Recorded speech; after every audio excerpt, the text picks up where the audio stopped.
160 competitors, including 22 champions from 20 nations, have competed to qualify for this, the 26-man final. Amongst them, Dutchman Gerrit Van Kouwen.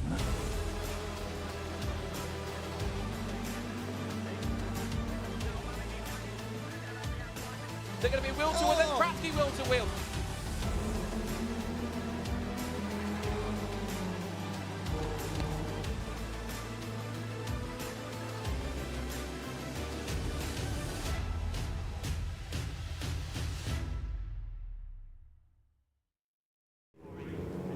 Hi everybody, hopefully all around the world, keen eyes on Brands Hatch for the 53rd running of the Formula Ford Festival with the Brscc. This one is all about the man who won it 40 years ago. Garrett Van Kouwen, the Dutchman, had a perfect festival then. He started on pole, he won his heat, he won his quarter-final, he won his semi-final, he won the final as well. We're celebrating all things Garrett Van Kouwen this weekend. Lots of other numbers to think about as we look forward to the wonderful GVK 200. 200 was the number he ran, incidentally, as a racing number. The GVK 200 Festival. Formula Ford coming up a little bit later on, but we have a full supporting programme. We've got the City Car Cup. We've got 3 Brscc Mazda variants. The Downforce Radio Clubmans have literally just been called to the grid. So to run you through that grid and give you all the action, we have 2 great voices for you in the commentary box, as always, Scott Woodwis and our main man, Andy McEwen.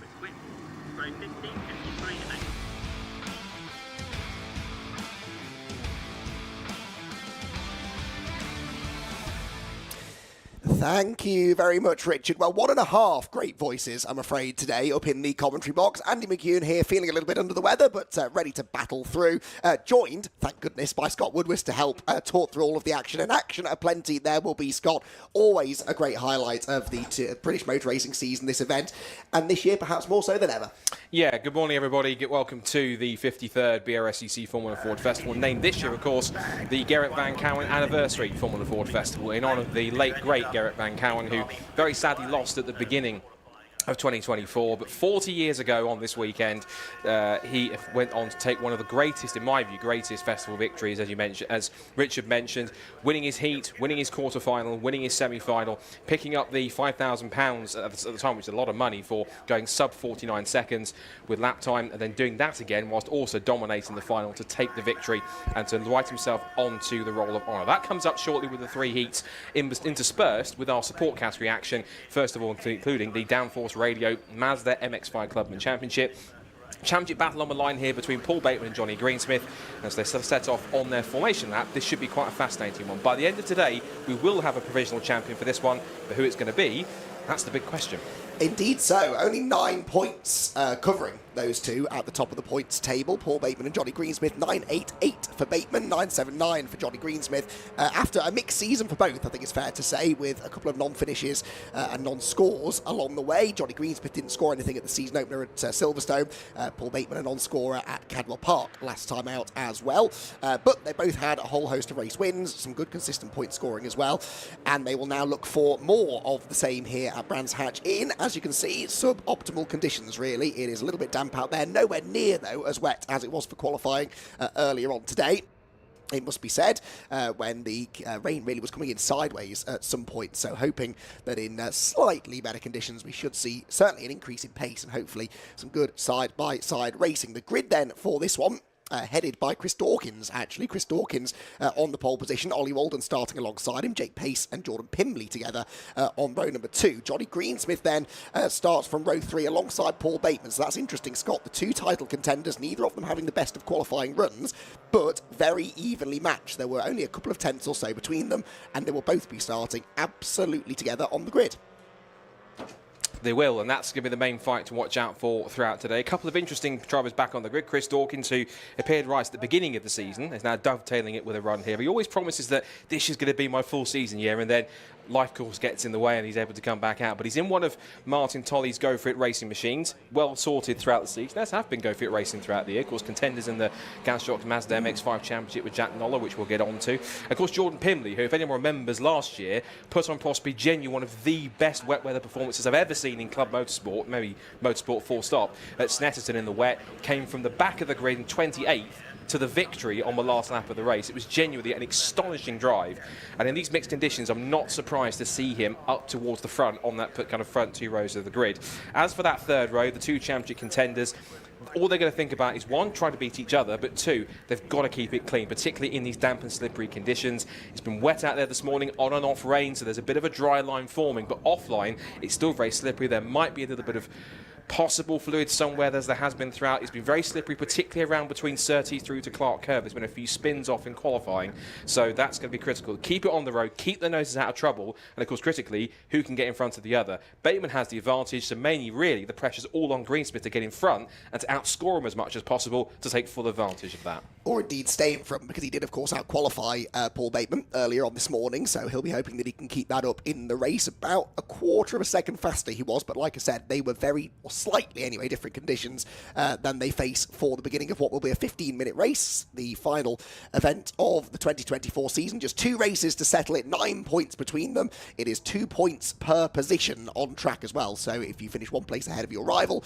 you outscore them by 2 points. There are drop scores to take into account as well. We'll get into all of that though when the race gets underway, which it does now. And from pole position, it is Chris Dawkins on the inside line, who will go door-to-door with Ollie Walden. Walden in the black car with the yellow and white stripe will try the outside line into Paddock Hill Bend. That should, in theory, in the wet, be the grippier side of the road, which I think it was until he ended up out on the green-painted curb. So lost some traction. Chris Dawkins holds the advantage into Druid's corner, with Walden second, and into third position, Jordan Pimley. Now, what of the title contenders? Well, that was actually number 9, Jamie Turner, coming up the inside, I believe, of Johnny Greensmith. So Greensmith's gone backwards. I'm not sure where Paul Bateman was. I think he is in that group as well, isn't he? The number 42, as they round the left-hander onto the back straight. So Paul Bateman, no, in fact, he's dropped way down. So Paul Bateman several places behind Greensmith, neither of them having a great start, but Bateman potentially now at the back end of the top 10 as they turn through Surtees for the first time of asking, up towards Clearway's corner.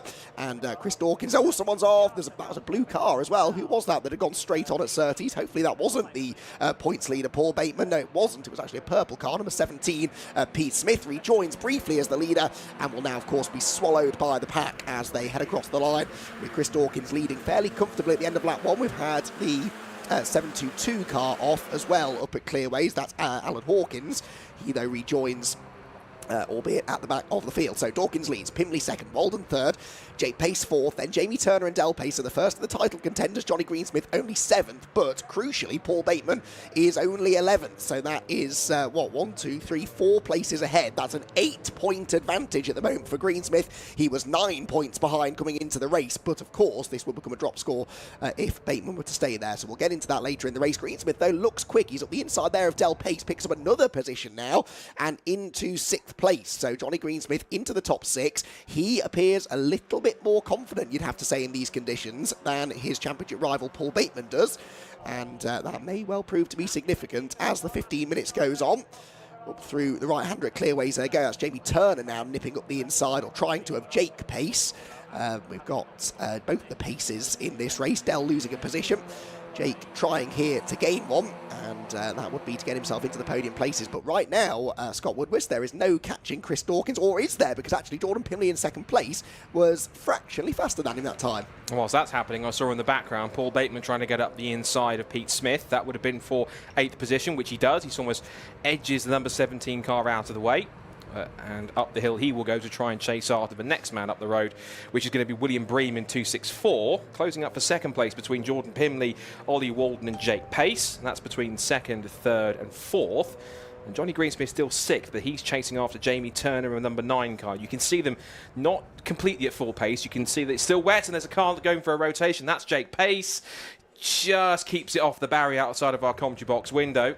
He's resting up against it, but I don't think he made any significant contact, and away he will go very shortly. But he has to watch all the field come past him, and right down to last, and about, what's that, 33rd position. So what was a pretty decent start for Jake is now turned into quite a nightmare. Has indeed. So out of the final corner at Clearways we go then. There, Jordan Pimley in second position at the moment.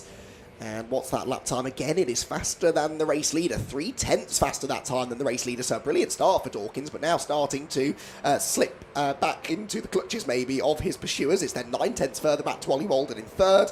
As here, Pete Smith and Jack Warrior doing battle. Now, Jack, remember, is third in the championship. He's too far back really now to win it, but he does pick up another place there ahead of Pete Smith. They are both, though, behind Paul Bateman. So Paul Bateman now starting to pick his way back through the order. He's into 8th position at the moment, which would be worth 86 championship points.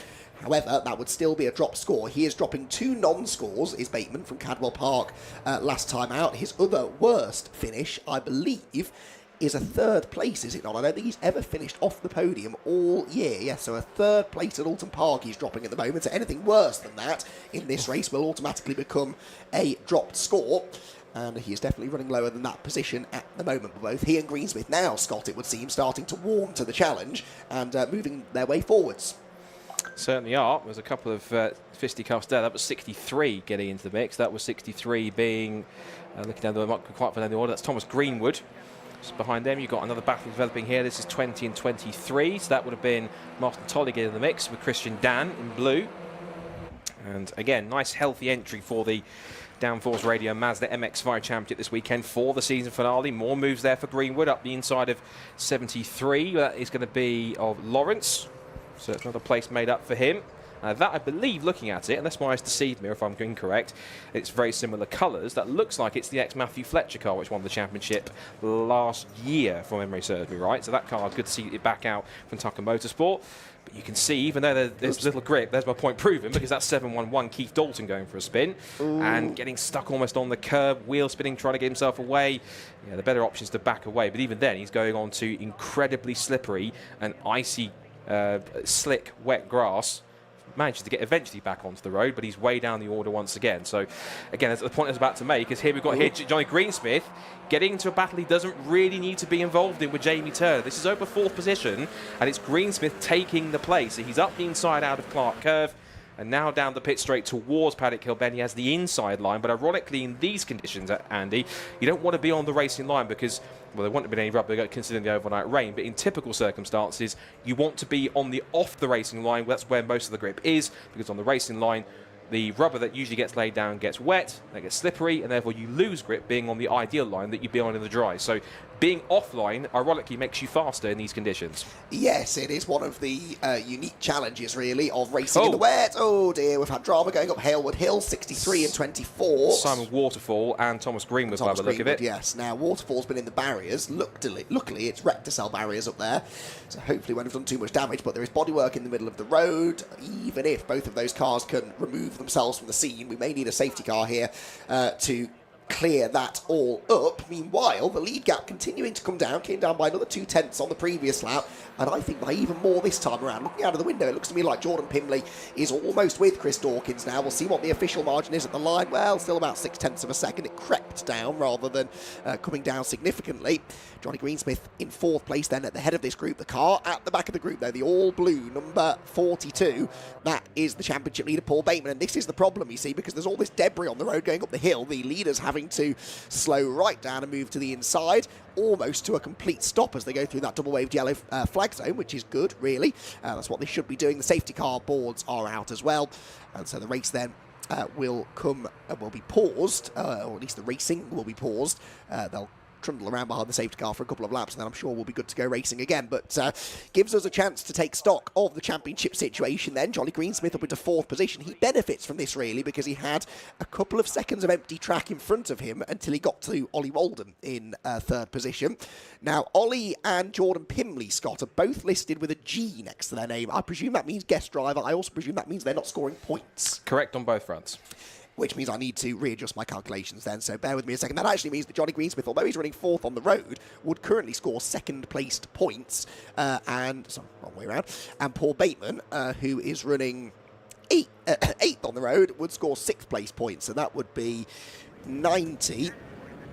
which would still be a drop score for him. It would not be a drop score for Johnny Greensmith, though, so the gap would come down slightly. It was 9 at the start of the race. It will come down now to 7 points, but with only one more race to go after this one, Greensmith really needs to maximise this, doesn't he? He needs to try and win the race, try and get that fastest lap point as well, which at the moment would go the way of the race leader Chris Dawkins. Although Jordan Pimley's got the fastest lap because he's a guest driver, he would not score that point, so the point at the moment not going to any of the title contenders.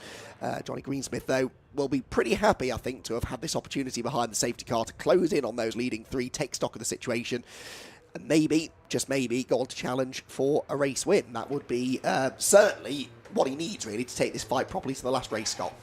It's very true. Looking at his results throughout the year, he had that brilliant run through Anglesey and Croft, and he had 5, and in fact, be further delays because the safety car's now become a red flag. So 6 minutes to go. We haven't passed that 75% distance where you'd be able to declare a result, so we've only gone roughly about 2/3 distance nearly, but there is a little bit of barrier damage to do, and also the recovery of Simon Waterfall's car from the inside. It looks as though it's being swiftly sorted out, and first of all, quick first chance to give a thanks to marshals, rescue units, recovery teams, everyone that's here that volunteers within motorsport, because it's a well-versed phrase to say, but without them, we genuinely couldn't go motor racing. So whilst that's happening, I spy a very special Ford Sierra RS500 running the other pit, which means that there's a bit of a special parade coming up with 2 of Garrett's key cars, well, one of which is a replica. That, I believe, is in fact his actual RS500 touring car. So to watch that do some parade laps here around alongside a replica. It's a running replica, so an actual race car of his Lola that he raced is going to be quite special to see. Simon Waterfall, you can see, is out of the car, helmet off, just not remonstrating, but talking to the marshal, to the doctors and saying, I'm all right, Gov, honest, it was only a bit of a knock, so he should be fine, but hopefully, but in any case, he will always get checked over by the medical staff to ensure that he is, as far as they are concerned, absolutely fine. So cars are now being moved onto the grid. They'll hold them up, and of course there'll be a new grid sheet based on the last complete lap, which means that, from what I can see, Chris Dawkins will get the chance to start from pole position again. What this also means is that Johnny Greensmith starts now from the second row, if we're looking at the result we've got on the screen, whereas Bateman has to start back on row 4. Yes. So while he had to have a lot more work to do to get more places back anyway, he has now got even more to do, having been 2 lanes back rather than being on the same grid row together as each other. So bit of a different dynamic for this restart, Andy. It's an interesting one, this, for Bateman, isn't it? Because he's got such a high drop score, if you like. You know, his drop score at the moment is a 3rd place. If he's anywhere below 3rd in this race, or at least 3rd of those that score points, it will become a drop. So in a way, it doesn't really matter whether he finishes 8th or whether he finishes 4th. It will still be a drop. What it does make a difference for is his grid position for race 2. That's the thing. So he wants to try and finish as close to Greensmith as possible, so that in race 2 later on, it doesn't give Johnny any opportunity to significantly outscore him. But Johnny Greensmith, as you quite rightly said, will be relishing this opportunity now to take the restart potentially from the second row of the grid. And neither of them had a particularly good initial start either, did they? Particularly Bateman. Bateman plunged down the order. He lost something like 6 or 7 positions on the opening half a lap, so he'll perhaps be a little bit more nervous about what is upcoming in this restarted race as and when we get it. The cars have been brought back onto the grid, not in grid position just yet, but onto the grid at least, which is a good sign. It means we should get a race restart before much longer. Trying to identify the car at the front of the grid, Scott. It does look a little bit like Steve Foden's old car, doesn't it? Is it? Do we know? I believe it is. Yes, really? It's one of his old cars that he used to run. For those who know in the mix, by the way, just looking at the timing screen has been reset and looks like we'll probably get a 6-minute restart. But that is, yes, I was speaking to Ian Foden, who was a bit of a surprise sight in the pit lane this morning. And I said, what brings you to the festival? He said, we're running a driver 177, one of his first runs in the grid. 177, I've got to find him on the entry list now. There he is, Andrew Gilligan. Apparently he's planning to do hopefully a full season next year of Mazda MX-5 racing in that car. But yes, that's, for those who know Brscc Mazda MX-5 racing of past years, will know that was usually the car that Steve Foden ran around with quite regularly. And then he had a shunt pre-season last year, if I remember. At Alton in testing. And they switched to his white car, and that was the one that he went on to take the title with last year. That's right. So that's essentially his original race car. One car going down the pit lane, it's one of the Red Line racing machines. It's 722 that's gone down the pit lane. Into the paddock. And that's Alan Hawkins, so it looks like his race is already done prematurely, sadly. Now, I'm sure I remember at the end of last year, Richard John Neal telling me that Alan Hawkins was stopping racing at the end of 2023. Yeah, but all racing drivers who retire say this, don't they? They say, I'm going to retire, I'm not going to come back, and then they get tempted out for one more, and then they get the bug again, and then it's more of a full-time thing. But yes, it's nice to see Alan Hawkins back out. He had one of my favourite liveries of last year when he had that car, that jigsaw puzzle car that was raising awareness for autism, but it was just not only was it raising awareness for a good cause, just a great-looking car as well on top of it, and it was a really nicely put-together paint scheme. It was a shame sometimes when it had any scratches or dents or anything on it, because it's one of those cars you want to keep as pristine as possible because of how good the livery looks. So that's something to watch out for. Yeah, Alan Hawkins did start back in 18th, and it was good to see him in the mix as well. I didn't quite catch where he was when the red flag came out, but whatever the issue is for him, sadly means that he won't take the restart for this 6 minutes that when we get back underway. He'd had that spin, hadn't he, up at Clearways early on, so he was towards the back anyway, maybe sustained some damage, we're not really sure, but yeah, good to see Alan back out. He's been a front runner in Clubman in the past, hasn't he, back in his old car, so he has. We know he has got the pace to do the business, and hopefully we'll see more of that in race 2 a little bit later on. So track is not yet cleared, actually. It's going to take a little while to get the track cleared on the run up Halewood Hill. Still Simon Waterfall's car, I can see out of the window, is at the side of the road, not yet on the back of the flatbed truck. The barrier being given some attention by the marshals as well, so it's going to be a few minutes, I think, before we get racing back underway. A reminder, by the way, that this is the one race before lunch, so it's a bit of a quirky timetable this weekend. We've got this one race for the MX-5 Clubman, then we go into the lunch break, but as we said, don't go anywhere, because during that lunch break we've got this very special parade lap in honour of Gerrit Van Kouwen. We've also got lots of pre-recorded interviews from drivers around the paddock, which Richard John Neal was getting on with yesterday, and then we go racing. All 3 of our Formula Ford Festival heats will take place this afternoon, the first of those being the first after lunch, just about 1:15. We'll also have racing from the MX-5 Super Cup, the Mazda MX-5 Guys Shocks Championship, the Mark 1 Championship, and the Nankang Tyre City Car Cup Championship, all of which are hosting their final race weekend of the year here at Brands Hatch. And then right at the end of the day, the progression race for the Formula Ford Festival, which is always one of the highlights of the Saturday, bit of a sort of last chance race, if you like, for those who maybe haven't had the best of luck through the heats earlier on in the day. So a busy weekend. We then start racing again tomorrow at about 10:30 in the main race day, if you like, the Sunday of the Gerrit Van Kouwen Formula Ford Festival for 2024.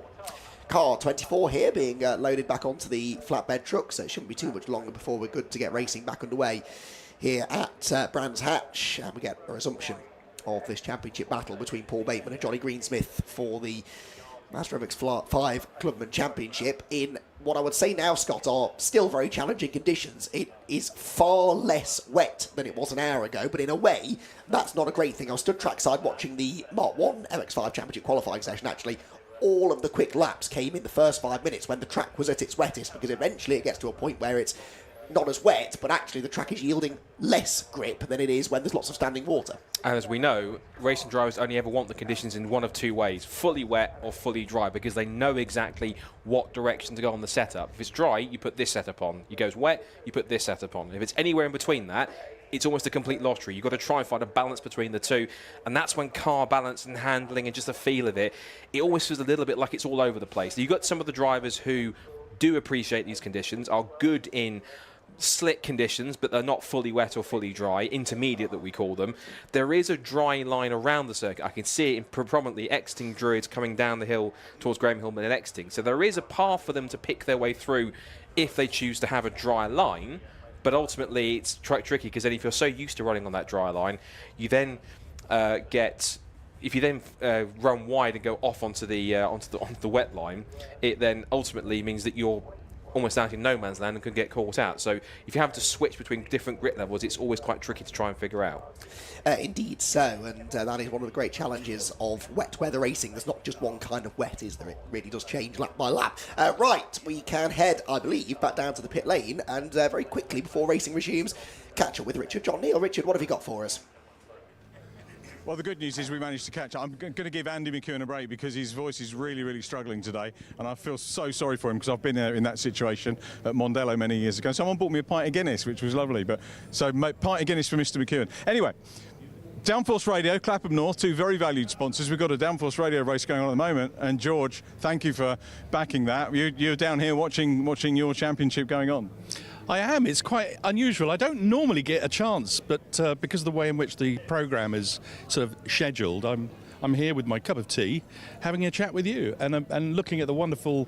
The weather seems to have obeyed itself, hasn't it? So let's hope they can get this race started. But yes, yeah, Downforce Radio. It's a good internet radio station for motorsport enthusiasts. I owe you a programme. I was going to do one earlier in the year, and I'm still faffing around with the edit, but it'll be a nice thing for the close season. Yeah, absolutely. I think what's fantastic is it's wet today, but hopefully it's going to get drier, and we're going to have some fantastic racing. Obviously I'm bigging up Clapham North and the Mazda MX-5 Super Cup, which I'm involved in as well. Qualified 15th, which is not too bad in a very competitive field. But what a fantastic programme the Brscc have put on with this Gerrit Van Kouwen. I think I've pronounced his name right.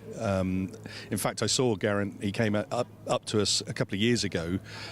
He used to race actually with my dad back in the day, so I'm very familiar with him. And it's a sad loss to Susie, and it's a sad loss to motorsport. But it's a real testament, to be fair, to the Brscc to honour the Formula Ford Festival in this way.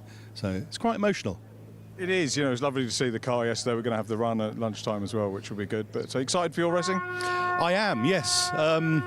It's what's the time now? I think we've got probably about an hour and a half to go before we get out. So yes, I personally could do with a bit of water on the track because I'm pretty good in the wet, but it's highly competitive. I mean, there's a second that separates the pole position to the rear of the grid, and I'm sort of trying to catch up. Put it that way. That's the motor racing story. Everyone's always trying to catch up, to be honest. You got Abby. Is Abby Eaton helping you? Carrera Cup winner now, of course. It's brilliant. Actually, Abby and I were talking about her fantastic pole position lap in the British touring car, and obviously her victory. I was just seeing the in-car footage actually from her, just phenomenal. Yes, to answer your question, yeah, she is helping. She's actually helping James. Sorry to cut across, George. We've got a green flag, so apologies for that. Thank you for bailing us out, having a chat with us. We're going to go back to croaky Andy and Scott Woodward, who isn't croaky. But Andy, seriously, hope you're getting well soon. Take care, mate. Thank you. I'm only doing it for the sympathy, honestly. That's the only reason, Richard. Thank you so much. Now he tells me. Great to hear from George Grant down in the pit lane. And even better news, Scott, we've got cars on the move now on the green flag lap then, ahead of a, as we said, 6-minute restarted race. What are we thinking is going to happen here then? Because the first part of the race, it felt like it was just starting to get going, really, wasn't it, at the time of the red flag? Well, first thing you owe me a coffee after that, but I'm kidding, obviously. But no, I think this is, as we talked about before that interview, this is going to be quite intriguing to see, first of all, how Chris Dawkins gets on. Because Chris, as I said, typically he does this. He'll turn up, just have a good weekend, and then he usually goes into the moment to go, right, next is going to be my full season. And as I said earlier on, it doesn't quite happen. But again, life gets in the way, so obviously not mad. He can race whenever he wants. But Jordan Pimley was in the mix. He was getting quite close to him. I'm also wondering what, just out the window, one of the Pace, Jake Pace, for some reason, was pulling up alongside car 41. Just it's the pale blue car just towards the top right of the shot. Why he was pulling alongside car 41, which is Oscar Trepis, I've no idea. He was trying to warm his tyres up. But nonetheless, top two I think should be interesting off the line. The key people who obviously we're going to watch for is Greensmith and Bateman. I want to see what kind of start Greensmith gets based on the side of the road, this road that he'll start, because he will start on the outside of row 2. Yes.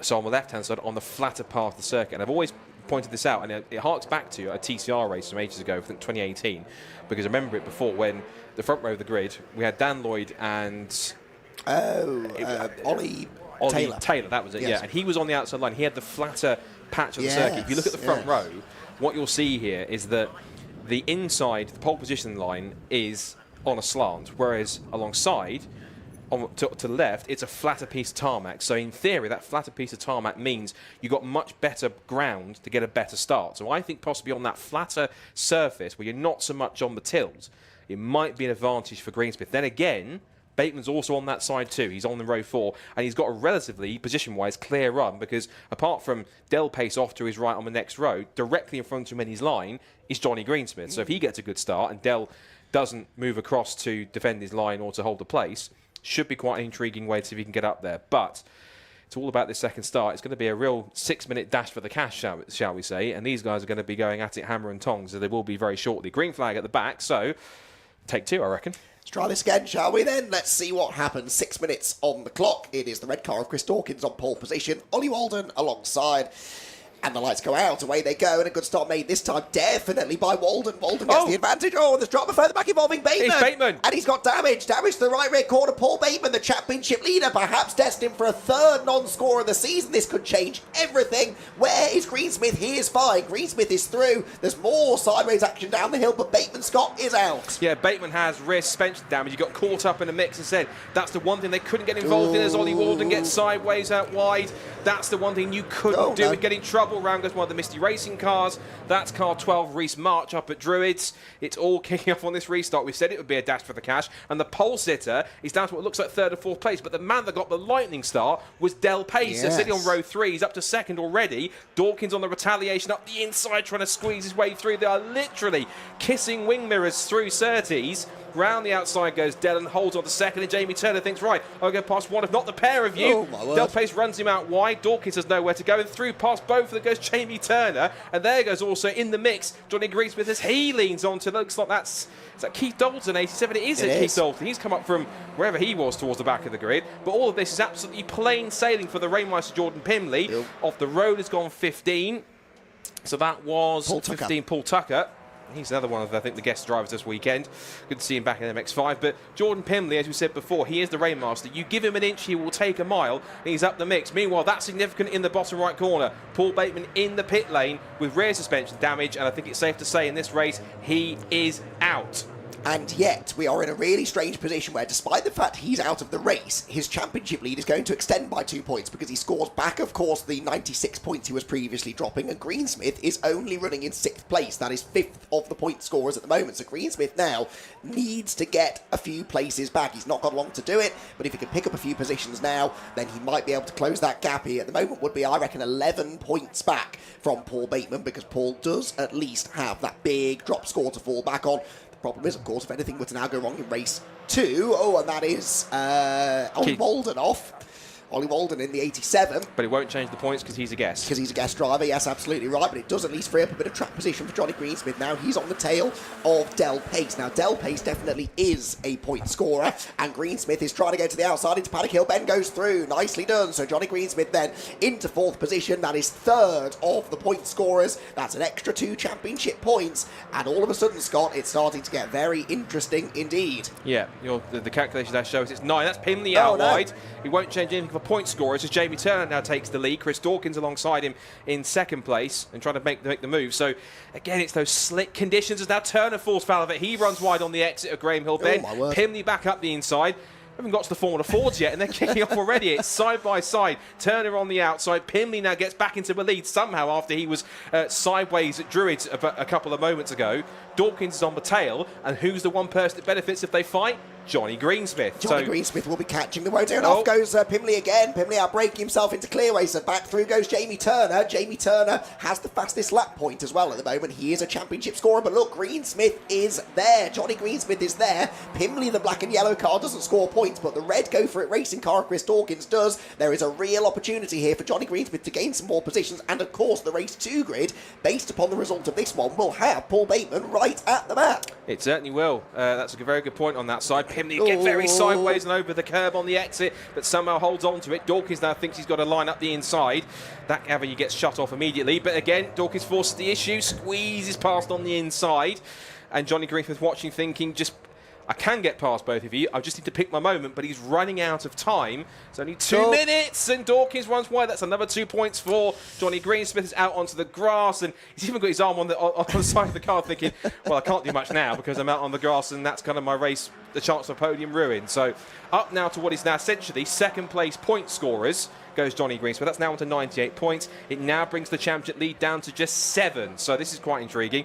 Even if he takes another place back from Jamie Turner, that will now 5. If you can get the fastest lap of the race, that means it could close to as much as 4 points, and that will really make it crunch time later on this afternoon. Won't be easy to do, though, will it? But, of course, whatever happens, we're side by side for the lead. We'll get to the points in a moment. 2 laps to go. Absolutely neck and neck at the front. And round the outside goes Jordan Pimley. Late on the brakes is Jamie Turner, though. Jamie Turner gets to the apex first. They lean on each other. Pimley is sideways. Pimley's in the gravel. And Pimley's out of the race. He is furious with Jamie Turner. But Jordan Pimley out of the race. And that really is the 2 favourites, Pimley and Dawkins, both in trouble. And it is Jamie Turner who takes the race lead. Now, that potentially, depending on how the clerk of the course sees it, we're not clerks of the course, we're not going to speculate too much, but if the clerk of the course has to make a decision on that, then it could potentially mean a decision that could benefit Greensmith, of course, on top of that. Now, Greensmith will carry on. Fastest lap of the race held by Jake Pace right now, so that's been taken by Jake as Dell continues on in 4th place. Further back, this is 53 and 991. I think that's Simon Privet battling with Jonathan Fieldsend, and that's a little further back down the order. That's between, for them for 22nd position. Out through Clark Curve and onto the pit straight now for the final time, but for the second to start the final lap, I should say. And Jack Warry's now become a surprise factor. This as well. He's up now to 5th position. The 4th now, in fact, because Pimley's course is out of the race. And I think it was clear by his hand gestures he wasn't best pleased by that. I think he was very clear whose fault that might have been, in his view. Yes, I'd say so. And I reckon he might well want to go and have a word with the clerk of the course after the race. And so this will rumble on, I would imagine. That car then stuck in the gravel trap, going nowhere. Unfortunately, yellow flags will therefore be out until the end of the race. But we're on the final lap of the race. And now the question really is whether or not Johnny Greensmith is able to hang on to 2nd position, because Del Pace is starting to ask some serious questions of the championship contender, who for now at least holds a couple of cars' lengths advantage down the Cooper Straight towards the left-hander of Surtees for the final time. But Jamie Turner, on the road at least, is going to claim the race victory, and he will be absolutely delighted with that, I'm sure. But Johnny Greensmith, really the big winner. He will close the points advantage held by Paul Bateman. He'll go into the final race well ahead of Bateman on the grid, and Bateman, with no more drop scores to fall back on, though, has some progress to make. The checkered flag then is out. Jamie Turner will claim the victory in race 1 of the weekend here at Brands Hatch. Johnny Greensmith, though, a brilliant run to 2nd position. Del Pace 3rd, and Jack Murray 4th, with Jake Pace actually getting ahead of Will Breen there for 5th position on the final lap of the race. Johnny Greensmith then picks up 98 championship points. It will be a big fat 0 for Paul Bateman, I'm afraid, his 3rd non-score in a row, because of course he didn't race at Cadwell, I don't think, did he, last time out? So it was a double non-score there for Bateman. Another 0 now. They get 3 drop scores. That's it. Wherever he finishes in race 2 now, Scott, that will count towards his championship, and that has to be major advantage Greensmith. Of course, and given the fact he's starting from the back, of course conditions could very much change and get dry throughout the way. Bateman will, of course, again, have to pick his way through, but he's got some 30-odd MX-5s to get through in order to get himself into a good position. Ultimately, all Johnny has to do, it's simple enough. I think but by that calculation, at least, because if you can outscore him by at least three positions and get the fastest lap, that will certainly help him for victories. But in terms of the result, Jamie Turner takes the victory. I think that's his first MX-5 Clubman victory, I believe. So congratulations to him for that, if that is. Johnny Greensmith, the crucial 2nd place in the championship, in that one for the championship fight, brings the gap down provisionally to 7 points. Then it's Del Pace 3rd, Jack Warry 4th, and Jake Pace in 5th position, who took the fastest lap of the race. Will Bream 6th, Pete Smith 7th, James Seal and Chris Bingham in 8th and 9th, and Oscar Treppis rounding out the top 10. Chris Dawkins, what could have been for him, he has to settle for 11th place after he went off at Graham Hill Bend. Then Paul Simard, Keith Dalton and Christian Dan round out the top 14. Then Chris Whitmore, Steve Kite, Matt Crozier, Chris Watts and Paul Tucker, who was in the gravel briefly, but he struggles through to 19th. Reece Marsh had a spin, he was down to 20th. Then Jonathan Fieldsend, Simon Privet, Peter Williams, David Sculler, Dale Whiteman, Andrew Gilligan in the ex-Steve Foden car, and Adam Lawrence round out the top 27. And then further back down the order, we will see Jordan Pym and Ollie Walden. And of course, crucially, one driver that does not appear on that list is Paul Bateman. That is his 3rd drop score, and as Andy rightly pointed out, that's it. He cannot afford any more bad results. Otherwise, it will be major advantage Greensmith. We will see how that plays out later on this afternoon. We will indeed. Right then, let's head down, shall we, to hear for the first time, doing podium interviews anyway today, Richard John Neal. He has our top 3 down in pit lane. So down in victory lane, and a super win there for Jamie Turner. Jamie out of the car, looking quite cool and collected. Jamie, well done. Thank you very much. Congratulations. We'll get you just in front of the Brscc branding. And as luck would have it, Laura and myself were sticking the camera over the wall during the break there. We got some good close-ups of you, and that seemed to augur well. But what a seesaw race. Yeah, it was a lot of fun. It was changing every lap and extremely greasy, so everywhere is just on tenterhooks, trying to feel it. So you could see people throwing it off all over the place, but it was a lot of fun. That's good. And obviously when you were sort of down in, was it 6th or 7th on the grid? It was 7th on the grid, yeah. 7th, I got an outstanding start, so I think I did 7th to 3rd or 4th on the first start, and then got a very good second start as well. So I think it's the starts that really helped me there. So you'd go for shorter races, more starts? Yeah, absolutely. Several one-lap sprints. The Clubmans are great. They entertain us on one day. Sometimes it's the day two, but you got the day one today, and decent start to the weekend. Yeah, no, very good. If we could have some more rain, that would really help me, but I don't think it's forecast. Everyone keeps wanting more rain. I'm not sure we agree with it. Susie Van Kouwen started us off yesterday. I hope it rains, she said. Yeah, exactly. It makes it fun. You drove superbly, well done. It was some good competition out there, Jamie. Hopefully you see you for a podium a little bit later on. Cheers. Many congratulations. Our race winner, Jamie Turner. Second position goes to Johnny Greensmith.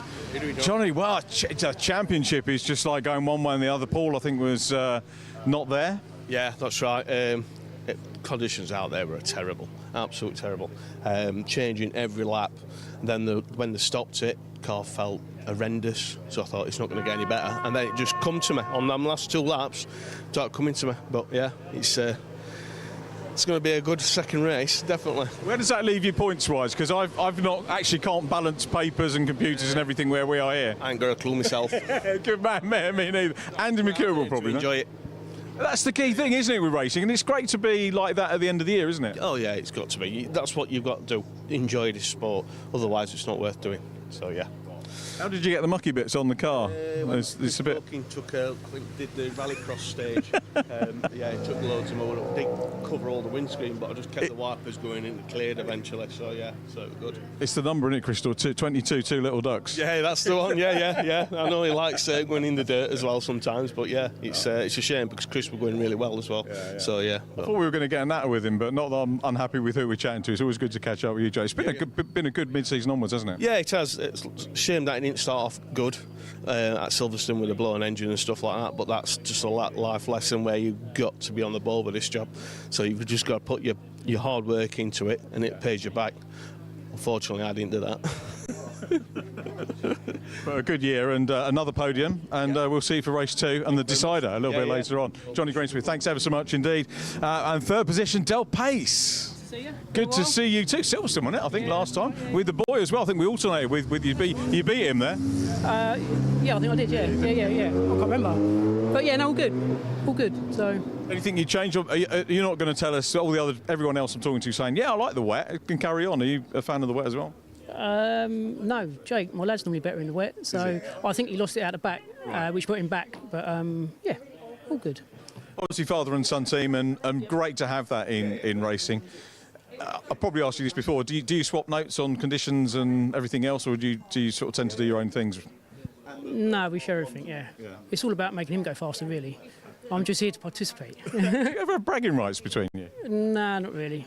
No, not really. No, I never have really. I think the great thing about the Brscc formula, I make no apology for saying it again, is it is good that older drivers, and dads can beat sons and vice versa. Yeah, absolutely. Yeah, 100%. Much to do on the car for race 2? Yeah, I think it'd be a completely different setup. Yeah. So I think it's going to be dry. So who knows? Del, let you get back. Lunch break is underway. Congratulations. Lovely to see you on the podium. Many congratulations, Del Pace. Can't hear our producers, but they want me to wrap up, or do we want me to carry on? We're going to wrap up a little bit because we've got a little bit of on-track action going on in terms of demonstrations for the GVK 200 Festival. Highly relevant to that. So let's hand back to our commentary team, Scott Wilbris and Andy McKeown. Indeed, thank you very much, Richard. And whilst Andy rests his voice a little bit after that race, he's soldering through some very special laps being conducted here at Brands Hatch, because of course this weekend we are celebrating it as per the life, but also the achievement of Gerrit Van Kouwen. These are two very significant cars, or one at least is replicating a very significant car in his career. So the two cars that we have here The first one leading the way is a Formula Ford, and it is essentially a Lola T644E, if I'm correct. I need to refer to my roll of honour to make absolutely sure. Yes, T644E. This essentially has been completely restored and reliveried. It is a replica of his 1984 festival-winning race car. So that car's been driven around nice and steadily. And behind it is another significant car in his career as well, which is the Ford Sierra RS500 Cosworth. I love fast Fords and Group A touring cars. The Sierra RS500 is a real car for me, and it is his genuine RS500 touring car that he raced in period. I've got to get the year right now, I'll never forgive myself. I think it was 1989 he raced in that car in that year, so that sounds about right. 88, 89, late 80s, when we had that system of British touring cars, when we had 4 different classes. You had the Group A Sierras dominating the day, battling against the BMW M3s and the little Vauxhall Astra, which John Clubman won the championship back in 1989. And Andy McEwen is saving my graces by double checking. It was 1989, so thank you for that. Even when he can't speak, he's incredibly helpful. There it is. And again, done up in its period livery. Garrett, of course, raced that only a single season in British touring cars and did some sporadic racing throughout. And of course, after his Formula Ford exploits, he went on to Formula 4 2000, did a little bit of Formula 3, and then kind of his racing career, sadly, sort of faded by the wayside a little bit, unfortunately. But ultimately, it's the car which is leading the way, which is the one which is the most significant of the two. Of course, we love the Sierra, but it is that 1984 car. And on the socials last night, I posted the full highlights that Andy Kitson very kindly recorded and uploaded onto YouTube a while ago, and full credit to him for the upload of the 1984 Festival Grand Final, a bit of pre-festival entertainment, Festival Eve entertainment, and just seeing Garrett push on and just lap after lap, just perfectly sliding the car around the circuit, consistent laps, consistent pace. He was running, I think, again, sub 49 seconds all the way through from start to finish.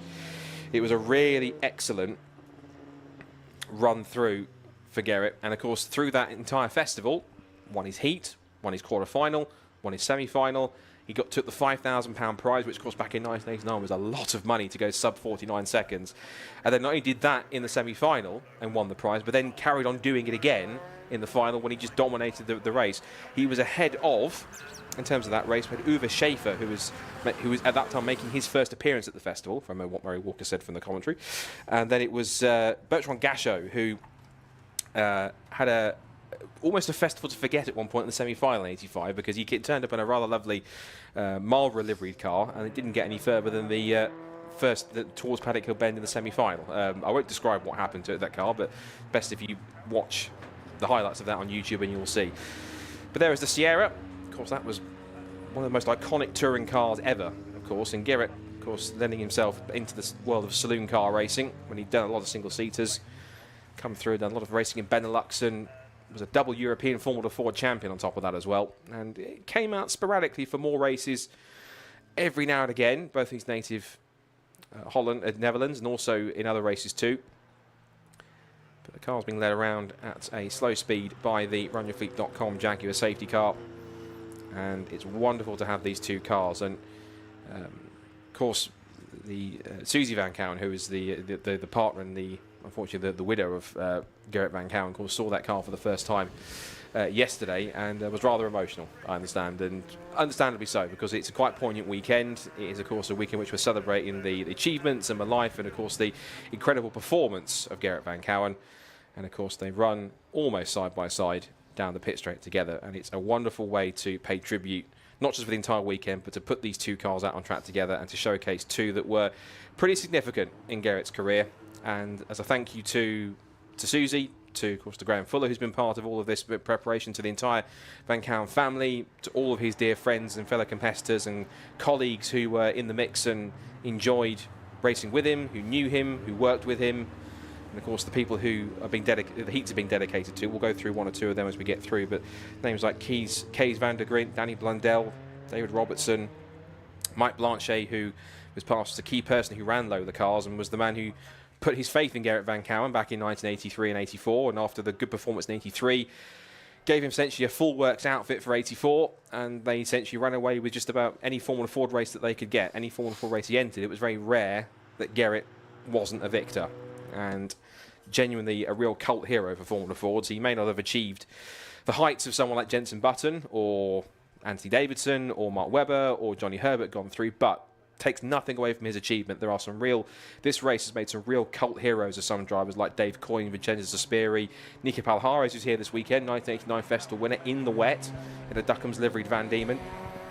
Some great legends. Of course, and one driver, of course, who's here as well, who would have raced against, I imagine, Garrett Van Kouwen at some point in his career, Rick Morris, of course, and I have to say, very impressive in his qualifying in Heat 3. He was up there in some of the top 5. He qualified 5th fastest in the Royale RP29.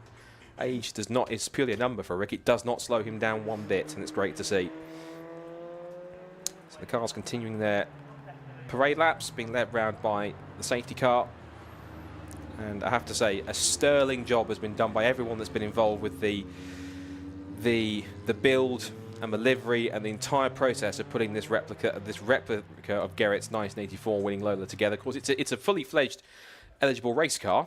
But of course, it's only here for demonstration purposes and for good reason, to make sure that we can keep it in as pristine as possible condition, and that it certainly does the job in terms of paying tribute to Garrett and everything that he achieved. So again, thank you to everyone that's been involved in putting this together, the family, his closest friends, his colleagues, and of course everyone within Brscc who has worked tirelessly over the last few weeks and months to put this all together, and their efforts are absolutely phenomenal and outstanding, every single one of them. So this hopefully is a fitting way to remember the man himself, which this event is named after. So 2 rather different cars that you couldn't wish to see, or you could wish to see, an old school Formula Ford and a turbocharged Group A Ford Sierra, but 2 cars that are just as significant as each other with one commonality, and that is Garrett Van Kouwen. So again, thank you to everyone who is supporting. If you're watching on the live stream, thank you for tuning in. We've got some incredible Formula Ford Festival action coming up, I'm certain, shortly on the other side of this lunch break. And of course, more support action from the Mazda MX-5 Super Cup, from the MX-5 Championship, and the City Car Cup as well. And of course, we've got 3 heats and progression races all to come today. Ahead of tomorrow's action, we'll be joined by the Evolution Trophy. Of course, tomorrow's racing, we'll see some big races, the semi-finals, the historic final sponsored by Head Tech, the last chance race sponsored by Race Parts, and then the grand final, which of course is dedicated to the man himself. And quite fittingly also, the sun has begun to shine here, and I guess some might think, potentially, that that's possibly Garrett looking down upon the event and approving of the fact that we are honouring him in this way. I'm not wouldn't class myself a religious or a spiritual person really, but I'll take that anecdote because it seemed fitting. So some brilliant laps there from both the replica 1984 festival winning Lola and his British touring car RS500 Sierra that he raced both in period in 1989 and that car in 84. So a big thank you to all involved in putting those out on track and getting them together. And of course now, from old school Formula Fords, while there are some in the field, from 1984 Festival, of course we look forward to the 2024 Festival 40 years on. And I'm certain that a lot of drivers, 69 drivers originally entered, with 2 late withdrawals sadly, both Klaus-Dieter Harkel and Gerhard Hauschild sadly couldn't make it due to, I think, illness, so hopefully they get one soon for them. But the 67 competitors that we have left, of course, will now try and emulate Garrett's path to the final, which is going through the heat, not quite the quarterfinals, but heats and semis. And the ideal path is essentially you only really want to do 3 races this weekend: your heat, your semi-final, and your final. And if you've got a historic car, maybe go for the historic final as well. So that should be quite fitting. But as the 2 cars head back to the paddock, again, a big thank you to everyone involved. And as we go into the lunch break now, and I'm sure Andy McEwen can help reintroduce this part of the day, it's been quite a fitting tribute, and I think that was quite a nice way to remember him, at least on track. And I'm sure it's the way that Garrett would have wanted to be remembered in that sense, with his cars being put on display to showcase 2 that were key in his career in terms of the achievements he had, and particularly that replica of his 84 winning Festival Lola. Indeed so, and I'm sure a special moment for the family as well, seeing that car circulating around the Brands Hatch circuit again at Festival weekend. Well, as Scott said, there is lots more racing still to come through the rest of the weekend. We are into a lunch break now, but earlier in the weekend, Richard John Neal was busy scurrying about in the paddock, digging out all of the stories and speaking to a whole host of drivers. So as you go and get yourself a bite to eat and a drink and prepare yourself for this afternoon's racing, let's hear from Richard and see who he caught up with. So here we are, a great pleasure for me to meet Susie Van Kouwen. Susie, thank you so much for getting involved this year. Very, very special year. I was here on the spectator banks 40 seasons ago when Garrett won. What does this mean to you? It's just, it was so important for me. I mean, obviously we knew it was the 40th anniversary coming up for Garrett. I was here as well in '84, and it was such a immense feeling when he won that 40 years ago. And, you know, obviously he was ill, and he had major surgery, and his aim after surgery was to come to last year's festival. That was his, you know, his aim, to get better enough to come to that. And unfortunately he couldn't, and that broke his heart. And so for me this year, it was, he didn't get the chance to say goodbye. So we want to do that for him, and we want to do that in the best way that we possibly can. So that's why we wanted to be here this weekend. It's fantastic that you've put so much effort into this, and you know, we at the Brscc, the Mazdas, the City Car Cup, the Evolution Trophy, are hoping we're going to put on a great show and that he's going to be smiling from up on high. I think he will. I mean, the thing about Formula Ford Festival is it's the purest racing you can get. It's, you know, closely matched machines. In a way, I'm hoping for rain. You know, it's spectacular racing, and yet at the same time, the camaraderie amongst the people that come here, the teams, the mechanics, everything. You know, it's just a special event, a really special event. So it's, and please don't thank me, because there's an absolute army of people that have put this together. You know, the Brscc, Graham, and too many to mention. But yes, it's for me, it's a dream come true, and I hope that he will look down and have a smile. Yeah. It was great for us to get extra emphasis and think about him over the course of this weekend. A lot of young drivers. We've got many special awards this year. I know you'd have been pleased to see some young talent coming through. Yes, he was always very, very, I want to say it in Dutch, but I can't. He wanted it to be, motor racing to be a sport for the young guy, and easily accessible. You know, being able to get in and have a go. And that was very important to Garrett. So, you know, the more young guys that come up, brilliant. Brilliant. But it's nice to see some old ones too. That's great, yeah. Just so much going on this weekend. One of the things is that we're going to have a look at something a little bit special here, which has been prepared for the event. And this is going to take our minds back. I've not even been able to have a look at this, to be honest, Susie. But I haven't seen it finished. Yeah. Wow. Yeah, this is the moment that I, as I say, fall in a heap on the floor and cry, which doesn't make for good TV, but I'm absolutely speechless. This is Garrett's car. He did know that there were people, you know, working on the possibility of doing a car, but I don't think he ever imagined it would happen. And to be honest, 2-3 months ago, I didn't think it was going to happen either. And was it your second festival? Did you meet Garrett before the first one or the second one that he won? No, I met him in the May before the second festival, so 1984. And so he was unbeaten at the festival as far as you're concerned. Exactly. Yeah. Sorry, I can't keep my eyes off this car. No, quite right too. It's better to look at the car than to look at me, for sure. It is just spot on. Absolutely everything. The stickers, the colour, it seems bigger to me, but it's, yeah, wow. I'm blown away, and I can't thank the people behind this enough. Well, thank you for joining us for this unveiling of the car. We can't wait to see it on track and look forward to the great racing that I hope that we get from the Gerrit Van Kouwen GVK 200 Festival. I'm sure we will, and to everybody, just, you know, good luck, and have fun. Much love to you and the family and everyone that's coming this weekend. Thank you so much. Thank you very much. Thank you.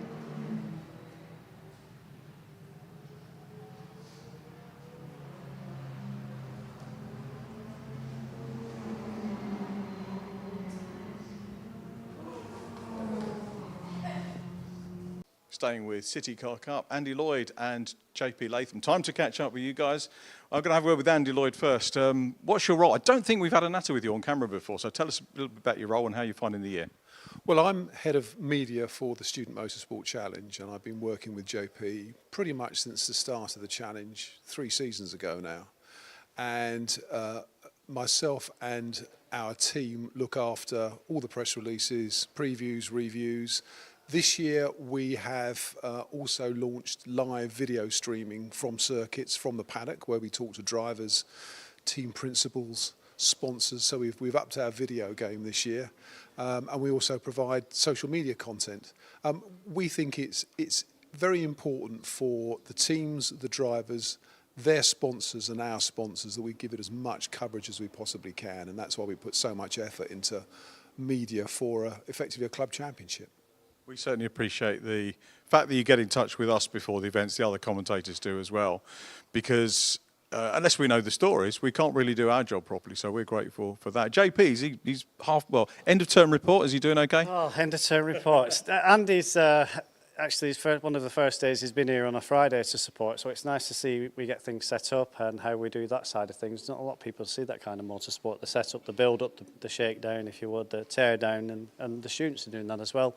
So I appreciate everything that Andy and our small team have done, and crucially to add to it is that we've had some wonderful support from students this year, in parts from different colleges, but in the main from Boston College. And they provided sort of 3 or 4 students, some mature students, some younger students that have supported photography in the pits around the circuit where media accreditation is allowed. But they've got a real buzz out of doing it, and some crucial evidence for their sort of portfolios going forward. So really pleased that we've been able to extend from sort of racing and performance work and mechanicking work and things like that to media beyond what we do. So pleased to have been able to be embedded into the City Car Cup and the Student Motorsport Challenge. And of course, yeah, we always get in touch with you, and thanks for responding recently that you were going to be here this weekend. We appreciate the coverage. No, we're delighted that you do. You know, we can't do it. We can walk around the paddocks, but unless we get a little bit of feedback, it's very, very difficult to do. How are you finding the mix of traditional media? For somebody my age, we've got a certain way of doing it, but it's great when you can meld that and blend it with what young people do now.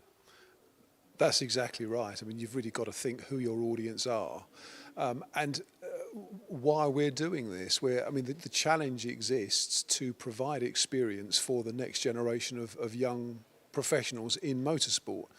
And one of the things we need to do is attract them to come here. I was talking to Team Northbrook Racing this morning, and they're saying that applicants to their courses have almost doubled in the last 12 months. Now, I'm not suggesting for 1 second that's down to what we've done in terms of the media from the challenge, but everything we do to promote the challenge helps them promote their activities within the college. And coming back to your original question, yes, I mean, anybody below the age of 25 very rarely looks at a website nowadays. So I could write the most beautiful prose about our racing and nobody would read it, which is why we are focusing on what we're doing on social media, and particularly what we're doing on video and live streams, and the information that we provide to the commentary teams, because often we've found that when there's a lull in racing, a safety car's called, those notes can be quite useful to fill a couple of minutes, so we put as much effort into that as we can.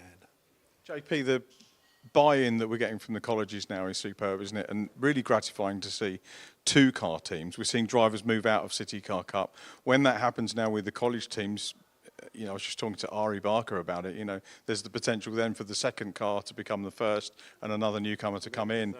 Maybe the third, right? Have we got 3-car team on the way? We can't force, kind of like Formula 1. If you think about Formula 1, I'm not saying they force, but they have 2-car teams. We can't force that on people. It's about cost. Yeah, it's about logistics mainly, whether the cost, you run 1 car and you run a race team, it's not technically a lot more to run to in the series, but it's getting the car to the circuit, it's driving it, it's minibuses, it's extra drivers. But yeah, we're seeing teams graduate in a number of ways. We're going to see this weekend, we're featuring Brscc. They're moving on out the series, quite sad to see. But what they're going to do this weekend is run a Nankan car as a feature car on track. It won't score points. We're going to see teams graduating in terms of building new cars and second cars and running TNR 1, TNR 2, Boston 1, Boston 2. They have to score their own points. So they technically, whilst they might be just Boston College, they are classed as two separate teams. And of course, we're seeing students graduate now, aren't we? Andy and myself are seeing students go into positions in the industry, and we're able to gather that evidence now. Now we're in sort of year 3, we're going to be able to gather that evidence and start to populate that on websites maybe, but certainly in social media and press, because people will read that. I don't agree with what you say, some will read it. Otherwise, why are we writing it, right? And we're able to sort of illustrate the different ways that actually that the challenge and the City Car Cup is growing. And yeah, of course, we are, you know, we're pulling in, we're not taking away. We're attracting drivers from the City Car Cup to team up with colleges because they have 2 podiums, they have an extra team of people. There's an extra dynamic to what they're doing, and it, you know, they're all welcome. And the other thing, one of the reasons I come racing is the social side. The people are great. Talk us through the social side of how the Student Challenge has developed as well. Yeah, we you know, we call it the Netflix series, if you would, not to if there's any copyright in that, but you know, behind the scenes things are really important. Driving to the circuit, the silliness on the way, you know, the meals at evenings, the birthdays we celebrated, you know, the setup of an awning, the dress down, the repair stuff that you don't see going on. There's a lot behind the scenes, and then of course the socials. We've had barbecues. You know, we see teams doing their own food at the end of the day, and it's nice to see a different mood in the paddock and a different way that these tutors are able to relax and enjoy the social side of things as well as us. Yeah, it's a great environment to be in. What are your thoughts on highlights from the weekend? I'll start with you, Andy. So not from the weekend, from the season, because we're at the last event. Highlight from the season for you. I think last time out at Silverstone was a very special weekend for us. It was a triple header, and we saw 2 challenge entries take overall victory in the City Car Cup, which was incredible. And we also saw QE Motorsport, Queen Ethelburger's Collegiate, have a double podium finish in race 3, which again was very special. And we're seeing, I think what we've seen this year is a real maturity, not only in the way that the drivers are approaching it, but the way that the teams are approaching it. I mean, another highlight for me has been the progress of Brady Pollock in the West Suffolk College car. You know, there's a young guy who came from karting and has really taken this series by the scruff of the neck. A very unfortunate DNF at Silverstone last time out. Had that not happened, who knows what we might be looking at this weekend. But yeah, it's been an incredible season. Some fantastic races, some great stories. And we're just looking forward to crowning our title winner this weekend and then start planning for 2025. Probably started that already, I guess. So JP, has he nicked your thunder? I was just going to say, you read my mind. You can see my eyes twitching. He's stolen all my highlights there. I think for me, what was going through my mind is I'm a very busy person within this series, so I can't necessarily pick out any one highlight that stands out for me. Andy's very focused on media, talking to drivers, so arguably, why he's here today is he knows a lot more about the drivers and teams that I probably do, because I'm always dealing with queries and things like that, you know, logistics side of things. But for me, just to see teams graduating, as I've said, in those 3 ways, people getting jobs, our experiences within the industry, teams growing, and certainly teams like Brscc that we'll talk about this week and that are going into another racing series, and they've almost got their own business now, if you would, their own company in motorsport. It's, for me, the highlight is that the challenge is producing work-ready individuals, or better work-ready individuals for motorsport. Very proud of it. Great ethos. Thank you, guys. Have a great weekend. Hope the sun continues to shine. Yeah. If it doesn't, we'll have some great racing. Have a good winter if I don't see you before. Thank you. So, talking City Car Cup, and much to talk about here with Ari Barker, first-year driver. How are you finding it? Awesome, absolutely brilliant. I've come from a background of 8 years of go-karting. Moving into this was a first step to get involved in circuit racing, and the principle that the team and the series have here is fantastic. To get my teeth into the sport, but also help young students along in their career is unbelievable for me. I mentioned to JP, the coordinator, early on that this opportunity wasn't here for me when I was leaving school. Luckily, I managed to find my way into motorsport eventually, but to be in the role that they be would require great contacts and a stroke of luck. So to have this opportunity to get first-hand experience at a racetrack in the beautiful sunshine for today is amazing. So I'm really happy to be a part of it. The racing as well is fantastically close. Although we're low horsepower cars, it mimics real world racing. We're bumper to bumper, tiny gaps between each other, and I have a great teammate to learn from. So it's been a good first season. I'm always cynical about formulas that keep getting faster and potentially more damage and more dangerous. There's nothing wrong with learning racecraft in something at any speed at all. What I want to do though is turn back the clock. So karting, what sort of corporate karting, or were you doing something a little bit more competitive? So this was national karting. So I used to race senior Rotax. So I did 3 years of national karting with the National Kart Cup, which was great for me. It's highly competitive. We're talking hundredths of a second, and you're from a Friday morning in testing, you're on it. And it's fierce, but it's a great stepping stone. It's something great to learn. I started karting late when I was only 18. Everyone else has been doing it when they were very small, but budgets allow for that. But yeah, karting's a great background. And coming to this, I've always said that speed doesn't correlate to good racing. For me, Formula One is mega fast, but you get big gaps between people. You come down to a single make series like this, and it's great pound for pound racing. And I'd say some of the best racing I've done throughout my few years so far has been doing slower stuff. So compared to senior Rotax, I've also done pro kart endurance racing, which is 4-stroke and a little bit slower, but you're now bumper to bumper all the time. So speed is no correlation. So long as there's a big pack and a lot of people willing to go, let's have at it. How does the tie-up with Northbrook College happen though? So Richard, my teammate, started with Northbrook 3 years before me. He had a great working relationship there, so it was only seemed suitable that I join on board. Richard's actually my boss back at work, so he speaks about it. I was interested in getting the step up into circuit racing, and I was able to meet Emma last year, and thankfully a blossoming relationship started, and I was able to come here, and everyone seems relatively happy. Rookie season, had a quick look through the results. So there was a DNF and a DQ. What was the DNF? So the DNF, unfortunately, at Alton Park, I had a large driver error. I think the first round at Snetterton, I got ahead of myself, that maybe I knew what I was doing. Alton Park brought me back down to earth, as I definitely did not. So a small tumble on Friday testing ruled me out the weekend. However, learning from that, I've started to make small gains up and down season. However, that was bound to happen. However, events like today, we're making good ground. It's good knowledge base on banking, so hopefully next season we can really crack on and bring it to everyone else.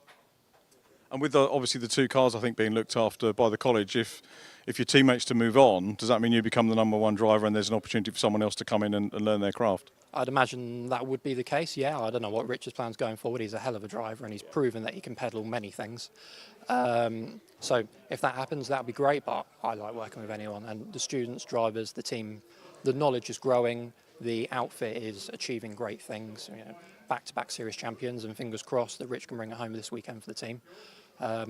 But yeah, we'll see what the next few years lies, but I'm very happy where I am, and hopefully we can continue success. A pity for us, it's only 2 races. Normally we're treated to 3 City Car Cup races. It's a big meeting though, the festival. We've got drivers from all over the world coming. We've got the World Cup, lots of youngsters, experienced drivers as well. Must be nice to be on the bill. Absolutely, it's brilliant for us. That was a big seller that we have the Formula Ford Festival here. It's also great for the people coming to watch that not just us the seeing, there's also the attitude of other formulas out here. Yeah, great opportunity. Sponsors potentially coming on board. I've been very lucky to have my own employer Harwin, Rainford Precision, Star Micronics and GF Machining Solutions on board as sponsors this year. We'll look to obviously develop that over the next few years, continue relationships. And it's not just bringing them towards racing and helping me out, it's also showing the attitude of the students and how they get on. Being heavily involved in engineering, there's always budding apprenticeship programs, and Harwin have our own, so it's great to see what the college are achieving here and what we can achieve, and hopefully we can correlate that together and bring it all together and improve the abilities of young people. What does Harwin do? So Harwin are a electronic manufacturer, so they manufacture small electrical connectors for a varied market from Formula 1 to aerospace. I myself am much further back in the business. We manufacture everything in-house, whether that be press tools, mould tools, running those. I'm a CNC machinist and operator, and I lead a department, and then Rich keeps me in line. But yeah, Harman are fantastic. And then Rainford Precision come on board for the last couple of years. They supported me in my karting in this, who are a tooling provider within the engineering manufacturing world. Rainford and their boss, Miles Evans, their director, was massive to me this year, helping me out financially with my small tumble at Alton Park. So big thanks to him for being able to put me back on the track and do what I love. And now into the winter break, so much track time, or is it prep, or how do you feel those long winter months? Well, unfortunately, I'm a growing lad and I must become more adult, so it's going to be a house purchase over the winter, so it'll be slightly less track time. However, I'm hoping to get out and about. I'm actually out next month. I've always wanted to have a go at KZ gearbox karting, so 6-speed sequential, so I'm going to attempt to go 100 mile an hour in a go-kart, so that'll be a little bit of a giggle. But apart from that, I have a race simulator at home, so it's going to be long nights on the race simulator whilst it's raining outside, getting prepared to come back next year and hopefully take a real attack on the championship. Remind me to come and talk to you at the start of next season, Ari, and thank you very much for having a word with us. Have a successful weekend. Thank you very much. Festival, test day, and appropriately picking off an interview with a new driver, James Harridge, first time at the festival. Yeah, first time here. I've been here quite a lot with the Formula V in the past, with the 750 Motor Club Championship, won that, but this is a whole new, more professional kettle of fish. So obviously more expensive cars, tyres, and more testing required, whereas before I was just turning up on the day. Here you definitely need to test because there's so many guys and professional teams, you know, they come from all over the world, so just to race here and it's an amazing event, so looking forward to it. It's that wonderful mix, isn't it, of youngsters wanting to come in, but also seasoned, experienced club racers maybe looking for a little bit of a challenge. We've got, as you said, drivers from all over the world. We've got the Team Canada drivers, youngsters from the USA coming over. Yeah.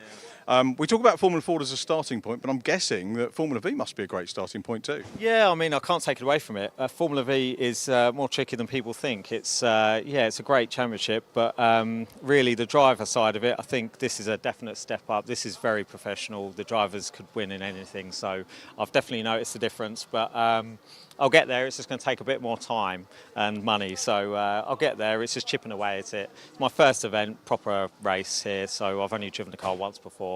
So yeah, real thrown in the deep end. Was that a race or was that a test? I did actually do a race at Silverstone, but it was more of a test day for me. I was just trying to shake the car down, get it running well, because I built the car and the engine with a bit of help from Linton. So yeah, it's a good car. So see what we can do this weekend. There aren't many people around, so you're running it yourself. Who have you got helping you out? I am running myself with the help of the college over here. So they're going to be helping us this weekend. It's nice to get the college students involved, and you know, they're obviously going to move on to bigger and better things, and it's a good place for them to learn. Has Brady been trying to pinch this one off of you? He has, yeah. He's definitely interested. He wants to go in it, that's for sure. He's a quick driver. He's doing well, considering it's his novice year. I think he's fighting for second or third in the championship. So yeah, he's a good peddler.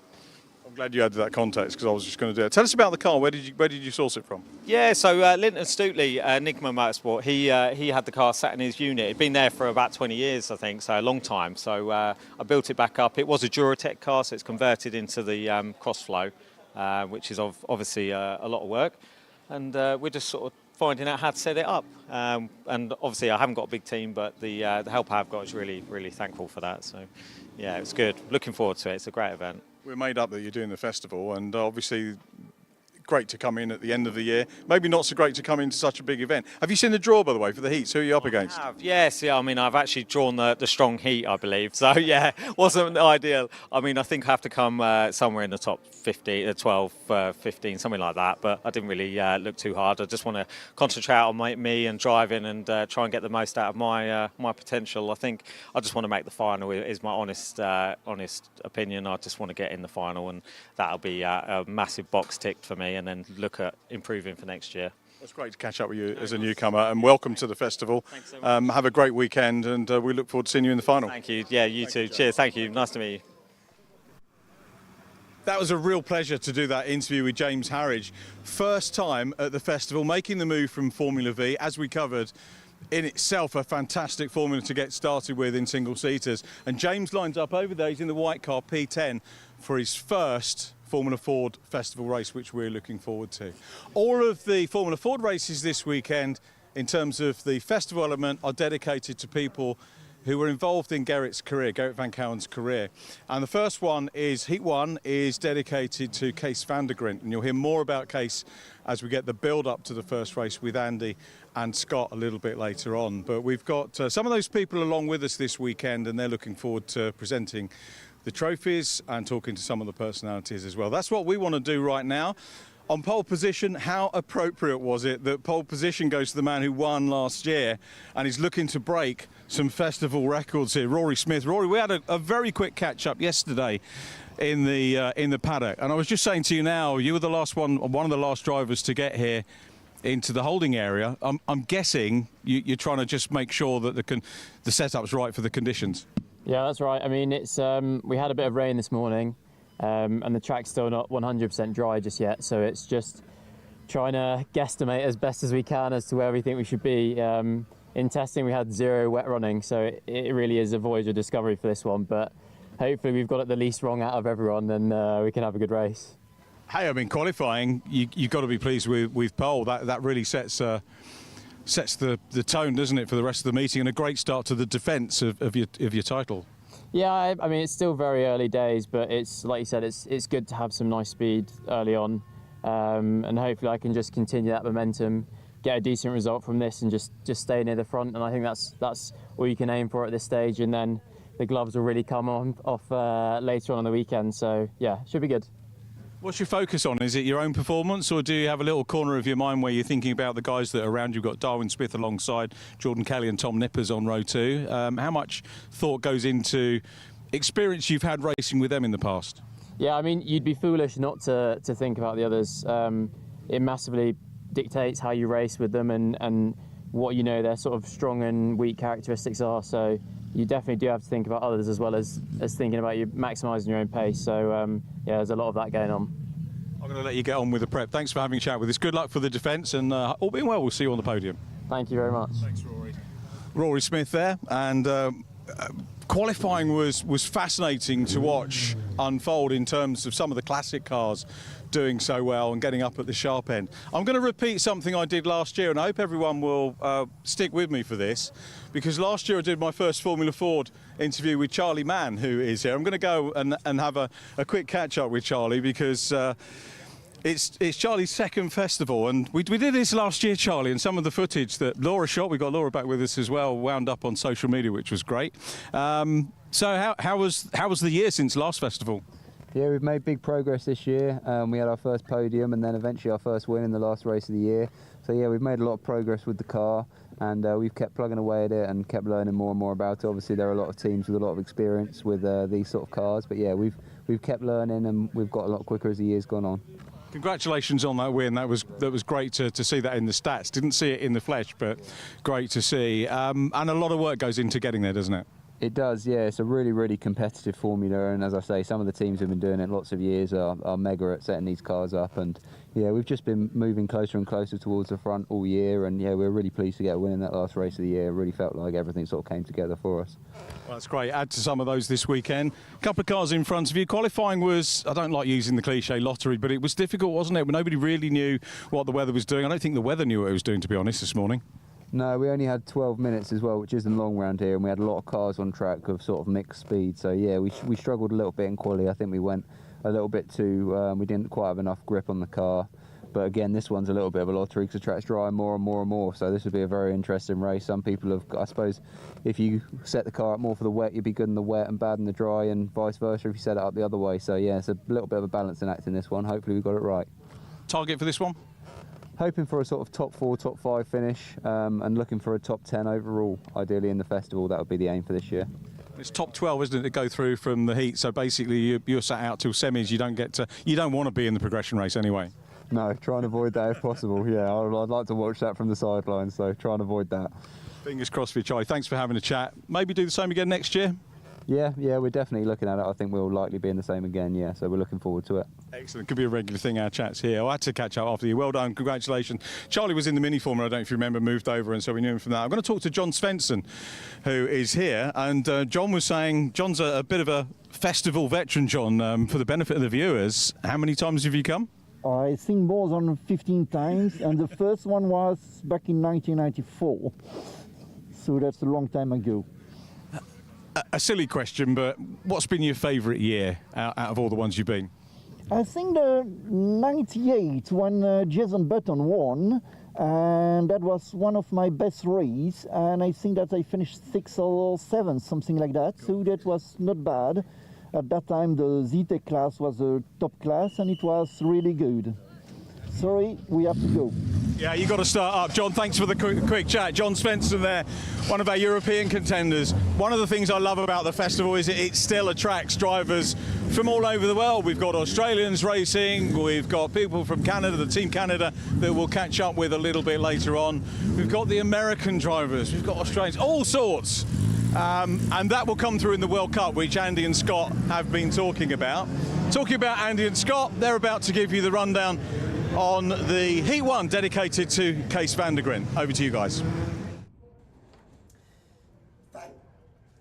Thank you very much, Richard. Yes, good to hear from the drivers down in the assembly area then ahead of our first heat of the day, and we are very much looking forward to this then, the first Formula Ford racing action of this 2024 festival, and well, an interesting grid we've got lined up for this one with Rory Smith, as we've heard, fastest by nearly half a second in qualifying earlier on today, Darwin Smith alongside, and Jordan Kelly, Tom Nippers all up there as well, some quick drivers in this one, and all, of course, Scott Woodwiss keen to make sure they progress straight into the semi-finals, if they possibly can, for the benefit of the viewers at home who may or may not be tuning in for their first Formula Ford festival. Scott, perhaps you can remind us exactly what the requirements are, basically. If you want to progress straight into the semi-final after this race, what do you have to do? So quite simply, in the heats, you have to be within one of the first top 14 finishers to automatically qualify into the semi-finals, which take place tomorrow. Those who don't make it through from 15th place downwards in each of the heats will then go through to the progression race later on this afternoon. And those few cars that will make it through, the next 18 cars I think will make it through to make up the 60 cars that progress into the two semi-finals, which will have two 30-car grids. Ultimately, how that then sets the semi-finals, as we go through the grid in a second, is the fastest of the three heats, the fastest race-winning time of the three heats. It's the fastest driver, the driver who completes their heat, who wins their heat in the fastest race time, got that out eventually, will take pole position for the first semi-final. The driver who won the second fastest heat in terms of race time will take pole for the second semi-final, and then the third quickest finishing time for those three cars, driver of those three heats, will then take up the front row spot on semi-final number 1. So, heading on to this one, well, let's go to the grid 4. Heat 1 dedicated to Kees van der Grin. We'll talk about him in a second. So, Rory Smith starts, he looks to go on from pole position on the front row of the grid. He is ahead alongside Darwin Smith in the older 1990 Van Diemen. Watch for that. The classic cars had some real prominence in qualifying this morning. Then it's Jordan Kelly, last year's National Formula 4 champion, alongside Tom Nippers on the second row of the grid.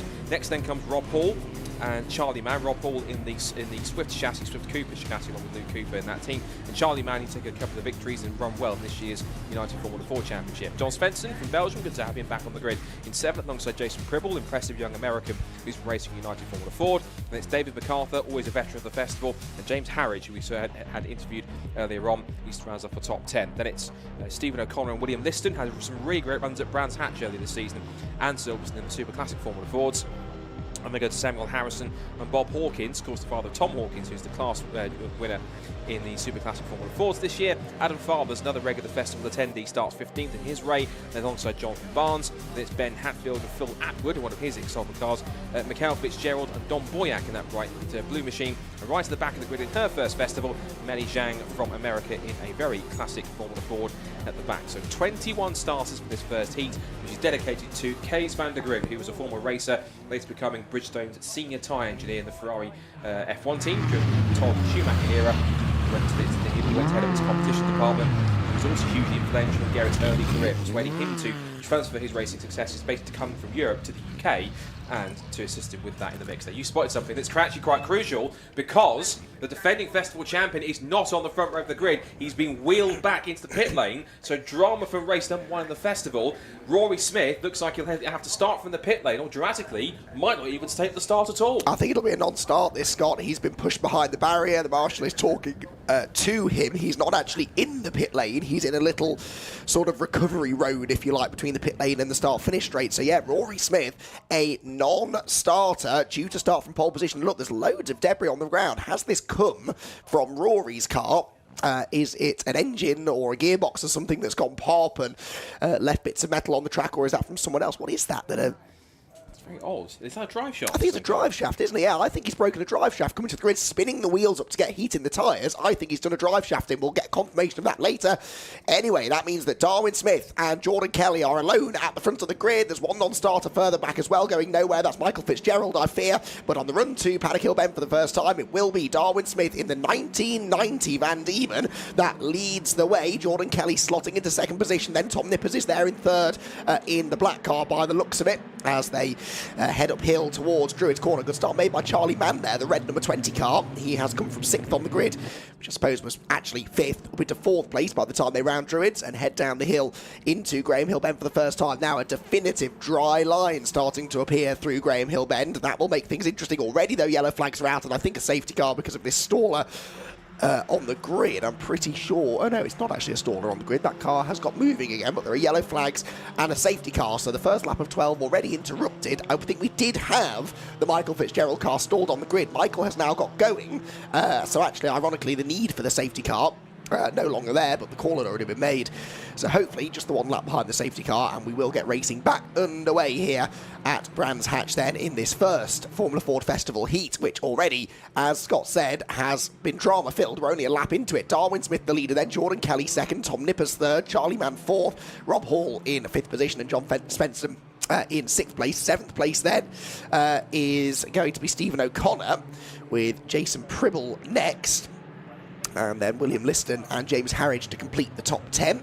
O'Connor, by the way, the running in the Super Classic A category.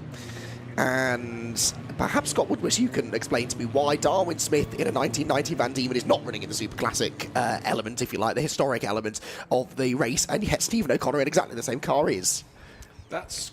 That will have to be a TSL amendment, I believe. Yeah, certainly his car is a 1990 Van Diemen, but that should be in Super Classic A, as far as I'm aware. So I should have to let the powers that be know that needs to be amended. That's an error on the TSL screen and that side. So interesting enough, but again, looking back to qualifying, it was very interesting that it was in those particular conditions, with the mixed conditions and the wet conditions. And I was going to mention that we always think of wet weather as the performance leveler in that mix.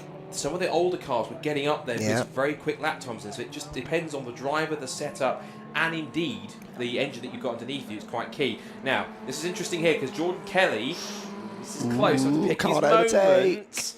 He was very careful but very smart there. He didn't go across the line. He was actually okay. No, he wasn't, in fact, no. Darwin transponder's not working. Transponder issue. They thought he was dropping down the order, so he didn't cross the line in front. It was the transponder for Darwin, and that's not going to help either. There's contact between Darwin Smith and Jordan Kelly. Kelly holds on to second place and falls in behind. And Tom Nippers, who is one of the potential dark horses, because anytime I've seen him in a Formula Ford in recent times, he's been quite prominent, he's been quite quick, so he's up there in 3rd place. There's nobody up at the front that I wouldn't have expected to be there at this point in time. We've got 4th place, of course, for Rob Hall on the 2011 Swift. Again, he's been actually a pleasant surprise, in fact, in that sense. 4th or 5th. John Svensson up there in the mix as well, and Jason Pribble, who's been a star in the United Formula Ford Championship. I'm also noticing car pulling off. Is that Jonathan Barnes maybe that's been pulling off the road in car 77? So he's pulled up, and I'm afraid he's out of that, so it means he'll have to go through to the progression race to try and get through into the semi-final tomorrow. Indeed so. The rest of them, though, cross the line with still, somehow, Darwin Smith the leader. Samuel Harrison with the fastest lap down in 10th position, so he's got some serious pace. Samuel started 13th, but is the fastest car on track right now. Up towards Druids Corner, though, comes the leading bunch, and it is Darwin Smith narrowly hanging on, but it's really a 6-car lead fight here. Smith, Kelly, Nippers, Hall, Mann and John Svensson all in a line. Then I get back to Jason Pribble in 7th, Will Liston and James Harridge battling away for 9th place, I noticed, with Samuel Harrison a part of that group. So Samuel Harrison, in fact, has gained another position in what must be the oldest car, or one of the oldest cars in this particular heat as well. Sam Harrison, big lunge up the inside there from Rob Hall, this for 3rd position against Tom Nippers, and made that look very easy. Now that was a significant move, that Scott, because very often, in fact it might not be over yet, let's cover that in a second, because here comes Rob Hall on the outside this time, and Tom Nippers with the inside line into Paddock Hill Bend. They head across the line, and Rob Hall with the fastest lap of the race, but no longer, I fear, with 3rd position. He's on the outside line and will lose that newly acquired 3rd position, but crucially, Scott, the inside line at Clearways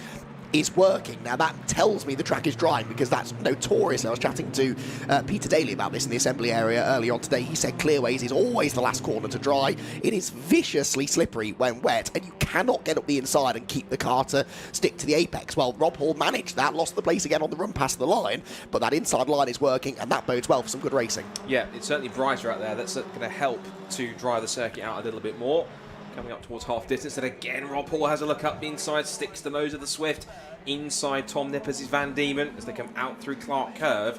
And again, Darwin Smith looking pretty impressive. Again, I remind you, in a 1990 Van Diemen, it shouldn't be too surprising because, of course, it's still a relatively modern car, but essentially the Pro Class is anything from built from 1999 onwards, and that includes cars that have been adapted to having a Kent engine, when particularly would have had either a Z-Tech or a Duratec engine, which can be adapted, as Tom Nippers got over the very slippery curve and just held on. Now, Kelly here, I think he's possibly trying to anchor for some kind of switchback here, because he's trying to line himself up to put Darwin Smith off onto the wrong line, and that potentially could set him up for a move. They come out of Graham Hill Bend. Nippers is now in the mix, as we get the confirmation that there is a transponder issue for Darwin Smith, so he definitely is leading, but they are managed to reinstate him in there. Oh, and that was Meli Zhang they were going past in the number 97 machine, so she very swiftly moves out of the way. Meli Zhang in one of the Super Classic D cars. Now it's fourth of the lead in this one, because Rob Hall is in there too. Actually, Charlie Mann was only 1.5 seconds back off the line. So the sun starts to shine out. It's 6 of them now for the victory, because you've now got Charlie Mann and John Svensson in there too. Good to see John up there in P6 to have him back at the festival. Through Paddock Hill Bend they go and climb back up the hill. And again, Smith doesn't want to go to that defensive line, and Kelly thinks, right, you're going to make it that difficult? I'll just drive around the outside of you. But not that simple, because Smith holds his line. Now it's side by side again as Rob Hall's trying for that third place on Tom Nippers. Gets squeezed out at Graham Hill Bend, and now he's under threat now immediately from Charlie Mann, who's come quite strong in the last couple of years, switching to Formula Ford. And John Svensson, who, when he's in the groove with the cars working, he's also quite one to watch for. That's Don Boyack moving out of the way, one of the old school Van Diemens.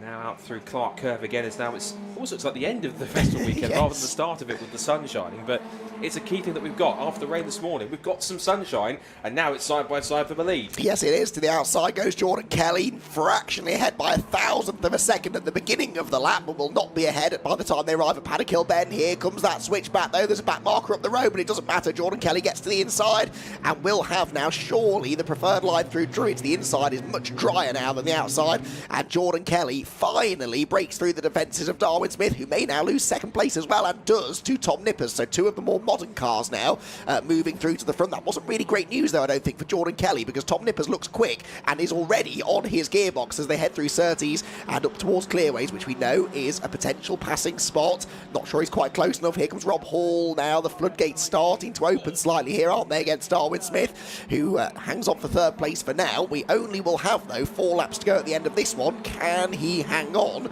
to a podium place, or is Rob Hall going to deny him? Across the line they go again, past another one of the slower runners, and it's Jordan Kelly now officially to the front, Tom Nippers second, and they're already starting to get away now from this battle for third. I don't want to give Rob Hall a nickname, but he's becoming almost Rob Hall, because every single time he goes for a move, he almost makes it happen, and then the car in front pulls that defensive move, and case in point, almost getting a bit impatient there, trying to steam up the inside and force a move through for third place. Again, looks to the outside, forcing the outside run. Had a similar scenario trying to get past Tom Nippers, who's now up the road. And Rob Hall's got pace. In fact, I'm not sure, was there even a touch of wheels there between the two? There was a puff of smoke between them, and he's literally shoving Darwin Smith up the road. I think that's simply frustration. He's trying to get past, and he hasn't moved out of 4th place, and, well, that was unnecessary, I think, but we'll let the clerk of the course determine what that was. But what has happened is Darwin Smith has dropped down the order. He'll still qualify for the semi-final, but not as high as he'd like. Meanwhile, Tom Nippers goes on the attack, and this is genuinely one of the most impressive drives I've seen from Tom Nippers in a Formula Ford full stop. He's going after the national champion of all people from last year, when we have a national championship in 2023, and all over the back of him here, exiting through Druids, with now 2.5 laps to go. Looking very interesting here as again Nippers moves around left and right, can't find a way through. Nippers here is really giving last year's national champion the hurry up here. He's one of the surprise packages already in this first heat. very much nipping at the heels, isn't he, of Jordan Kelly, the race leader, trying to find a way through. 2 laps left to try and do it. He looks quicker, but where, if anywhere, is he going to be able to make that move? We know Paddock Hill Bend is usually a good place. Get the slipstream across the line and maybe try that late lunge up the inside into the first corner. The inside line is left open for now by Jordan Kelly. Nippers, though, I don't think is quite close enough to really capitalise on that, and so they remain in the same positions for now. Rob Hall is, well, by hook or by crook, he got himself into 3rd place. He brings Charlie Mann and John Svensson with him. Actually, that 3rd place not secure, though. Charlie Mann right there behind the number 18 car. Jason Pribble, by the way, has set the fastest lap on the last 2 laps of 52.6. So the last 2 laps, Jason Pribble has been about half a second quicker than the race leaders. So Pribble absolutely flying in the number 95 car. The leaders, though, head through Surtees for the penultimate time of asking. 1 more lap to go. And is there going to be a challenge here? Jordan Kelly seems to be weathering the storm for now, not overly defending, and not so far at least making any big mistakes as they come across the line then towards Paddock Hill Bend once again. The gap was 0.2 of a second. It's perhaps fractionally more this time. Yes, 3.5 tenths as we go on to the final lap of racing in this fantastic opening heat of the festival. Through Paddock, down the hill. And it does look to me now, doesn't it, like Jordan Kelly is looking a bit more secure. Rob Hall, by the way. Rob Hall, no, he's there in 4th place still, actually, yes. So his transponder, I think, is maybe now, I know, showing as being in the pit lane, according to our timing tower. So Rob Hall, yes, I think he is in the pit lane. Rob Hall, then, having forced his way through into that 3rd position, is not actually going to be standing on the podium after all. Charlie Mann then will inherit 3rd place, John Svensson 4th, and Jason Pribble into the top 5, continuing to post some very, very impressive lap times. The leaders, though, off the final corner, heading for the checkered flag, and the first heat of the day is going to be won, it would seem, by Jordan Kelly. Jordan Kelly then to the line, wins Heat 1 of the 2024 Formula Ford Festival here at Brands Hatch. And as he goes through, Tom Nippers actually sets a new fastest lap right in behind him as well. 3rd place Charlie Mann, 4th John Svensson, Jason Pribble 5th, William Liston comes home in 6th position. Sam Harrison, James Harridge, Darwin Smith and Adam Fathers, I believe, will complete the top 10. But it is Jordan Kelly who gets himself heat number 1 victory and gets his festival off to the perfect start. Had to fight for that one, though, not only having got past Darwin Smith, who, by the way, comes home in 8th position after his transponder finally wakes up. So 8th place for him, 9th Harridge, 10th Fathers. But even having got past Darwin Smith, Jordan Kelly still had a fight on his hands. Tom Nippers not letting him get away with that one, and proving that he will be a contender, I think, in the 2024 running of this great event.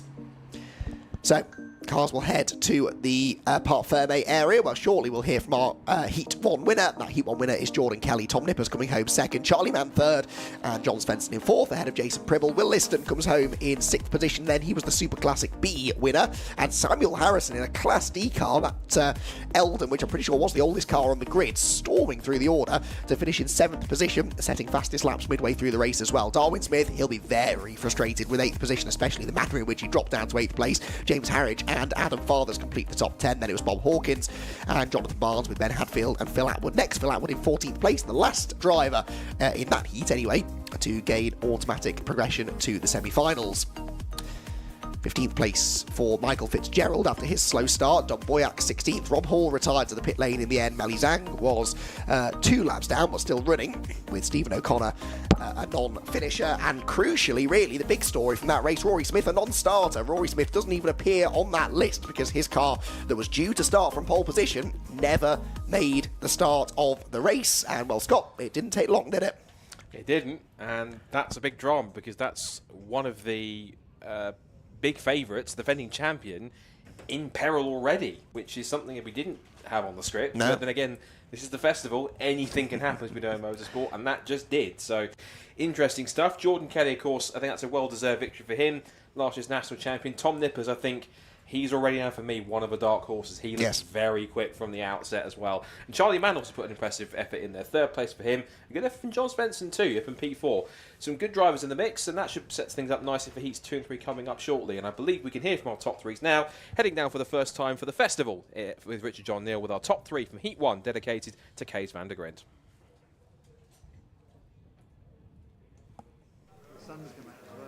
So for the first time down in victory lane here for the GVK 200 Festival, 40th anniversary of Gerrit Van Kouwen's festival win, and this one dedicated to Kees van der Grin. Hopefully we'll have a word with Kees in a moment, but Jordan Kelly just having the pictures, James getting the pictures with the award, and let's go and grab a quick word with Jordan Kelly. Jordan, congratulations. You've got to juggle everything to shake hands. Many congratulations on a fine win, but a little bit of a shock to see Rory depart early doors there before the start of the race. Yeah, I was just thinking to myself whenever he was doing a lot of tyre warming going up to the line. I was thinking he's doing a lot of these, and then all of a sudden his drive shaft flew out from too many, and it's not always nice to see because you always like a good battle and stuff as well. But I'm sure Rory will do well in the progression race and stuff.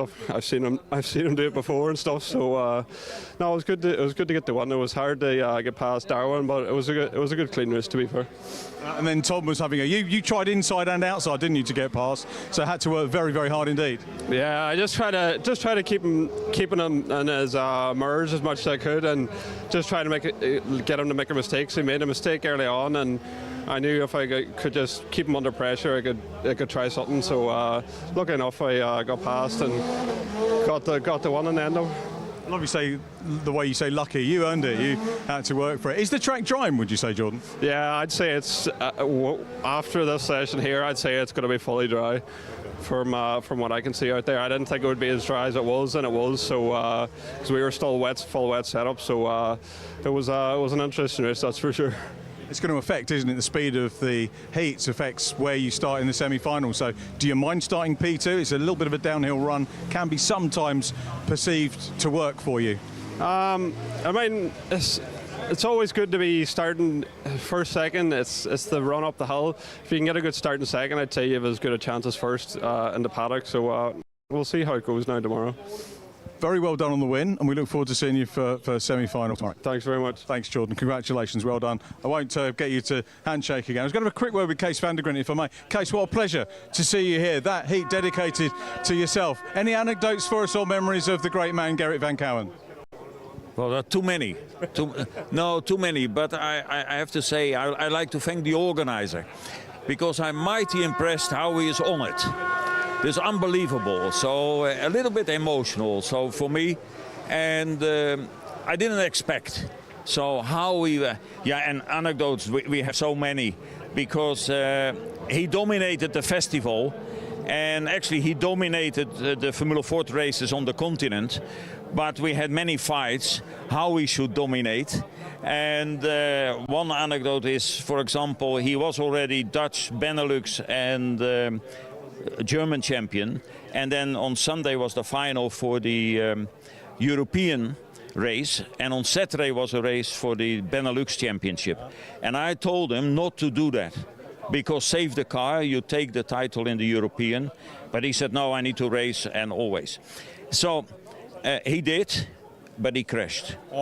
So my brother-in-law and myself, we rebuilt the car on the night, on Saturday night, put it actually in the street, which is nowadays impossible because it will be stolen. So he just put a little paper on it, said put fuel in and win. And he won the European title. But the, how can I say, the most interesting part of it, what I didn't know, he crashed not in the race, he crashed in the outlet, the coming in lap, because he wanted to take a different line. And only in his last week of his life, he told me this. He said to me, if I had told you that day, you wouldn't have repaired the car. It was a confession. Yeah, it was a confession. So, but one more time, it is fantastic how he is on it, and I'm very happy with that. We're honoured to have you here, Kees. Thank you for the chat. You're welcome. And thank you for doing the honours with the presentations. Super Cup. The Super Cup cars are on the grid, so let's head back to Scott and Andy up in the commentary box.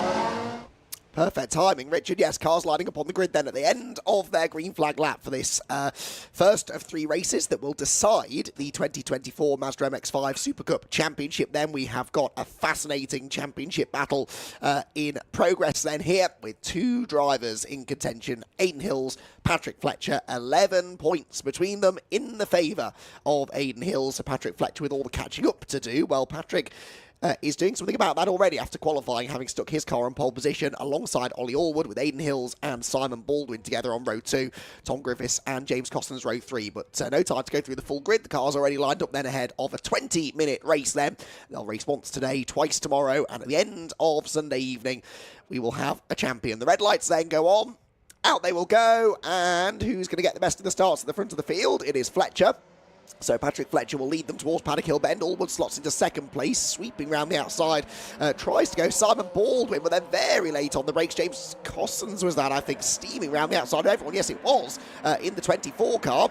It is side by side already for the lead, though. Allwood to the inside line. Outbrakes himself, shuffles Fletcher out wide, and Aidan Hills goes through. Aidan Hills through to the race lead. That opened up beautifully for the championship leader, and Patrick Fletcher's down to 4th. So that all of a sudden fell into the lap of Aidan Hills, and Patrick Fletcher now with it all to do to try and regain the lost ground. That was really through no fault of Patrick's. He left the door open on the inside. Allwood on the wetter side of the road just couldn't quite get the car stopped, and Fletcher was the one who got shuffled out wide. So Hills will lead the way, and crucially his teammate James Cossons coming through into second position. So a disastrous start really this for Patrick Fletcher, who now has it all to do again. Out of clearways, through Clark Curve they go, the sun glinting off the moisture that's still very much on the track, at least off the racing line.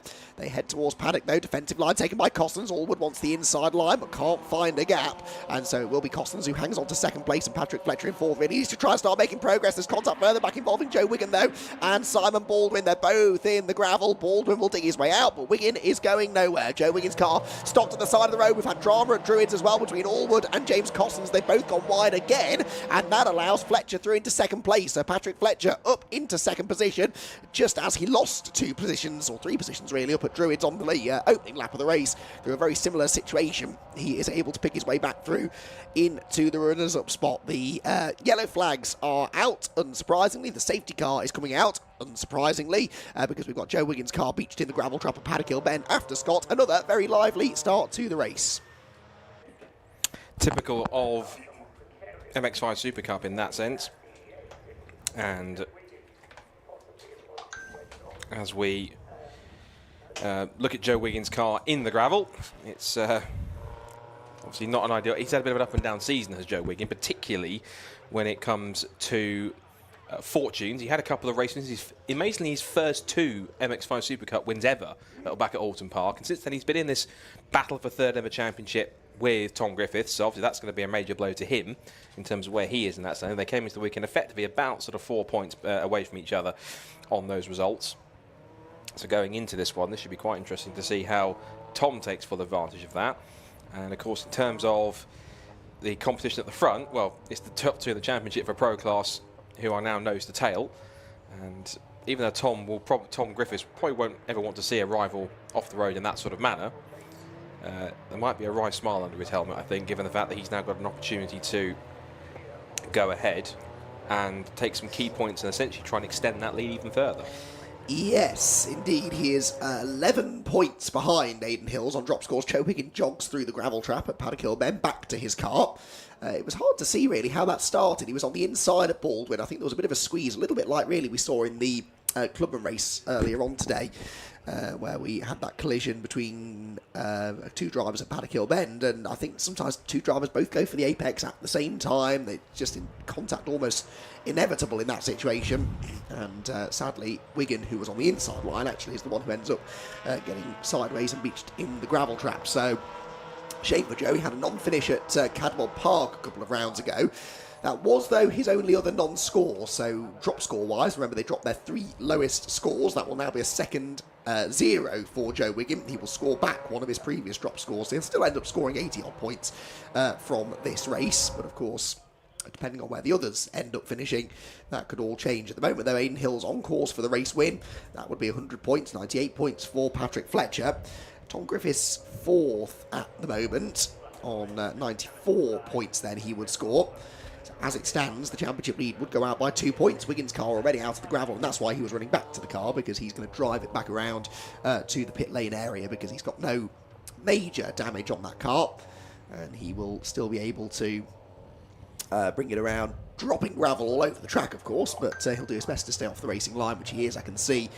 So not to make life too difficult for the rest of the pack when they resume racing. But a very lively opening couple of laps there then, with Fletcher initially getting the best of the starts. Then he got shuffled out wide by Ollie Allwood at Druids on lap 1, dropped down to 4th. That opened the door for Aidan Hills and James Cossins to go through, and then something happened between Allwood and Cossins a lap later at Druids. They both ran almost completely off the racetrack, actually. I don't think we saw that on camera, but I spotted it out of the window, and then swept Patrick Fletcher back into second position. But the two cars at the front of the field, they are the two championship contenders, and it is crucial, absolutely crucial, that Patrick Fletcher finds a way past Aidan Hills here to avoid that championship lead going out and to keep it coming down going into races 2 and 3 tomorrow. Safety car then destined for the pit lane this time. I believe the track is clear, the marshals are all back on post, and we are good to go racing again here at Brands Hatch. And Aidan Hills, as we've seen from him time and time again through the years, has executed a perfect race restart, and he will lead the field by a good few cars lengths to the timing line then, with 14 minutes and 25 seconds remaining. Hills the leader, Fletcher second, defensive line immediately taken by Ollie Allwood against James Cossins. Then I get back to Tom Griffiths, I should say, in 5th position.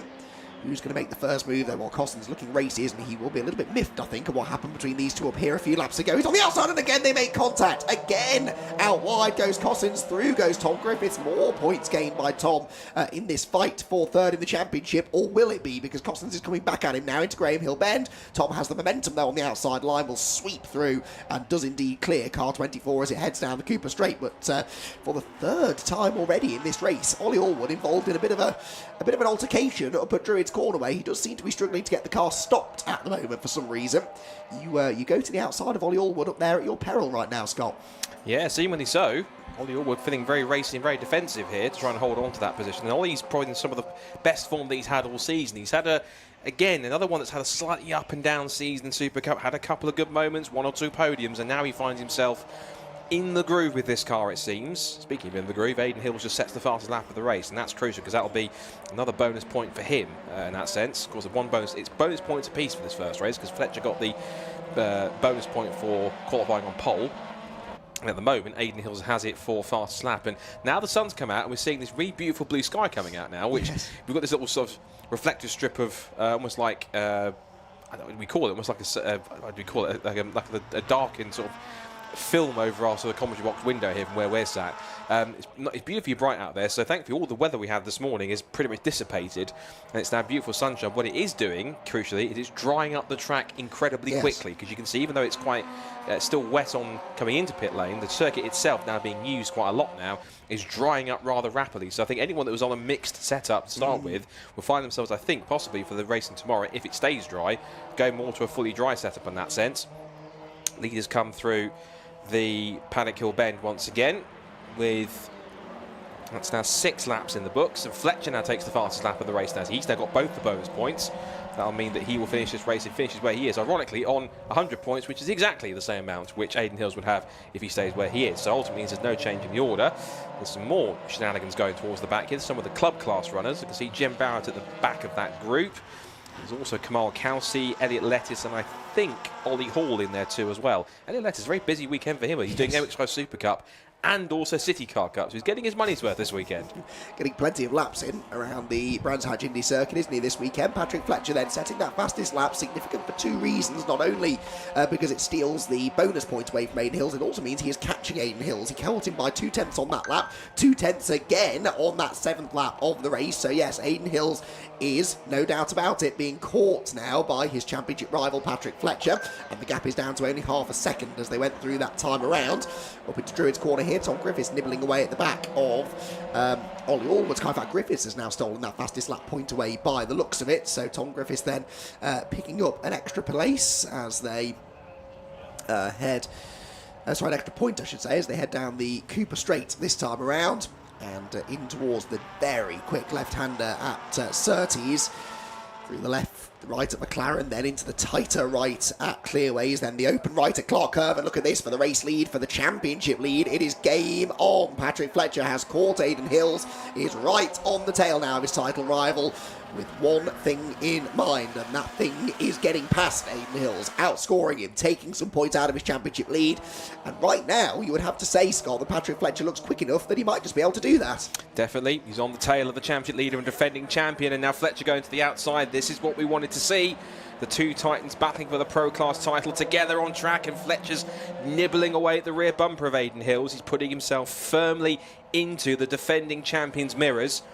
And like I've said so many times, the harder these two fight each other, the easier it's going to be for Ollie Ord and co to come right back into this. You can see Fletcher getting impatient, moving around left and right, trying to put himself into Hills' mirrors, distract as much as possible. And then as soon as that happens, Oliver Orwood and co just arrive on the scene. And now look at this, it's practically, they're all pushing each other. It's a concertina effect out of Clark Curve. And now it's 6 for the lead now. It's Hills, Fletcher, Orwood, Griffiths, Cousins and Will Blackwell Chambers, all in the Pro Class. We should mention the Club Class, which is Will Battaglia leading up in 7th place from Amy Watts and Ollie Hall. Ollie Hall came into the weekend with about a 20-odd point lead over Amy Watts in that class. That's certainly going to take a couple of points away from Ollie Hall, but still not do too much to make that much of an indentation into his lead. And now to 2nd place round the outside. Almost NASCAR style here goes Ollie Orwood round the outside. He has the inside now for Druids, and for the old hairpin. That's done apart. Graham Hill Bend. Graham Hill Bend is what I should have called it. There's so much going on, I almost lost my words. So up towards Surtees again. It's still side by side for 2nd, and Orwood now trying to put himself into a position that Fletcher would prefer he didn't. Trying to hold the inside again. They're still side by side, and Cuz is knocking them, but all saying, can I come and play as well? Because I quite like a podium. He's had another tough start to the season to James Cousins. Started to come good in the last couple of rounds now. He's got the gist of that number 24 car, which I think that's the ex-Richard Amos car by the look of it. Yes, I think it is, yeah. So he's now trying to get to grips with that. But Orwood certainly looking the raciest I've seen him all season so far. Indeed, so all screeching of tyres there. That was Fletcher running wide, I think, but just manages to keep Ollie Orwood behind. Meanwhile, Will Blackwell Chambers gets ahead of Tom Griffiths, and Orwood has again snatched the break, runs wide at Druids, and loses a place to James Costner. So there's something going on with Orwood's car under braking, particularly into Druids, just really struggling to get the car stopped. Another snatch break there. He ran out wide, and through goes James Costner, but that really did not work out well for Patrick Fletcher. I think he was just building up to a move against Aiden Hills and ended up almost losing a place. He defended that 2nd position, but of course now has to catch Hills again. Although he's almost done that. He's almost back with the race leader already as they come through clearways for the 11th time of asking. And has a little bit of a gap back now to James Costner in 3rd. So for now, at least Fletcher free to attack the race leader. But of course, what he really wants to do is get past Aiden Hills and then a few other people to get past Aiden Hills as well. That would really help Patrick Fletcher's championship hopes. He certainly looks the quickest car in this bunch right now, doesn't he? He's on the tail of the race leader and championship leader again. Heads up the inside line up the hill. There's contact between the two of them. And again, they touch into the braking zone. Aiden Hills just gets the car stopped in time. But Patrick Fletcher saw an opportunity on the inside line. The door was closed. And that was near disaster for the title contenders. And the last thing they want to be getting into is each other, because that could only end one way, and that potentially could be not on track, shall we say. That's not how we want the championship to be decided. We want it on the track, clean, fair and exciting to watch. And now it's James Cousins who's now the next adversary for Patrick Fletcher to deal with. 7 minutes to try and hold him off. Also change around because Tom Griffiths has now been shuffled to the back of that queue. And Aiden Hills, last couple of two laps, is hesitant off of clearways and Clark Corner. That's giving Fletcher the incentive to push him down the pit straight. And that's not them working together. That's him saying, look, either get on with it or I'm going to make a pass here. Either way, down towards Paddock Hill Bend. James Cousins ambitiously looks down the outside. And Ollie Orwood just sails around the outside of James Cousins, saying, if you're going to get held up, round the outside I go. He loves going that outside move. Trying to make it work towards Druids this time. Goes for 3rd, goes for 2nd. He's doing it again. Ollie Orwood for about the 2nd or 3rd, second time in 3 laps. Tries to go around the outside. Can't make that work. Now he's still on the inside line to hold the position. Cousins sweeps across and puts him back where he started in the 4th position. Griffiths is up to 5th now, passing Blackwell Chambers. Now they're side by side again for the lead. Up towards Surtees. They touch again. More contact between them up towards the left-hander. Calm down, boys. It might be the championship battle in the final races of the season, but there's no need to get too close for comfort. But this is all being caused by Aiden Hill's apparent lack of pace. He's having to defend so busily here from Fletcher because he knows if he leaves the door open for Fletcher, he will likely lose 3 or 4 positions. That could be absolutely crucial in the championship battle. The back of his car is absolutely battered now because Patrick Fletcher has been taking bites out of it throughout the last few laps. He is so much quicker than Aiden, but just can't quite find a way through. You have to wonder whether maybe Aiden's gone for a slightly wetter setup, and this sun coming out has really not played into his hands because it's dried the track out quite significantly. Maybe Fletcher took the gamble on a drier circuit. His car certainly seems to be working better for now, but Aiden Hills, we've seen this before. He's a master of defensive driving. He is very, very good at fending off a baying pack of MX-5 Super Cup drivers, as he is again here, and he needs to because he can't really afford to start letting them through. Fletcher closes back in again though through Surtees into Clearway's corner. Where can he make a move though that isn't going to leave him vulnerable to attack from the cars behind? That's the question. He's better again off Clearways. Daren't go to the outside though, because he knows that will open the door for James Coslin's behind, so he's got to box clever here, Patrick Fletcher. If a move comes, he better be sure it's going to pay off. It's all about that precision. 5 minutes to go, and now he tries the outside line. Much more grip around the outside. Can he make it stick on the high, wide and handsome line? The answer is almost. They're side by side again. They're literally touching wing mirrors in towards Druids, and Hills will not give it up if he can help it. Out through Druids on the exit.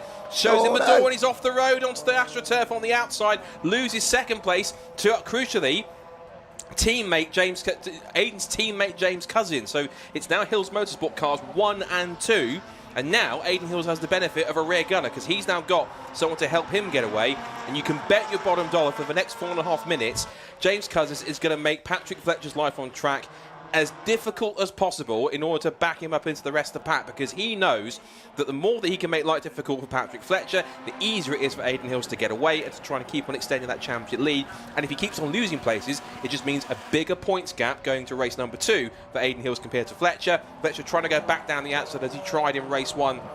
So the previous lap, looks for the undercut, makes it work. He's there on the inside line, and Cousins has to give him the room. And look at the ever-opportunistic Ollie Allwood thinking, there's another position here for me if I play my cards right. Cousins tried to close the door then on Fletcher. There was a tiny bit of contact through the right-hander at Druid's corner. He's on the outside line now into Graham Hill Bend. And Patrick Fletcher, I don't think, will stand his ground, but he tried to. He runs out wide. Allwood up the middle. They are 4 abreast down the back straight. Tom Griffiths on the inside of everybody. Griffiths 2 wheels on the grass. Surely it is going to be Allwood who goes through. Fletcher on the grass as well. Amazingly only loses 1 position, but 4 abreast down the Cooper Straight. For some reason, James Cotson maybe missed a gear coming out of Graham Hill Bend. He lost all of his forward momentum, and it was Ollie Allwood who took advantage. And look who it's benefited the most. Aiden Hills, who's now, he was 3:10, said he's miles ahead up the road now. It was 0.3 of a second across the line last time. It's now 2.1. He's gained almost 2 seconds in that sequence, and that's the worst possible scenario for Patrick Fletcher at this point. He cannot afford to lose any more positions as Will Chambers makes moves, shuffles James Cousins to the back of the queue. Now he's back to 6th position.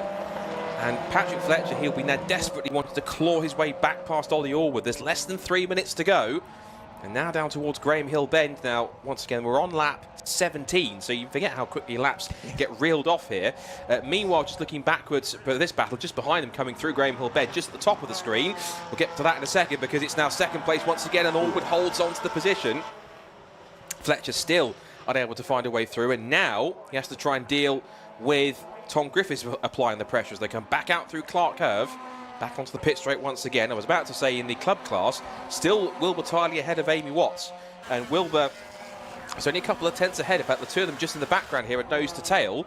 I don't know if Wilbur's going to give Amy a chance to go through, but we'll come back to that in a second because it's back to the battle of a 2nd place between Allwood and Fletcher, and now you can see that Tom Griffiths under pressure from Will Blackwell Chambers in the number 43 machine, and Cousins now goes to the outside line. They love going around the outside at Druids here. That seems to be where all the grip is. There's still some damp patches on the inside. That appears to be where the confidence is for these guys, as Cousins looks back up the inside, holds on to 4th, as Fletcher now again tries to give Allwood the hurry up down Cooper Straight, because he's thinking one thing: I need to get past and I need to get up after Aiden Hills. With about a minute and a half to go, he's really running out of time. I think it's really more damage limitation now for Fletcher, isn't it? Because I don't think he's going to have much chance of chasing down Aiden Hills. He needs to limit the amount of points that Aiden is taking out of him. Neither of them at the moment scoring the fastest lap either, so if potentially he could get past Allwood into some clean air, maybe he will be able to steal that point as well. He's to the outside line now. 2 laps to go. Side by side again. They bang wing mirrors into Paddock Hill Bend, maybe twice actually. As right around the outside goes Fletcher. What a move. Patrick Fletcher, 2nd position. Fantastic driving. He, for me, has the most grip at his disposal at the moment of this lead bunch. He just hasn't been able to utilise it until now, and he's into 2nd position. That might be as good as it gets, but he now needs to try and get his head down, set sail, get away from this group, and maybe try to steal that bonus point away. Remember, if he finishes 2nd with the fastest lap, as we said earlier on, he at least scores the same amount of points as Aidan Hills, but only if he can get that bonus point back. And for context, of course, he got the fastest lap point for the. If he gets that, he'll also get the pole position point from earlier on as well, which means he get an extra 2 bonus points, so it negates any advantage that Hills would have tried to benefit in that sense. On to the final lap then. And the gap as they came across the line last time was 3.1 seconds. This is dreamland for Aidan Hills, taking 1 step closer to a potentially back-to-back Super Cup title. It's been well established. This is one of, not potentially, arguably, the most difficult championship in club racing to win. To win it once, you've got to be good. To win it twice at least, you've got to be incredibly good. But to do it twice in a row, potentially, that's genuinely something quite special. And Aidan Hills has had a dominant run to it as he has done in previous times, but he's had to work for it, and now in the second half of the season, the car's coming good, he's coming good more. He knows what it takes to win this one, and going forward, I've also noticed in the background, there has been a switch between the Patrick Watts Racing teammates. Amy Watts is now ahead of Wilbur Tiley. She's on now course to take her 4th class win of the season. Really good achievement for Amy. She comes through ahead of Wilbur Tiley. But for Patrick Fletcher, all he can do is watch his main rival come to the checkered flag and take victory in race number 1. Yep, it's a familiar winning feeling at his local track for Aidan Hills. He will claim the victory in race number 1 of the weekend for the Mazda MX-5 Super Cup, with Patrick Fletcher coming home in 2nd position, Ollie Allwood 3rd, and James Cossins in 4th place. Tom Griffiths and Will Blackwell Chambers complete that leading group, with Amy Watts, as Scott quite rightly pointed out, claiming the victory in the club class. Masters victory for Ollie Allwood. Still taking a bit to get used to calling Ollie Allwood a Masters driver, to be honest, but you forget how long he's been around in British motor racing. I won't tell everyone about the slightly embarrassing moment he had in the paddock yesterday either, at least not right now. But yes, he is certainly out on track, managing to stay out of trouble, and 3rd position for him, but a Masters class win. And in the club class, the Masters win goes the way of the number 5 machine, which is Jim Barrett. So Jim Barrett picking up the Club Masters class victory, but a crucial win that for Aidan Hills. Aidan Hills will take the 100 points for the win. Patrick Fletcher comes home in 2nd position, did not manage the fastest lap, so he is outscored by Aidan by a single point in that race. Ollie Allwood comes home in 3rd, ahead of James Cossins and Tom Griffiths. Will Blackwell Chambers 6th. Amy Watts in 7th, wins the club class after that late change of position between herself and her teammate, Patrick Watts Racing, Wilbur Tiley. Ollie Hall in 9th position, and Kamal Khalsi completes the top 10. They are also club drivers, all rounding out the back end of the top 10. Elliot Lettis, 11th, ahead of George Grant, who we heard from before. Jim Barrett, the club winner, Club Masters winner, I should say, ahead of Clyde Powells. Again, those two both in the same sort of sub-class with Bruce Robinson as well. Alex Jones in 16th place. 17th, Martin Whitehouse. 18th, well, in fact, a non-finisher was Simon Baldwin. And Joe Wiggin, as we know, we lost into the Paddock Hill Bend gravel trap early doors. That brought about that early safety car period, which we discussed earlier on. So, points-wise, I reckon it's now 12 points the advantage for Aidan Hills as he celebrates yet another victory in the Mazda MX-5 Super Cup. Let's hear from him now with Richard. Thank you very much, guys. We don't have anybody here yet, but what we can do is this is my favourite thing, making Laura walk backwards with the camera. Sorry, Laura, I'm only joking. Towards Parc Fermé. What's going to happen here? The car's going to Parc Fermé because we're in last round, and as Alex Jones goes past, so we will. The drivers are going to be grabbed from Parc Fermé, where they are now, and brought around. So we'll be looking for Aidan Hills first of all. Obviously, Aidan Hills the winner, Patrick Fletcher 2nd, Oliver Allwood taking that. Aidan's not even got his crash helmet off yet. Come on, Aidan. Get that crash helmet, well done. Can we get you down to the Brscc branding? And just to remind everybody of our wonderful organising club. So, John Higgins. Hello, JJ, how are you? Nice to see you. How are you? Good to see you. And here we go. This is where the juggling comes in, because you've got bottles of bubbly, winners, hats, everything else. Engineers coming and chat to you as well, and friends, not just engineers, great friends as well. There's Dad. There we go. And I'll be honest, I'd rather see that than than talk to me, really, on camera. Let's have a quick word. Get yourself a drink, Aidan. He's all right. Aidan, that was interesting, wasn't it? When they started squabbling, did you breathe a sigh of relief? Yeah, it was a hard race, really aggressive, but didn't expect anything else. You know, when you're racing for a championship with 3 races to go and it's tight, it was, yeah, it was great. It was great. I got not the best actual initial launch off the start, but I saw obviously on the green flag lap there's loads of water on the inside into Druids, and Ollie's gone to the inside and obviously broke on the wet patch, and let's bring both of them wide. So I just backed off a little bit in to get the exit, and thankfully I got in the lead on the exit, and yeah, then it was just about controlling the race. You know, I didn't really need to go and do anything stupid. Once I was in the lead, it's hard to overtake round here, so I was pretty confident I was going to win the race. And yeah, just did what I needed to do, really. 5 on the bounce? I think yeah, I think it is actually. Yeah, I wasn't even thinking about that. I was more thinking about the points. But yeah, two races to go. Massive thanks to everyone at Hills Motorsport, everyone, all my family, and everyone who's involved. It's yeah. Hopefully we can bring it home tomorrow. I think Dad was saying yesterday you needed pole position, win and fastest lap. And James, you got to talk to your teammate. Your man got fastest lap. Yeah, well, to be fair, at the time Patch had it, so James actually done me a favour. At one point, yeah, basically I needed to outscore him by a few more points than that, and with his pole position point, it brings it a bit closer. So it's all to play for tomorrow still, and yeah, let's have some fun. Have a nice evening. We'll see you tomorrow. Cheers, mate. See you later. Aidan, well done, Crane. So Patrick Fletcher in P2. Let's go grab a quick one. I think we've got a bit of clearing up to do. So. Lovely to see you. How are you doing? Yeah, it's good. How are you? I'm very well, thank you for asking. This is about you, not about me. What a tough race, and could have done without the squabbling, couldn't you, really? Yeah, well, I got the start, got the jump, got into P1, and then I left the door open for Ollie into T2 into Druids, and that sort of put me on the back foot. And then Aidan had track position, and he did what I would have done if I was leading the championship. I've been backing everyone up, so I was getting up my arse, and Aidan wasn't getting on the throttle. So it was a couple of smashes, but you know that's all part of racing, and we've had a good year. We've had a couple of DNFs, and that sort of changed the fate of the championship. But you know that's racing. And today I just want to thank my team. They've built me a brilliant car. It's been so quick all year, wet, dry, many of pole positions. We had more poles last year, I think, but this year, you know, we're still super competitive on the pole positions, plenty of wins. So just thank you to the team. I'm going to say Andy McEwen said, and I agree with him, it's got to be one of the toughest championships in British motorsport. Yeah, so I'm sure if you ask like Aidan and myself, like we've got probably, like I've got myself, I think I've got something like 5 championships since I was 20 years old, and I've come into this, and I just can't quite get a rub of the green, can't quite get that championship win, but that's racing. But it's still another day. Yeah, mathematically it's still possible. I was glad I put it on pole. Today could have gone completely different because I actually felt like I had a lot more pace than Aidan in the race, but I got had, and yeah, I done myself, and yeah, that was it really. It's a mega now. I know people are never happy with P2, but a mega year for you.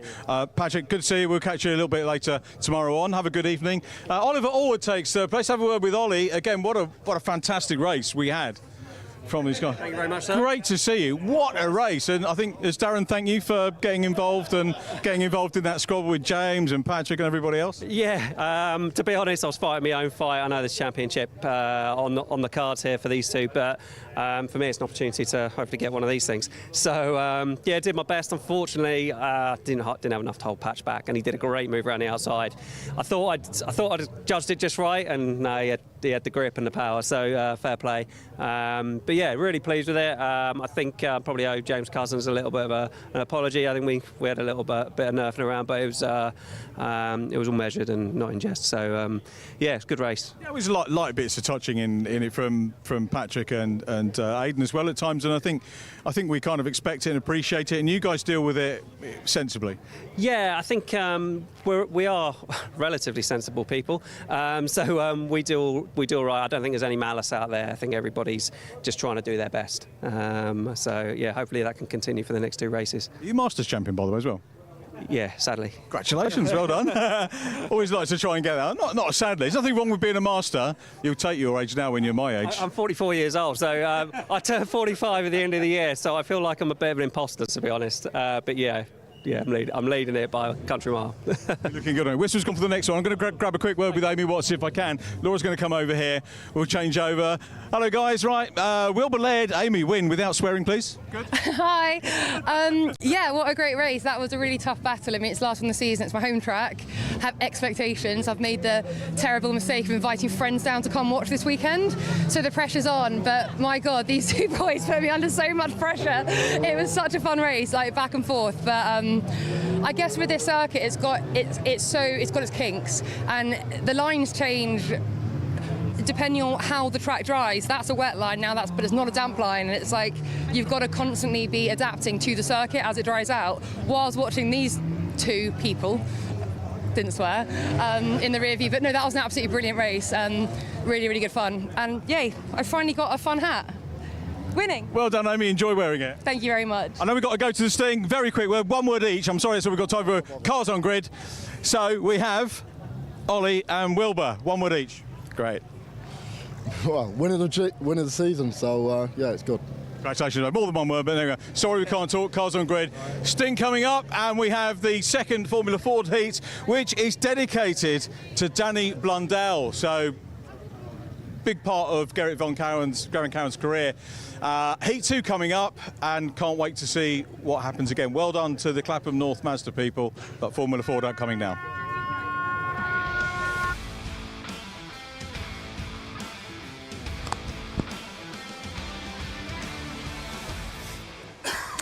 Thank you very much, Richard. We are heading into Heat 2, as he rightfully said, which of the Garrett Van Kouwen Anniversary Formula Ford Festival for 2024, which is, of course, dedicated to Danny Blundell. Danny was a team owner, according to the anecdote here, with a huge heart, determinedly supportive of those with genuine talent and ambition. And Garrett said of Danny Blundell, he was part of the Fleet Ray Racing team, was owned and set up by Danny for his son Mark. And Danny was a great help, supportive, generous, supplying a truck and paying all his entry fees, even letting him stay out of his motels free of charge, which is quite gracious. So no wonder he's having Heat 2 dedicated to him. Here's the grid then. So Tom Hawkins, who incredibly is shown the Super Classic cars have got some pace on them, starting this heat from pole position in very different conditions than we had this morning for qualifying. Alongside him on the front row of the grid is Luke Cooper. He was very prominent in won last year's first heat and was in the mix all the way until he got in the mix for a top 4 finish. He then is on the front row of the grid. He'll be ahead of Chris Middlehurst. Has got to be determined to get a festival victory. He was last year's Walter Hayes Trophy winner. He's been on the podium in the Grand Final twice. Surely, possibly, this could be his year. Morgan Quinn, who's this year's United Formula Ford champion, he will start on the second row alongside, also for Team Dolan. Then all its Ammonite Motorsport third row with Anthony Amato ahead of Hugh Esterson, brother of 2022 winner Max. Fourth row of the grid is former winner Joey Foster, three-time festival winner, ahead of Ben Cochran in the fourth row of the grid. Chris Acton and Ben Powney then come next from Alex Ames and Drew Cameron. And they were great to see back in 13th place, two-time Kent Festival winner Gavin Wills back in 1994 and 2005. He's in a 2000 Van Diemen, which is the same kind of car that he drove to victory in that Kent Festival in 2005. He's alongside none other than Brscc chairman of Formula Ford enthusiast Peter Daly. He starts in 14th place on the grid. He's ahead of Richard Higgins, last year's historic final winner. He's looking to try and go for 2 for 2 if he can. He's alongside Leanne McShane, I think having one of her first outings in a Furman chassis, so watch out for her from 16th on the grid. Then Oliver Buckton and Sigbjorn Malem, ahead of Tim Fitzgerald and Matthew Sturmer. And then right at the back of the grid is Colin Williams, Jonathan Nash and Ian Jerry to round out the 23 contenders for Heat 2 of the Garrett Van Kouwen Anniversary Formula Ford Festival, dedicated to Danny Blundell.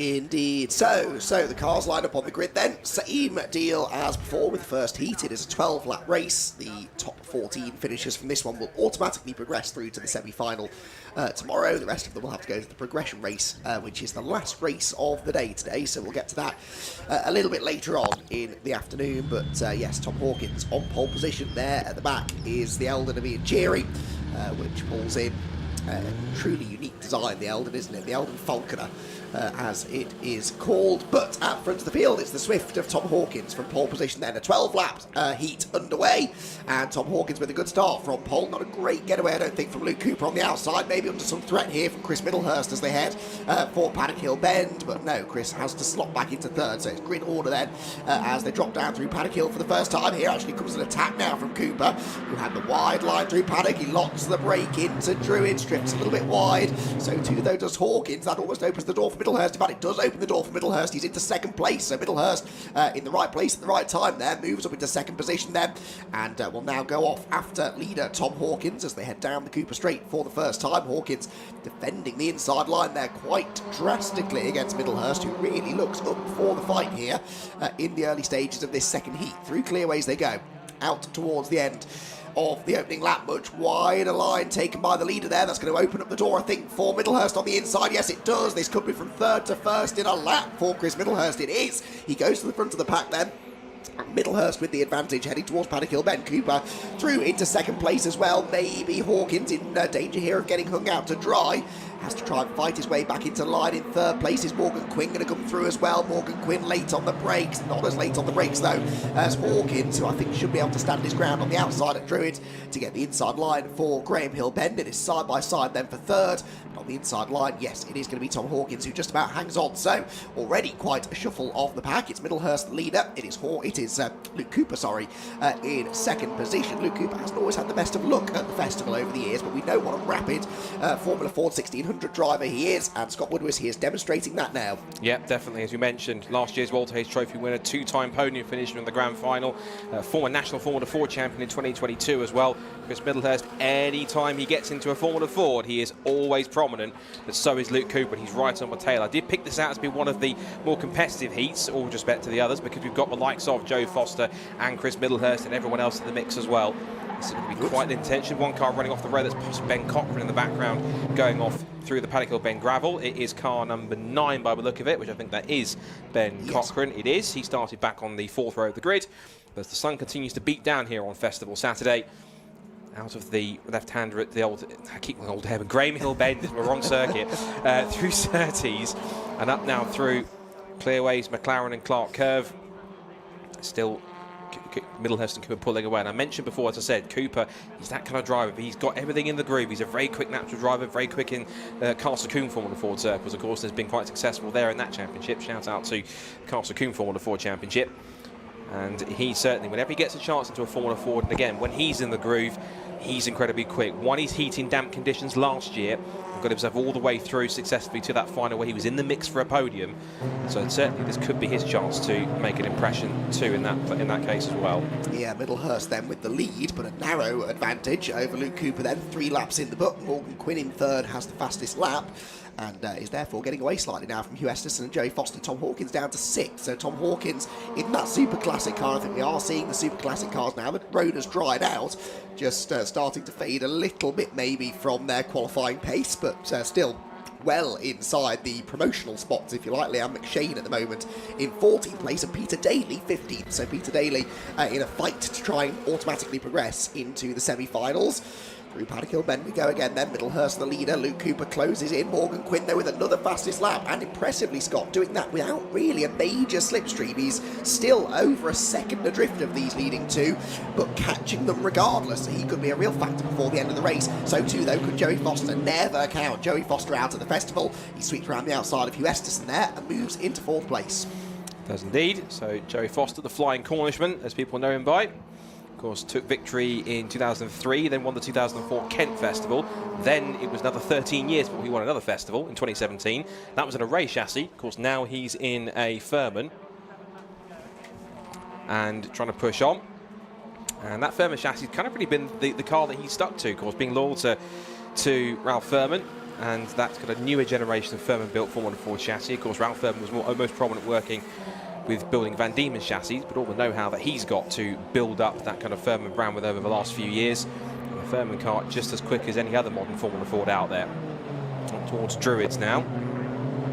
In the way through, Morgan Quinn again bringing that gap down to just a fraction over a second. Morgan Quinn, the United Formula Ford champion from this year, 2-time winner at Donington Park and Castle Coombe. The Brands Hatch rounds, it was Jason Smith and Andrew Rackstraw took victories there. Same, we haven't got Andrew Rackstraw here, but in terms of the victories that Morgan's taken, of course, certainly showing his prowess, and of course any runs he would have had at Brands Hatch would have had him nicely set up for the festival too. So again, not had much of a toe to get up towards them. Now he is in the mix. He'd get even closer as we come towards half distance.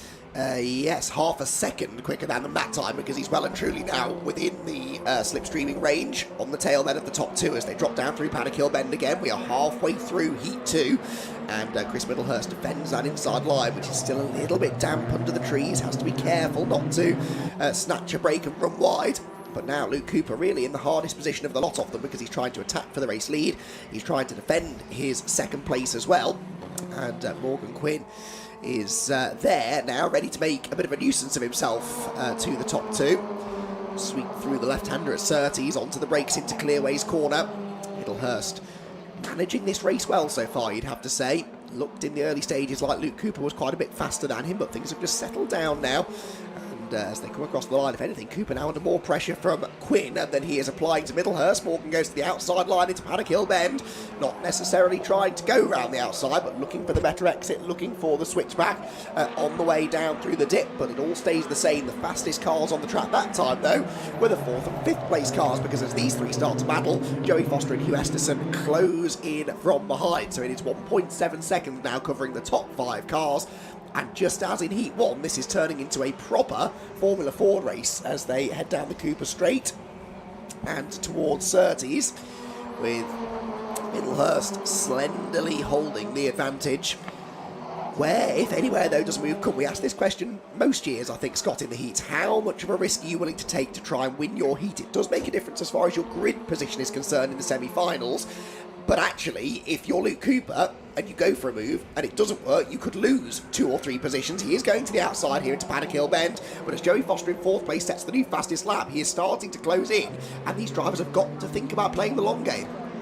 You try to tell that to Formula 4 drivers at the festival. They're not necessarily going to pay attention to that too much. And just Joe Foster arrives around the outside, right on the tail of this top 3. It's now become a quartet for the lead, and also trying to join in too. Just behind them is Hugh Esterson, of course. Hugh, the brother of Max, of course, who won in 2022, which is that unfortunate early rain-halted festival win. But still, in the record books, Max Esterson counts that as a victory. So he will now want to hopefully see his brother Hugh, if he's watching, try and push forwards. And he's apparently been one of the ones to watch, I've been told from sources within the assembly area I was talking, particularly one Alan Bowles apparently looking quite quick. Oh, really? So he's said one to keep an eye on. Down the pit straight and towards back to Paddock Hill Bend again. Middlehurst still in the mix. Still pushing on up towards the hill now. It's now Cooper going slightly more defensive rather than attacking Middlehurst. Morgan Quinn just creeps out to have a look on the inside line, put himself into Cooper's mirrors, because he knows that he's putting Cooper into a Team Dolan sandwich here. And Foster also looking pretty racy, just having a very quick glance up the inside again to try and distract Morgan as they come back out of Graham Hill Bend, now down the straight towards Surtees. Coming towards the end of this second heat. These heats give us a small inkling as to what to expect, the people to expect towards the front. We saw that in Heat 1 with the likes of Jordan Kelly and Darwin Smith and others who are in the mix as well with Tom Nippers. It was like this quintet of cars we've got at the front here are the next 5 cars we need to watch for going forward into tomorrow's semi-finals in terms of how they're distributed, because certainly they're setting the pace with 2 laps to go. And here, well, Cooper actually having a little look on the inside, heading up Hillwood Hill, couldn't quite find a way through there, but yeah, it looks like being a competitive festival, doesn't it? Neither heats so far have been dominated by one particular driver, so that certainly bodes well. Remember, the quicker your heat is as well, that makes a bit of a difference then as to which semi-final you're in and where you start in the semi-final. This would almost certainly be a quicker heat than the heat earlier on today, so that bodes well for Chris Middlehurst, who has now just over a lap to go here in this second heat of the day to try and fend off Luke Cooper. Morgan Quinn and Joey Foster part of this lead group as well. Out of Clark Curve they go. And on to the final lap of the race then. Absolutely nose to tail. A brilliant, iconic shot as they fan out under braking into Paddock Hill Bend. But the positions stay unchanged for now. Through the right-hander, down the hill. And Luke Cooper, I think, might have sort of settled for second place here. If an opportunity presents itself, I'm sure he'll have a go. But he does not want to lose second position here in the final moments of this heat. Down the hill, through Graham Hill Bend. And Luke Cooper just needs to try and make sure he keeps Morgan Quinn at arm's length, which so far he is doing through the left-hander at Surtees. And 2 more corners to go. Defensive line taken by Middlehurst. Actually, that stacks everybody up. It almost caught a bit of contact there between Morgan Quinn and Luke Cooper. In the end, though, no major dramas. Off the final corner they will go, and they head to the checkered flag, where Chris Middlehurst is going to pick up the victory in heat number 2 here at the 2024 Formula Ford Festival. Second place for Luke Cooper, third Morgan Quinn, and Joey Foster in fourth, with Hugh Esterson in the end a slightly distant and lonely fifth position. Then the rest of them streaming through behind. Tom Hawkins got ahead of Anthony Amato on the final lap, I think. Ben Powney 8th. Chris Acton should come through in 9th, which he does, and Drew Cameron completes the top 10. But Chris Middlehurst with a well-judged victory and a very well, I think he managed the pressure well. Hard to say who was the quickest in that race, really. Morgan Quinn certainly was putting in some quick laps midway through the race, but it doesn't really matter. If you've got the track position and you're able to defend it, that is a big thing, especially around a track like this. As soon as you open the door, as soon as you run the risk of losing one place, you run the risk of losing several positions. And Chris Middlehurst, experienced enough now, Formula Ford racer, didn't put a foot wrong, did not let the pressure get to him, and he was able to come across the line a race winner in heat number 2.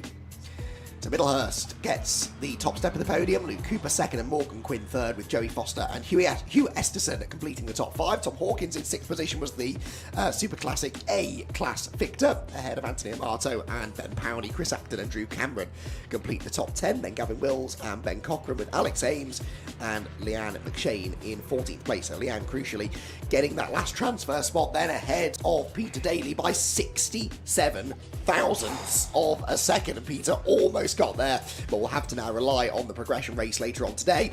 Oh, hang on, no, that's changed, because someone, I think, had a dodgy transponder and has been reinstated ahead of them, so it doesn't matter. Leanne McShane and Peter Daly will both be in the progression race later on. Colin Williams was 17th ahead of Oliver Buckton, Matt Sturmer, Tim Fitzgerald, Jonathan Nash. Seymour Milam was a lap down, and Ian Geary, I think, retired, or had a pit visit, got back out, but finished in the end 5 laps down. Yeah, looks like the last transfer spot, in fact, actually went to Alex Ames, in fact, in car 21. So he's the last person that made it through. So whilst the rest of the paddock trundles back to the Parc Ferme area to try and consider their fate for the progression race later on, let's head down back to the top of the pit lane for our top 3 from Heat 2, dedicated to Danny Blundell from the Formula Ford Festival 2024. And Richard is with them now in pit lane. Down with Chris Middlehurst, Luke Cooper and Morgan Quinn. Chris, congratulations. Very well done. Let's get you over to the Brscc podium as well. Well done, guys. Hopefully we'll get to have a catch-up with you. And we've got Ed and Martin Van Kouwen, which is Garrett's brothers, here today. Come on, guys, let's get you over. And we'd like you to do the presentations for us as well. We've got the trophies there. Not quite ready yet. So, Martin. Hello. Ed, lovely to see you. I'm going to grab a quick word with Chris Middlehurst as well. They'll give you the spoils in a minute, Chris, but thank you guys for coming down. That was a little bit more straightforward, that heat. Yeah, it was really. I mean, trying to break the toe behind was quite hard, really. I mean, you can defend here pretty easily, really, to be fair. It's just kind of getting the exits out the corners to make sure you're not vulnerable on the next straight, really. But, yeah, maybe ultimate pace not quite there then. But then again, it is supposed to be rain tomorrow, so... you know, who knows what could happen, but yeah, feel good. Obviously, great to get a heat win there. That's how Garrett started his 40 years ago. I was watching on the banks over there. You probably weren't born then.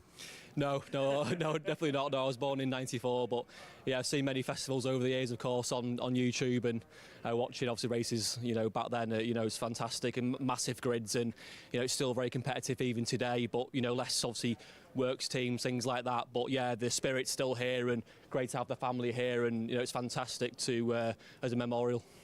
Brilliant, Chris. Let's get you the spoils of victory. Ed and Martin will do the business. We've got Alan Bowles here as well from the Brscc Super Classic Championship to hand over the spoils of victory. And wonderful to have so many of Garrett's friends and family. He's got so many friends in the paddock as well. I'm going to whiz over and have a quick word. Guys, thank you very much indeed for coming. The family... very friendly. I wish I'd met Garrett. He was here a number of years when I was working, but I never got the chance to say hello to him. But any special memories? 84, yeah, special. And I can't remember now. It looks the same. It's very nice to be here after 40 years.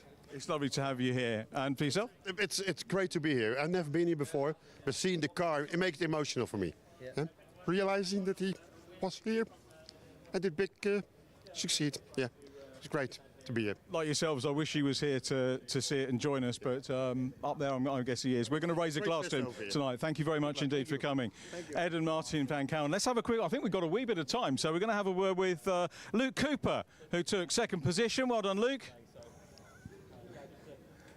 Congratulations, we'll get you by the Brscc branding just to keep everything in order. A quieter race than Heat 1, which I'm guessing you probably had a look at if you had time, because the races are staggered, aren't they? Yeah, so it's good that you actually get a chance to watch the other races. But yeah, that one was a bit eventful on the first lap, trying to go for the lead. But after that, Chris drove really well, and it was never really a chance for me to get past them. I mean, is there an element, Andy McEwen was saying on commentary, is an element of maybe just, you know, this isn't the stage to go for a move because you can wind up in the progression race later on, which is not what you want. Yeah, so you always have that kind of hint more of kind of try to be a little bit more safe in the heats when you know that you've got a semi-final and a final, you've got to still be in it for then. If the opportunity was there, I definitely would have gone for it, but I never really quite got close enough. The only chance I really had was on the outside of paddock, but I never really got fully alongside to try and make that stick. Of course, different drivers in the mix when we get into the semi-finals. I think yours was the quicker of the two semis. The track pretty much dry now, so probably going to be on the inside of the second row, I'm guessing, for your semi? Yeah, it will depend what happens with the final one, whether that has a safety car. Or I imagine it will probably be a little bit quicker as the track continues to get more rubber down and a bit faster. But yeah, we'll see tomorrow. But that's it for you today, isn't it? You get to watch the other heats, watch the progression race, and I guess that's what you'll do. Yeah, have a bit of a relax and enjoy the racing. Nice one, Luke. We hope you enjoy it. We've enjoyed having a chat with you. Thanks very much. Luke Cooper in P2. And Morgan Quinn taking third place. Let's grab a quick word with Morgan. Good to see you, mate. Well done. We'll just get you on the spot here and have a chat. Again, as I said to Chris and Luke, fairly quiet race, but are you happy with P3? Yeah, we got held up a bit at the start. I think if I was close to them at the start, I might have had a few more laps to get past at least one of them, but that's how it goes. And the team are busy, aren't they, this weekend? Oh, Jesus, yeah. seven cars, so they're all over the place at the minute. I think there's panic trying to get them ready even for the next heat. Is that right? Yeah, so... oh no, they do a really good job all the time, every week. Even if they're running one car like me last time out in Snedden, or running 7 cars, they're just as good. So. Obviously, the festival is something we always look forward to and get excited about, this end of season stuff. But what's a normal season like for you these days? Yeah, this event has a really good atmosphere behind it. The other events are still good, but they don't have that kind of atmosphere. Like, it was 65 entries. Now we did have a grid here, full grid here in Brands for one of our championships, 32 cars, but still not this atmosphere. It's great, isn't it? The knockout phase is fantastic. The build-up to the event is great. And again, like Chris, you probably won't remember, Garrett, but a great winner of a championship which has such a tradition of drivers going to all senior levels of motorsport. Yeah, I am well too young. I'm born 2000, so I'm only 24. I wouldn't remember that. But yeah, no, it's a great event. I love this place. I think everyone loves this place, and it's a great host to the event. So as a youngster at 24, we've got the Young Driver Award that Garrett and his family has been put up in Garrett's memory. So you're actually eligible for that as well as the overall award. So you could potentially get a clean sweep. Yeah. Well, hopefully that would be brilliant. You never know what happens tomorrow. Maybe that might happen. Hopefully. Fingers crossed for you, Morgan. Absolute pleasure to see you. Well done. We'll see you tomorrow for the semi-final. Which one we don't know yet, because it's sorted out, as you'll have heard from Andy and Scott, from the fastest semi-final gets the pole position side and so on and so forth. So we've got that very much to look forward to.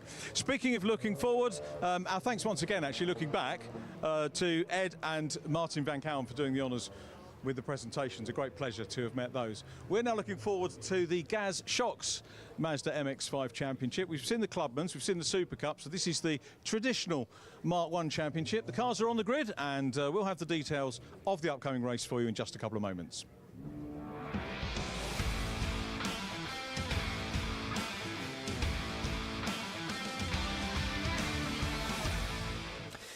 Thanks, Richard. Yes, cars on the grid then ahead of a really crucial race this in the Gaz Shocks Mazda MX-5 Championship. 3 races to go, 4 drivers fighting for a championship, and remarkably just 13 points between them coming into this final round of the season, and nothing between the top 2 in the championship, Adam Sparrow and Tom Langford, with those 2 tied on points. But it was a great qualifying session for Tom Langford. He managed to start to take the pole position time, the fastest time of the session. Adam Sparrow, his big rival for the championship, will be starting directly behind him, third on the grid with the impressive Neil Chisnell between them. But it was a very wet qualifying session that sort of, I wouldn't say started to dry out over the course of the 20 minutes, but certainly a lot of the standing water swept away in the first 10 minutes, and actually, ironically, that made the track slower for the second half of the session, and so all of the quick times really came early doors. Now, though, a bone-dry track, who's got the setup right, who's going to be quick in the dry, who is ready and willing to get their elbows out and get the job done. The championship situation then, Adam Sparrow and Tom Langford tied on points after drop scores. Jack Noller is then 11 points further back in third, and he is 2 points ahead of Luke Pullen. So 4 of them, as I said, covered by just 13 points. Anyone could win it, really. Drop scores wise, well, you drop your 3 worst scores for Tom Langford. That's not great news because he missed Croft a couple of events ago, so he's already used up his 3 drop scores. If he were to have a bad race today, or indeed tomorrow, then that would have to count towards his championship total. As far as the others are concerned, well, Jack Noller's had his fair share of misfortune over the course of the year. 1 non-finish at Cadwell Park, a couple of finishes outside the top 5 as well earlier on in the season that he'll be dropping. Luke Pullen had that spectacular issue at Silverstone at the start of the year. His wheel fell off whilst he was in the lead battle, so that was a non-finish. His only non-finish, actually, of the year in 2024, but he's had a few other races where he's just missed out on finishing inside the top 5 as well. By far the most consistent of them all, though, has been Adam Sparrow. Adam Sparrow, I think I am right in saying, has finished top 5 in every race this season so far. He had a 5th place finish at Snetterton, another one at Alton Park a round later, and I think his next worst finish is a 4th place somewhere along the line. Oh no, Tellerlie had that bad race at Croft, didn't he, where he finished in 8th position. The middle of the 3 races at Croft, so he's dropping an 8th and 2 5th places, and that is, I think I'm right, is more points than any of his 3 other championship rivals. 100 points for the win, 98 for second, 96 for third. It's 2 points per position, and a bonus point for the fastest lap. They don't do bonus points for pole position in this championship, interestingly, but they do in the Super Cup, just to confuse you. So it's just the bonus point for the fastest lap. As far as the championship contenders are concerned, a bit of a mixed bag, really. Langford on pole, Sparrow third. It didn't really go that well for Luke Pullen or Jack Noller. Luke Pullen only 8th, and Jack Noller all the way down in 16th place, but the team had to fit a new engine in that car overnight after his original one went bang yesterday, so he hadn't really run that engine in before the qualifying session earlier on today. Red lights very quickly go out. We're away and racing then in the first race of the weekend in the Gas Shocks Mazda MX-5 Championship, and immediately Adam Sparrow is on the tail of his championship rival because he's cleared Neil Chisnell, so Sparrow up into 2nd position then, and as they round Paddock Hill Bend for the first time, it is Langford from Sparrow from Chisnell the top 3. Ewan Thomas, I think that is, with 4th place, and Sparrow already nibbling away at the rear bumper of Tom Langford into Druids. That allows Chisnell to sail round the outside. Luke Pullen, I think, has gained a position or so further back as well. And as they round Druids and drop down the hill, Chisnell, look, is back in between the title contenders. So Neil Chisnell back into 2nd place. So Adam Sparrow briefly was up there challenging for the lead. That didn't really quite go to plan. Ewan Thomas now moves up alongside as well. Thomas, one of a handful of guest drivers running towards the front of the field in this one. We'll maybe cover that in more detail later on, but that means he doesn't score championship points as Pullen launches up the inside into Clearway's corner. And Luke Pullen, whose pace seemed to desert him really in qualifying earlier on today, immediately rolling his sleeves up and getting stuck in, slips up the inside there of the 478 of Stephen Bartlett, who is another one of those guest drivers not scoring points. Adam Sparrow up the inside of Chisnell for 2nd position, then slips through. The order is Langford, Sparrow, Chisnell, Ewan Thomas, Luke Pullen with a great start into 5th, Steve Bartlett 6th, Dawkins 7th, Tim Dorr, Harry Storer and Jake Pace complete the top 10, whilst Jack Noller has picked up 2 positions from where he started 16th on the grid. He was 14th at the conclusion of lap 1, and I think about to pick up another couple of places there from 2 cars that ran wide in front of him at Druids Corner. So down through Graham Hill Bend they head then, and Tom Langford with this lead over Sparrow. Sparrow's car with a bit of deranged front bodywork. Now, that might be from the touch that he had with Langford at the start of the race. It may, though, be from his altercation with a tyre barrier yesterday when his brakes failed. Oh, there's contact, though, and that was near drama for Pullen. Through around goes Chisnell. I think it was Ewan Thomas with whom he tangled, and Pullen just about avoided T-boning the number 8 car, which is sat in the middle of the road. That is not a good place to be stuck, but Pullen did come through that in 3rd place, would you believe? The top 2, though, having now pulled away. I think there has been, I'm afraid, a secondary collision up at Clearways. Yes, there has, and this is going to be at the very least a safety car, maybe a red flag. We'll have to wait and see, but Langford, Sparrow pulling 3 of the title contenders. Scott running 1, 2, 3. Yep, and that's kind of where they want to be to make that happen. The only one that's kind of out of position is Jack Noller, back in 8th place, just behind Chris Dawkins, who's getting his double dose this weekend.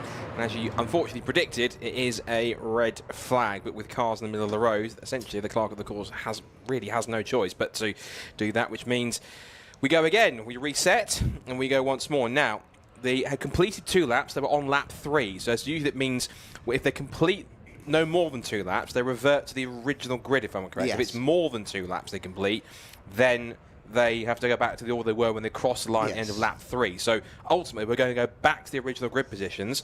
What it does mean is Thomas Langford gets back onto pole position. Adam Sparrow has to start back in 3rd place. And frustratingly for both Luke Pullen and Jack Noller, all that hard work in the first 2 laps, gone. They're going to have to restart from 8th place for Luke Pullen. And unfortunately, 16th for Jack Noller, which is, I think, we don't need me to tell him, that's not where he wants to be back again. He was making good progress in 2 laps to make up 8 spots. Have all that hard work eradicated, it's just motor racing.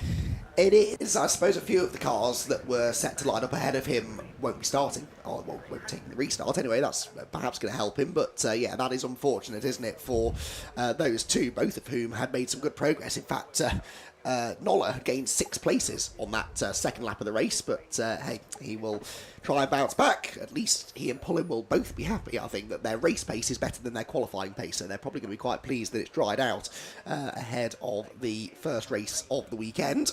So the red flag's out then, the cars will be regridded onto the start-finish line. In, as we say, we believe, original grid order. Wait and see, the marshal's waiting to receive them, and it will not affect Tom Langford. He was the leader anyway. Of course, Neil Chisnell, though, who was tapped sideways, he won't be there to take the restarted race, and that's 1 car gone already. Not sure who else it is we've lost out of that lead group, though, through that altercation up at Clearways Corner. But we'll piece it together, I suppose, as they roll down onto their grid positions. Of course, anything that happened in that first part of the race now disappears, so I don't know who did have the fastest lap early doors. It would likely have changed anyway later on, but that fastest lap no longer counts towards anything. It is all down to what happens upon the restart of the race as and when we get it. Did Ewan Thomas's car make it through all of that? Because I think it was Ewan who got into Neil Chisnell. Yes, Thomas's car is there. Remember, he's an AB Motorsport driver.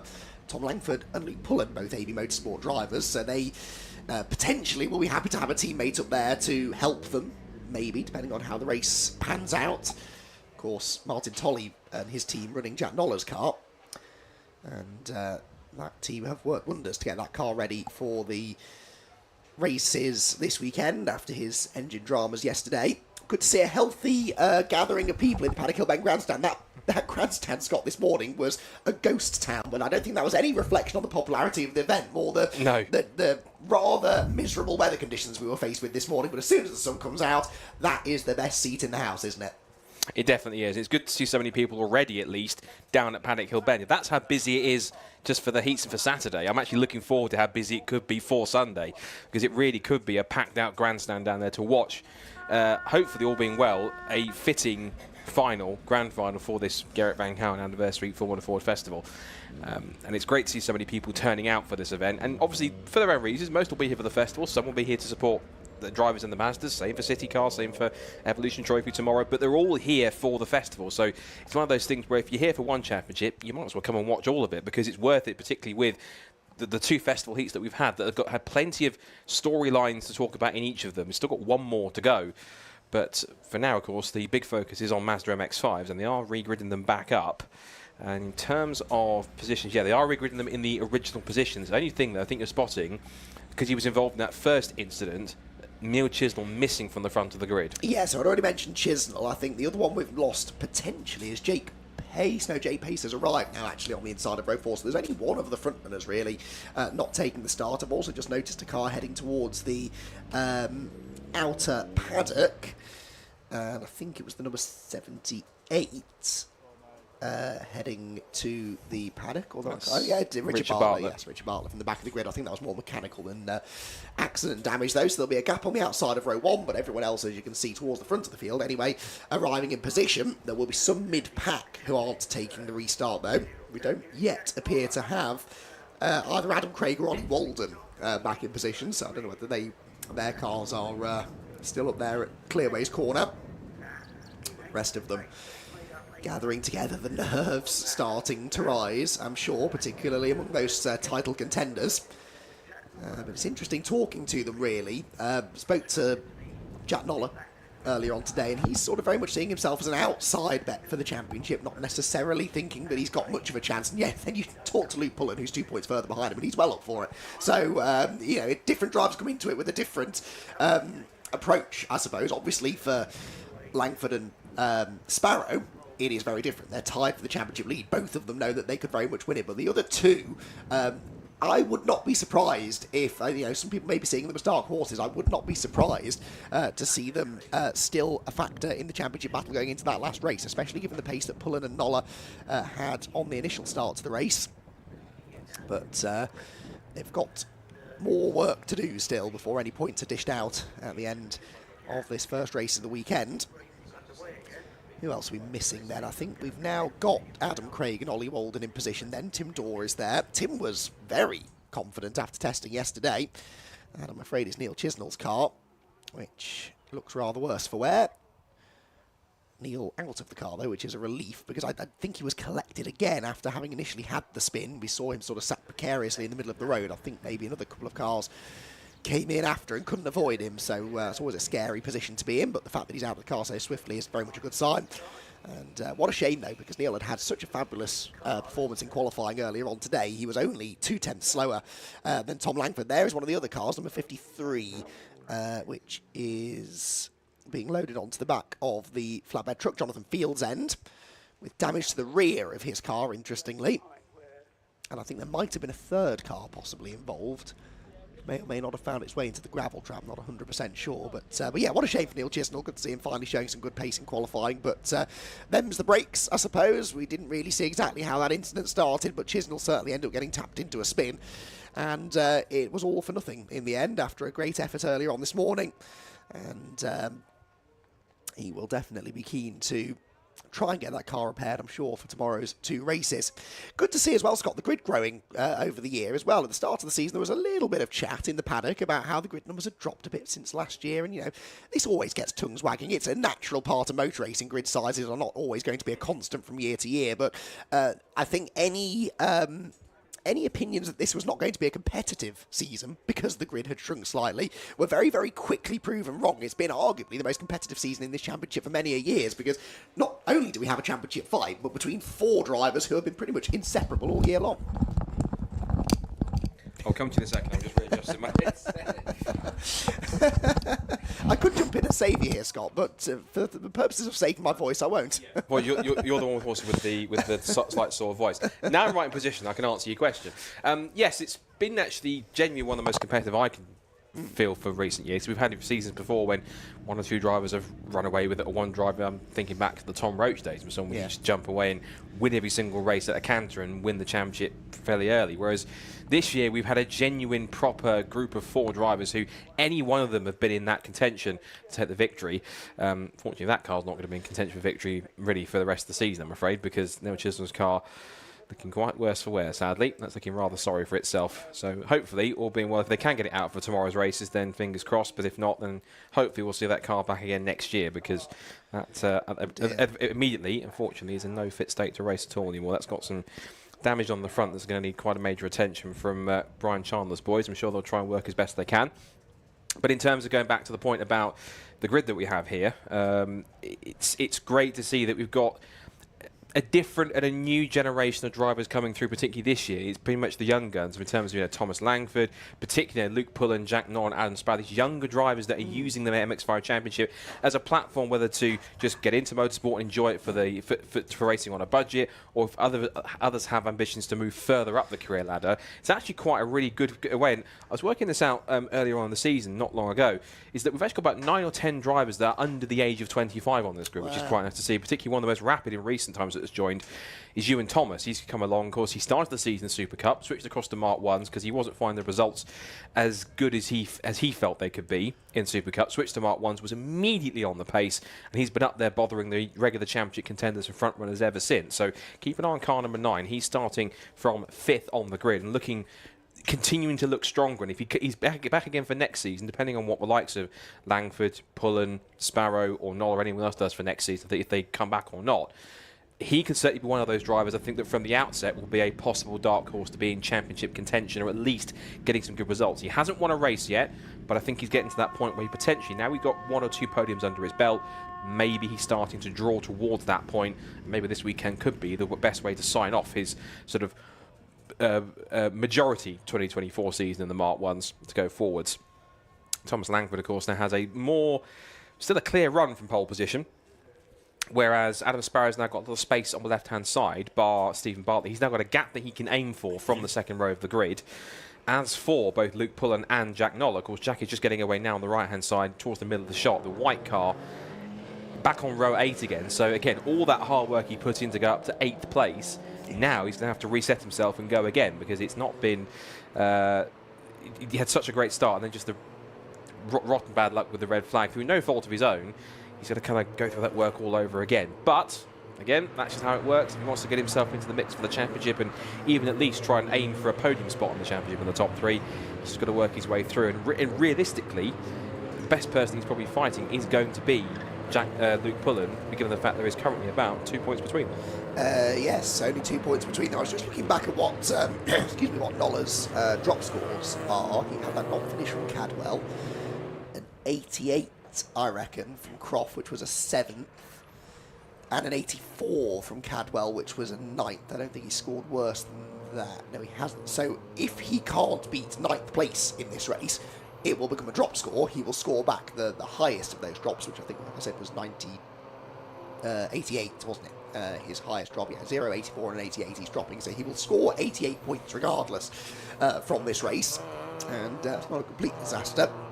Trouble is that there's every chance that Sparrow, Langford and Nullen, he'll thank me for that, Pullen will score more than 88 points in this race. So I think there's a very good chance that Noller will need to do a little bit better than that, but I think he's got the pace to. I really do. I think that engine seems to be running pretty well. They'll have made some adjustments, I'm sure, to the car after qualifying earlier on today.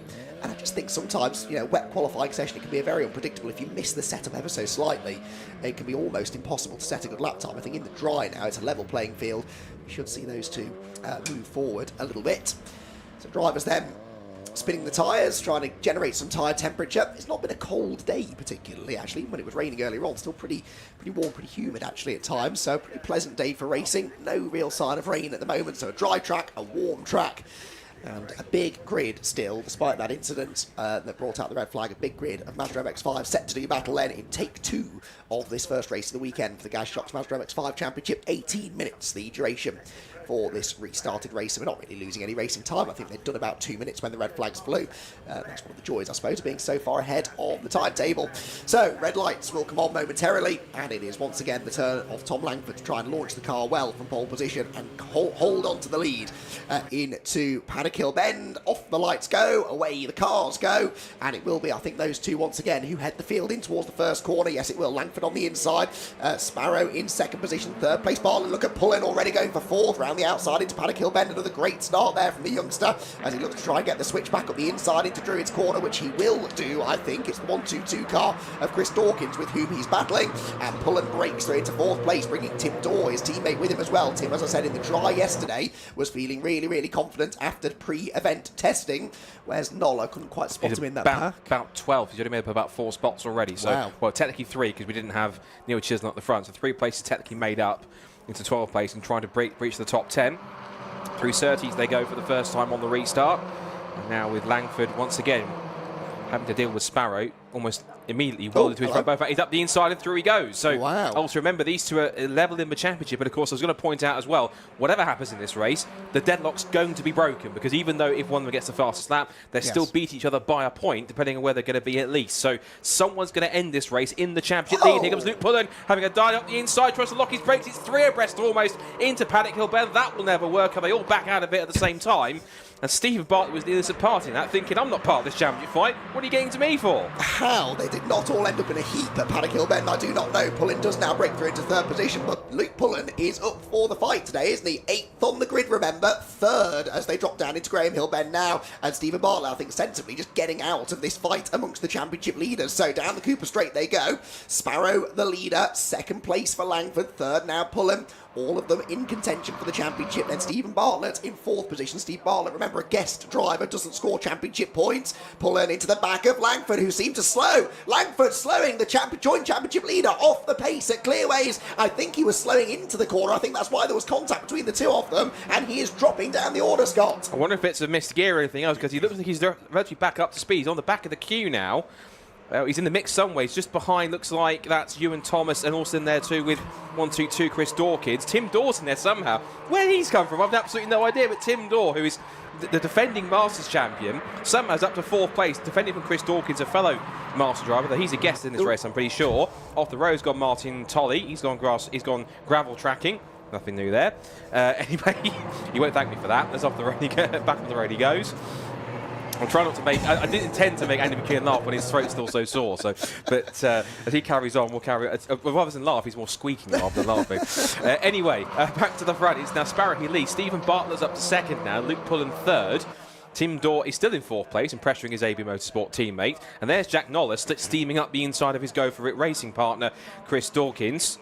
3 side by side, and Jack Noller also crucially has the fastest lap of the race as they come through. Now Chris Dawkins I think is going to be a guess, which means that again he will not score points, so that's essentially puts him into the points for, that'll be 9th place, 84, plus another one be 85 he's going to be scoring for this race at the moment for Jack Noller, compared to Luke Pullen, who is now on to 98 points. And even though he got past Steve Bartlett, I think Bartlett is also, yes, he's another guest as well on top of that, so that wouldn't have changed anything, and that's not what Go For Racing want to see, is Chris Dawkins gets elbowed out wide by Jack Noller. Yes, you're a teammate, but out of the way you go. I need to get it back past. The ironic thing, if he hadn't got past him, it wouldn't have changed how many points he scores. So ultimately, what he wants is the track position so he can get up after the leaders. That's for Langford, though. Again, either it's just a getting crossed up or missed a gear or a miss shift or something, looked like, because the car's back on pace. He's in 6th position, and it's Tim Daw, that's him going round the outside for 3rd. So where this pace for Tim Daw's come from, I've absolutely no idea, but it's great to see. Now side by side, Exton Clark Curve and Tom Langford doesn't give Tim Daw the push, his teammate. He gives Bartlett the push so that he can get the inside and across the line. And Luke Pullen also now trades the fast lap of the race as Langford goes diving up the inside, takes 2 for the price of 1. Ewan Thomas fancies it 2, and also elbows that poor Tim Daw out wide. He's lost 3 places, make it 4, make it 5, because he's now got past that bit past by Angus Fender and also Adam Craig. They're all going all over each other in the mix. And Angus Fender, I think, is the same Angus Fender that's done British GT. Yes, I think. it is. Yes. So he's that's an introduction to Mazda MX-5 racing for Angus. He gets shown the edge of the road by Ewan Thomas. Not even halfway through this race yet, and they're absolutely all over each other. And crucially, Langford now to 4th, so that means I think pretty much, if I'm correct now, at least the 3 of the 4 championship contenders are in the top 3 positions. Noller still in 9th place, chasing after this lot. Ooh, Tim Daw back up the inside of Angus Fender into Clearways corner. Fender, interestingly, not running as a guest driver, despite the fact he's not been here all year. So Angus Fender does score points. Tim Daw slips up the inside with Adam Craig behind him. It's side by side for the race lead, though. Look, Luke Pullen on the outside line, another new fastest lap, and that is Adam Sparrow, his good friend, who he's battling with for a championship and for a race win. Sparrow defends the inside line, holds on, but Luke Pullen has got pace and wants to try and get through to the lead and escape if he can. He's on the outside line through Druid's corner. That might be the inside for Graham Hill Bend. He's not quite close enough to do it, and of course Scott, he wants to get this done before Tom Langford arrives back on their tail. Definitely, and I've said it before, the harder these two fight each other, the easier it is for the cars behind to take full advantage, first of which will be Tom Langford. So this is pretty crucial.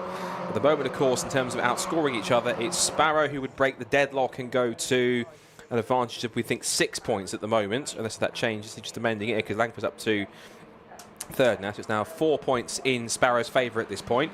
He was vice-champion last year, so had to watch Steve Foden take the title. This time, though, he wants to go for the big trophy. Up towards Paddock Hill Bend. This time pulling back to the outside line. In front before he even hits the brakes in towards Paddock Hill Bend. And that's the move done. And crucially, look, Thomas Langford now steals the fastest lap point. That changes things again. It's still Sparrow's advantage, but now by 3 as it stands on our calculations, with still over half the race left to go. But Pullen in third place, in fourth place in the championship, now hits the front of the race. Let's see what he can do. By 1 point, it will be actually Sparrow ahead of Langford, because of course Sparrow's lost a position now, so Sparrow only outscoring Langford by 1 point. Here comes Tom. He's got a good run on the pair of them down the Cooper straight, looks to the inside, but decides better against that, so pulling to the front.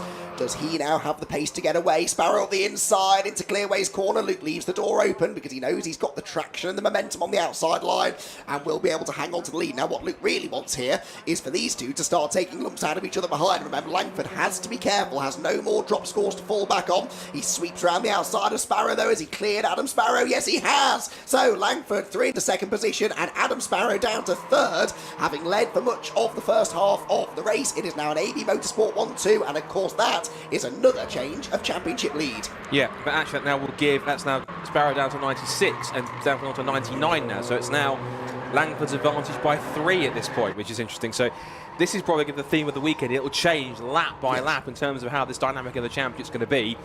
Changes behind. Ewan Thomas is now to 4th place. The one person that fell right back is Stephen Bartlett. He was 4th the last time I saw him. Now he's down to 10th. So Steve Bartlett, one of the guest drivers in the field, with some work to do to try and pick himself back up the order again if he can. But Ewan Thomas, the person I was talking up just before the restart, he's up into P4 now. And Tim Dorr, impressively, I don't doubt his ability, but he almost caught us off guard being that high up in 5th position. This will be by far one of his results. It could even be 4th now because he's up the inside of his AB Motorsport teammate and going for 4th place and on genuine pace. I shouldn't really sound that surprised, but on genuine pace, he's up the inside and then side by side for the lead. That was Langford. That was Langford up the inside of Luke Pullen for the lead. Did it work? Tim Dorr will gain a place. Pullen holds on to the place. So Pullen holds on to the lead.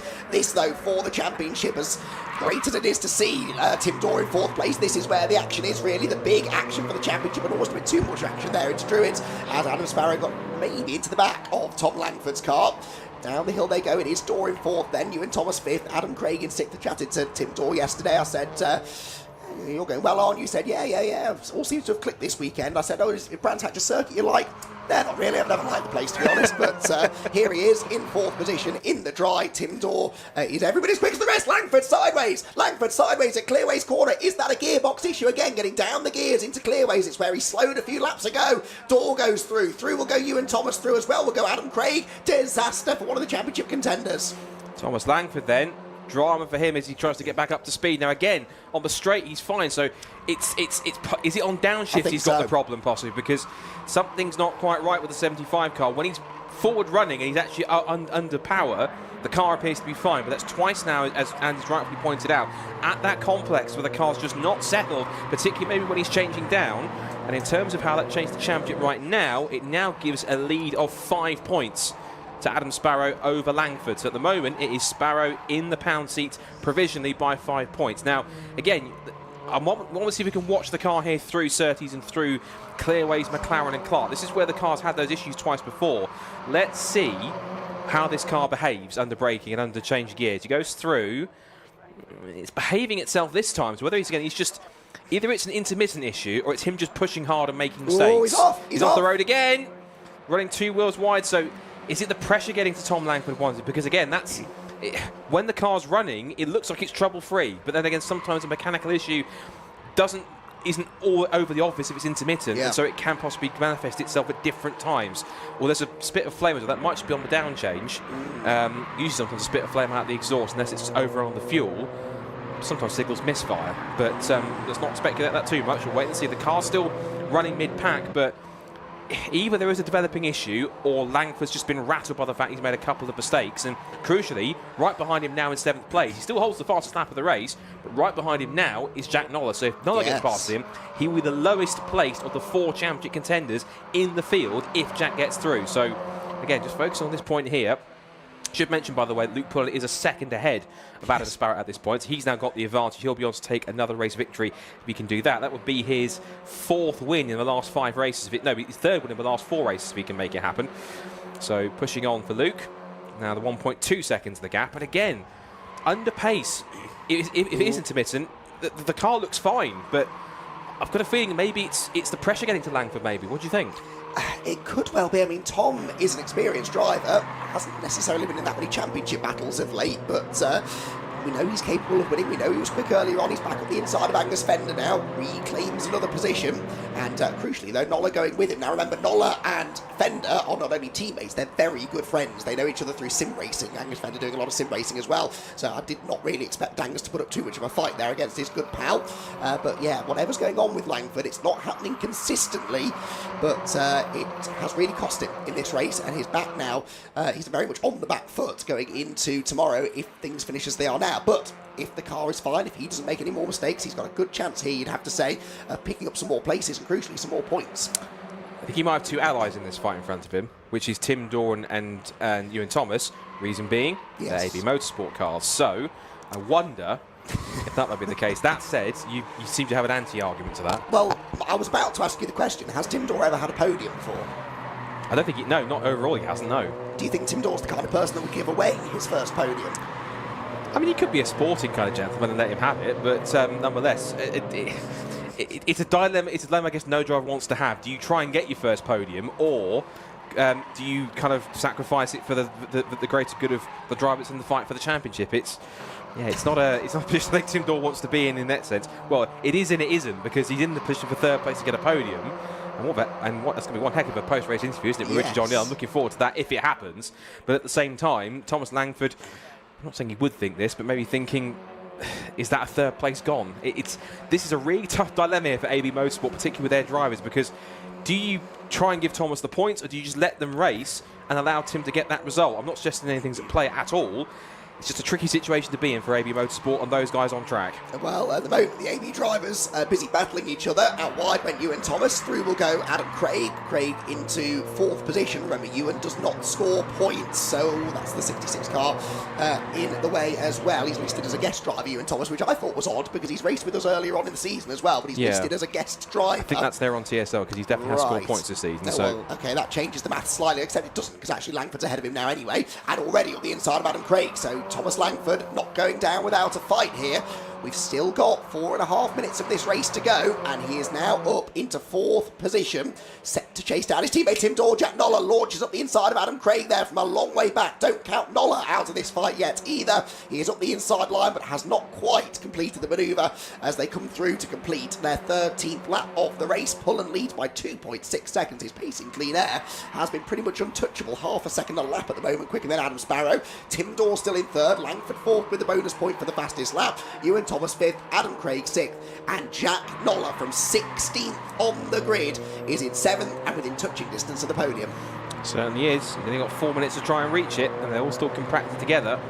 Still, Tim Dorn is. It'd be unfair for me to say the cork in the bottle because he's running on genuine pace. So he's not corking anything. It's more people are kind of stacking up behind him. They're on the same sort of pace that are trying to make their way through. But right now, Dorn has got the pace. So ultimately, it looks like if Langford wants the third position, he's going to have to take it on track like even with anyone else, regardless of who he is or what team they run with. So it'll be interesting to see. And again, touch wood, whatever issue he had, if it was an intermittent issue, it seems to have abated at least for the time being. I'm certain that Ali Bray and the team will be on the spanners overnight to make sure that car is in good condition. Of course, they'll also be looking after Luke Pullens too, who, by the way, is now 3 seconds out to the good in the lead of the race at this point from Adam Sparrow in second place. Langford still has that fastest lap of the race, so now look at the gap now. 3 points between Adam Sparrow and Luke Pullens. Up the inside goes Thomas Langford.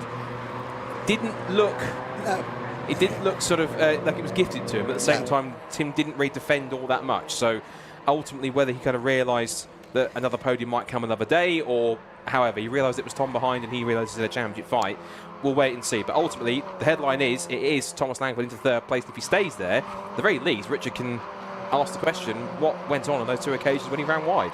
He may not stay there, though, because on the previous lap, Thomas Langford was 8/10 faster than Adam Sparrow, and that was in behind Tim Dorr. He's got 2.5 minutes. Oh, never mind. Tim Dorr's back ahead of him as they came out of Clearways. Did Langford have another bobble, maybe, into Clearways corner where he's been struggling all race long? That was a car heading for the scenery, I think. They've just about gathered it together. Tim Dorr and Tom Langford again, side by side. Langford round the outside, so this is now potentially rescuing Adam Sparrow's situation, really, because it did look, the point I was about to make is that it looked as though Langford may have the pace to go after Sparrow, but now that he's had to battle Tim Dorr a little bit more, that perhaps is looking a bit less likely. But Langford in third place, upping his points, and we will see what that means for the championship. So I reckon we're on, including this one, 3 laps to go also, because the lap times they've been setting have been in the 57s or so. Ooh, off the road's got our invitation driver, Ugo Carini from France.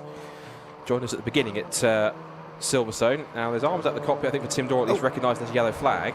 There's a car. It's Ugo Carini coming back on the road. That's the car that's just gone off at Surtees. Yes. So he's ambling his way back on. Oh, and out of the commentary box, I can see someone's gone for a spin. Keith Dalton up at Old Hairpin off camera. So that carries on. Or Graham Hill Bend. I will get it right one time. I wouldn't mind. Old Hairpin's a right-hander. This is a left-hander. I could understand if they looked vaguely similar. Don't ask me why I'm confused number 2. Let's just gloss over that and carry on. What I'm wondering is why everyone suddenly is throwing themselves at the scenery. Is there something on the track? There seems to be a lot of cars all of a sudden sort of losing grip and sliding off the road, which is a little bit odd. But anyway, we will hope that that doesn't affect any of the leaders. Ewan Thomas there drifting a bit wide through Druid's corner. Pullen leads by 2.6 seconds then. Sparrow second. It is Langford up into third place. As it stands, he would only be a point behind Adam Sparrow going into tomorrow's final 2 races of the season, and Luke Pullen, by the way, would move ahead of Jack Noller now into third place, only 11 points off the championship lead, very much still in the conversation heading into the final day tomorrow. But whilst the podium positions look reasonably set, there's still a bit of an AB Motorsport battle to be settled behind between Tim Dorr and Ewan Thomas. Adam Craig a part of that as well. Luke Pullen, though, scything through the back markers, heads on to his final lap of the race. But a brilliant second half of the season for Luke Pullen, and he is still in this championship fight. Sparrow, I think, will be satisfied if he can bring this home in second place. He's weathered the storm reasonably well, you'd have to say. And Langford, had he broken free of Tim Dorr more quickly, might have had a bit of an answer for Adam, because again, on that previous lap, he was 3/10 quicker than him. Yeah, but it's 3/10 too little at this point in time, given the mistakes he's made or whatever's happened. The car in front of Luke Pullen, 125. There's moving out of the way, then there's simply just driving onto the grass to avoid them completely. That's 125. All due respect to 125, which is, this is not naming and shaming, purely just for the information. It's Ozzy McLean, so he's getting out of the way, so he did so. That's good driving nonetheless, regardless of the route he took. But up towards the checkered flag for the final, out of Clark Curve for the final time, is drifting his way through, maybe a bit prematurely in celebration, but Luke Pullen at least boosting his chances for the championship, or at least the top 3 in the standings, heads to the checkered flag, and it is a victory for Luke Pullen in race 1 of the weekend for the Gazshocks Mazda MX-5 Championship. Only just behind him by 1.1 seconds was Adam Sparrow, and Thomas Langford, with the fastest lap of the race, does take third. And as it stands provisionally, Adam Sparrow goes into tomorrow's final 2 races, into race 2 at least, with a single point advantage over Thomas Langford. What could have been for Thomas had he not made those mistakes? I'm sure Richard will ask the question as to why he was having those issues up at Surtees and Clark Curve. Was it a mistake? Was it pressure? Was it a mechanical issue developing itself? We'll wait and see. 4th goes to Tim Dorr. That's by far and away his best result ever in the MX-5 Championship. He'll be absolutely over the moon with that. I even want him to just pull in Tim Dorr just for that interview for 4th place. Well, he's the Masters winner, so that's an excuse.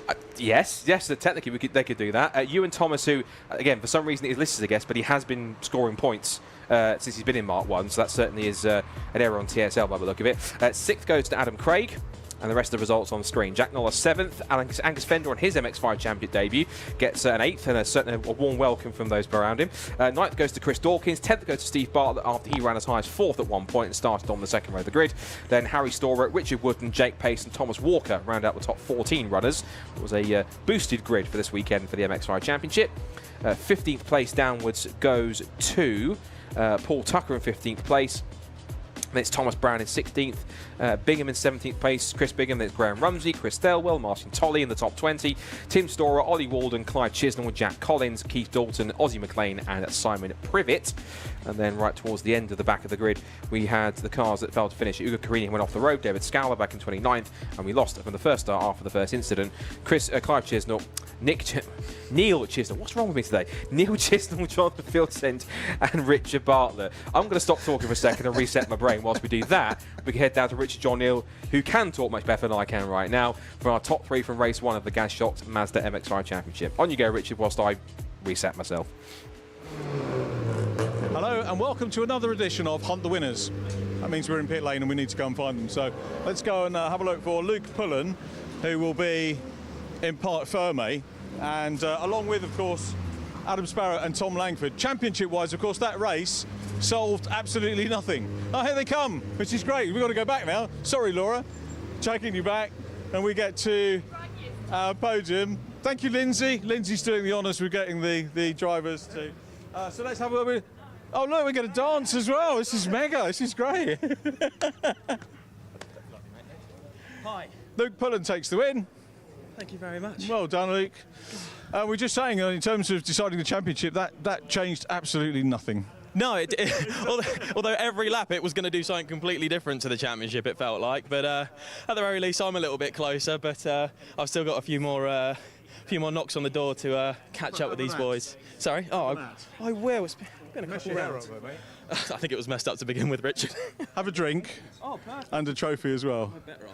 There we go. Yeah, I mean, championship-wise, so yeah, very strange race, and it kind of did it get you a couple of points back? Yeah, it brings me back into the fold a little bit more. Granted, only by 2 points to Adam and 4 to Tom, but I don't know who picked up fastest lap. We'll see. But I'll come into this weekend with the mindset. Thomas Langford fastest lap. Oh, damn it! Oh. He always one-ups me, that man. But no, I'm happy to take the win and just enjoying driving at the moment. Much in the tank for the other 2 races? No, that's me spent now. I've got nothing left. You'll see me poodling around the back in the next 2. I'm sure we won't. The other thing I picked up yesterday, we didn't get to talk to you yesterday because we knew we were going to today, which was the great camaraderie of you guys in the paddock. Yeah, honestly, I mean, the Mazda paddock over the last couple of years has become such like a family space, and you know, even though me and Adam aren't in the same team, we've got such a great relationship. We hang out off the track, and yeah, but I mean, the family itself, AB Motorsport, always put a great car under me, and it's my home from home, so it's just, yeah, it's just a nice place to be. Hair out your eyes, we'll see you for race 2. I can't see where I'm going, Richard. Well done, Luke. Cracking win, mate. Well done. And Adam Sparrow, P2. I'm going to change sides just so that the camera looks a little bit different. I was just saying, you know, nothing's really altered. I think you've maybe got the lead, but then in the championship, but then Tom Langford got the fastest lap. So does that pull those points back? Yes, well, it's a 1 point swing, which I'll take all the points I can get, to be honest. It's very, very close, but got a bit held up by a bit of traffic midway through the race. But yeah, I'm quite happy with the result. It's very. How do you hold your nerve when the points are tied coming into a meeting like that, though? I just get in and race, basically. It was a bit nerve-wracking. I think a lot of the paddock knows had a brake failure on Friday, so hit the wall quite hard on Friday on the last session. But got the car sorted, and second is a good result. Does that dent confidence as well as the car? I trust that Brian's going to put it all back where it should be, so I obviously showed a bit of confidence because yeah, managed to fight at the front. I'd like to say massive thank you to BC Cars Motorsport, the MX-5 shop and Mill and Tyre Shaving. Well, obviously I know you trust Brian, but in yourself, do you have to dig deep, or do you say, nah, get on with it, man? I've not raced cars for that long, but I've raced for long enough to know that I'll jump in and it'll all be good, and just drive it like you stole it. It's a great championship, isn't it? Yeah, massive, great championship, very friendly and all that kind of stuff. Congratulations, great drive, more good points, and it's still not finished, so we've got more to look forward to. Adam, well done. Thank you very much. Adam Sparrow there, and Tom Langford takes pick. Tom, hi Richard. Good to see you. Thank you. What was the issues? Well, I lost the gearbox sort of into the second lap. So I was really struggling I only had 2 gears, and that was full from third. So once I got the start going, yeah, it was difficult. I got nudged a few times, and I think that's done the synchros in the gearbox, coming up into Druids. It's just one of those things. It's part of MX-5 racing, but I think that's what's done the gearbox. I'm very surprised I managed to get the fastest lap. That's a mega result, isn't it? And obviously 1 place behind Adam, and you get the point for fastest lap, so it just remains that close. Yeah, I really needed that fastest lap. It's so close between Adam and I, and not forgetting Luke as well. Yeah. Congratulations to him. You know, Adam is the one I need to beat right now. So to keep that at 1 point instead of 2, I'm really happy with that. We missed you one of the earlier rounds, I think, but am I right in saying is it Extreme E that you work on? Yes, moving into Extreme H as well. So I was working that weekend, unfortunately, so I had to miss Croft. So every point counts for me. These guys can drop them, I can't. So I'm in it to win. It changes the mindset for you, 100%, I guess.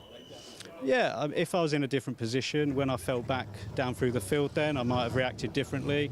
But I know I need those points and I'm willing to do what I need to get them. Well, good luck for the rest of the meeting. Thank you for some great entertainment. Hope the car's sorted out. Fair fight tomorrow mechanically. We hope it's our last GVK 200 heat coming up, dedicated to David Robertson. So we're excited about that one. That's coming up in just a few moments.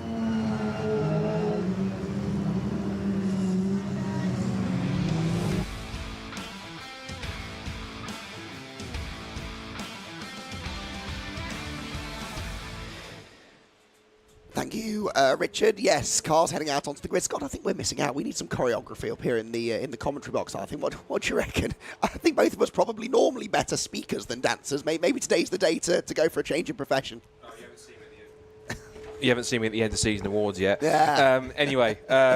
That's coming in December. But that's December, this is now. I'm sure there's plenty of choreography going on the grid in the form of gridding our drivers up for the Formula Ford Festival Heat number 3, dedicated to David Robinson. See what I did there? So they line up. Again, 1 or 2 drivers who I expect to be towards the front. 1 or 2 pleasant surprises, particularly I have to say, is the car which, in terms of the modern cars at the front, you'll notice there's one car that doesn't look like the others. But there's a good reason for that, because it's driven by literal Formula Ford legend, veteran, there's no other way to describe him, Rick Morris. What an effort in qualifying in his old school Real RP29 against around the likes of Josh Smith, who's on pole position, Jason Smith on the front row alongside his Spencer Shinner, who's a great historic driver, and also Tom MacArthur in his 1986 Van Diemen. But 5th on the grid for Rick Morris for him is a fantastic effort in those wet conditions. I hope he can keep the pace up in the dry, because he has got some very quick drivers around him, like Pascal Monberon, like Johnny McMullen, like Isaac Cantor da Silva, Jonathan Kotick, who's part of the Team Dolan setup this weekend as well. Lots of good drivers in the mix here, and another quite talent-packed heat. Particularly the front row. Strong pace for Josh Smith, and of course there's Jason Smith alongside him on the front row. So here's the grid then for the Garrett Van Kouwen Anniversary Formula Ford Festival. Heat number 3 dedicated to David Robinson. It's Josh Smith, the 2018 champion, who starts at the festival, who starts on pole, alongside Jason Smith, very talented Irish driver. He's my dark horse to win the festival overall this year. Very quick in that car, son of course of Formula Ford veteran Neville Smith. Then it's Tom MacArthur in his old school 1986 Van Diemen, I believe, alongside Spencer Shinner, historic racing Formula Ford champion, I believe, this year. First time out in a modern car. And then we have the veteran himself, Rick Morris, at another Formula Ford Festival, 5th on the grid in the Royale. Then Pascal Monberon, good to have him back in P6 in the race chassis. 7th goes to Johnny McMullen on the grid, the former national champion back in 2015. Then it's Isaac Cantor da Silva at his 2nd festival, the Brazilian ahead of Jonathan Kotick for Team Dolan, and Bryn Kinch, good to have him back on the grid. And he was a national Formula Ford regular in the past. There's the first of our Team Canada drivers, Callum Baxter 11th on the grid, car number 4, alongside the Australian Peter Lucas. Then another veteran, Andy Charles, in a 1992 race chassis back in the mix. He starts from 13th ahead of Sam Street. He was in contention for historic festival victory last year until he rode over the back of Richard Higgins' car. He will want some better fortunes from row 7. Then it's car 44, which is the 2nd Team Canada car, Antonio Costantino ahead of Roland Kinch, so both the Kinches in this grid. Guy Ginn, who has been strong the last couple of rounds of Super Classic Formula Ford, he starts 17th ahead of another veteran, Stuart Kestenbaum, in 18th place on the grid. Then Dan Renner Larson from Norway, James Buckton, Innes Hickman and Alan Slater round out the 22 runners for heat number 3 of the Garrett Van Kouwen Anniversary Formula Ford Festival, dedicated to David Robertson. And quickly, David was a successful entrepreneur who played a significant role in managing Jenson Button's early Formula 1 career, and then along with his son Steve, Kimi Raikkonen throughout his F1 successes as well, and David assisted Garrett with his progression to and during Formula 3, and Garrett subsequently supported David with Raikkonen's acclimatisation to the UK single-seater scene. So that's where the dedication comes from for heat number 3. And again, there's a select number of drivers towards the front, but there's 1 or 2 particularly in those older cars. Again, Thomas MacArthur and in particular Rick Morris, they get the chance. They could cause a big surprise. Yeah, and interestingly, this was the least wet, really, of the 3 qualifying sessions this morning. So it's interesting that the really older cars were still able to be competitive. Whether that continues now that it's bone dry conditions, of course, we'll have to wait and see. But Josh Smith And Jason Smith, only separated by 35 thousandths of a second after qualifying, was the closest of the qualifying sessions for the Formula Ford heats as well. And hopefully it will be an equally close and competitive race. The revs starting to rise then as the cars are about to launch off the line, and it is Josh Smith on the inside line who will hold the advantage, or will he? Around the outside comes Jason Smith, and Jason Smith then to the lead. Yes, manages to sweep through on the outside line, and Jason Smith then with the advantage heading down through Paddock Hill Bend, and sweeps past pole sitter Josh Smith. He'll be keen to try and get that back if he can. Morris there losing a couple of places as they round Druids for the first time. Johnny McMullen seems to have gained a couple in the number 5 car. And as they drop down the hill, they all start to sort themselves out. There is looks cement dust on the road down at Graham Hill Bend, so I think there was some fluid on the track in that previous MX-5 race. Rick Morris maybe getting caught out by that, drifted wide, loses another position, I'm afraid, as they head down. In fact, 2 positions as they head down Cooper Straight. Leaders, though, turn through clearways for the first time, and a change of lead already. Jason Smith to the front, Josh Smith down to second place. And is that Tom MacArthur in third, or is that Spencer Shinner maybe in the number 25 Van Diemen? Let's see, it is MacArthur. Shinner fourth, McMullen fifth, De Silva sixth, then Monbaran, Kotick, Kinch and Rick Morris down to 10th place. Yeah, Rick Morris, as we sort of predicted, now that it's completely dry out there, not quite got the outright front running pace, but still quite comfortably leading in his class.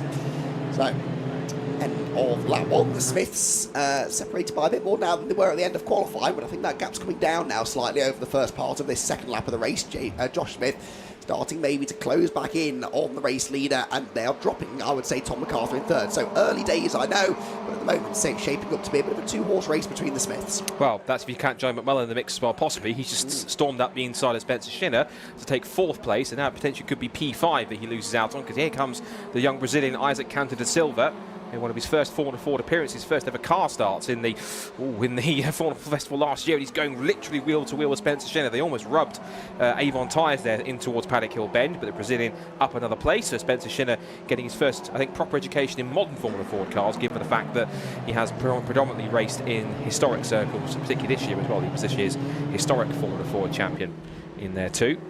Jason Smith, who has been quite a prominent runner in this year's United Formula Ford Championship, and also over in his native island as well, Northern Ireland. And he'll be hoping to Ireland, one of the two at least, but over on the island continent, or island in general anyway, let's say Irish Formula Ford, he's in the mix. I didn't have the exact winner he was to hand, but I'll carry on anyway. Josh Smith in second place. Nice to see Josh Smith, of course, back on the grid in Formula Ford. Last time he raced one before any time this year was last festival appearance of 2019 when he tried to defend his title. Didn't quite work out, and so he had to try and come back again. Speaking of which, he's taken the fastest lap of the race as Johnny McMullen, trying to uphold honours here for BM Racing, up the inside of Thomas MacArthur. He goes into a podium position as Josh Smith, we just saw in the foreground, was right on the tail of Jason. So the two Smiths are going at it.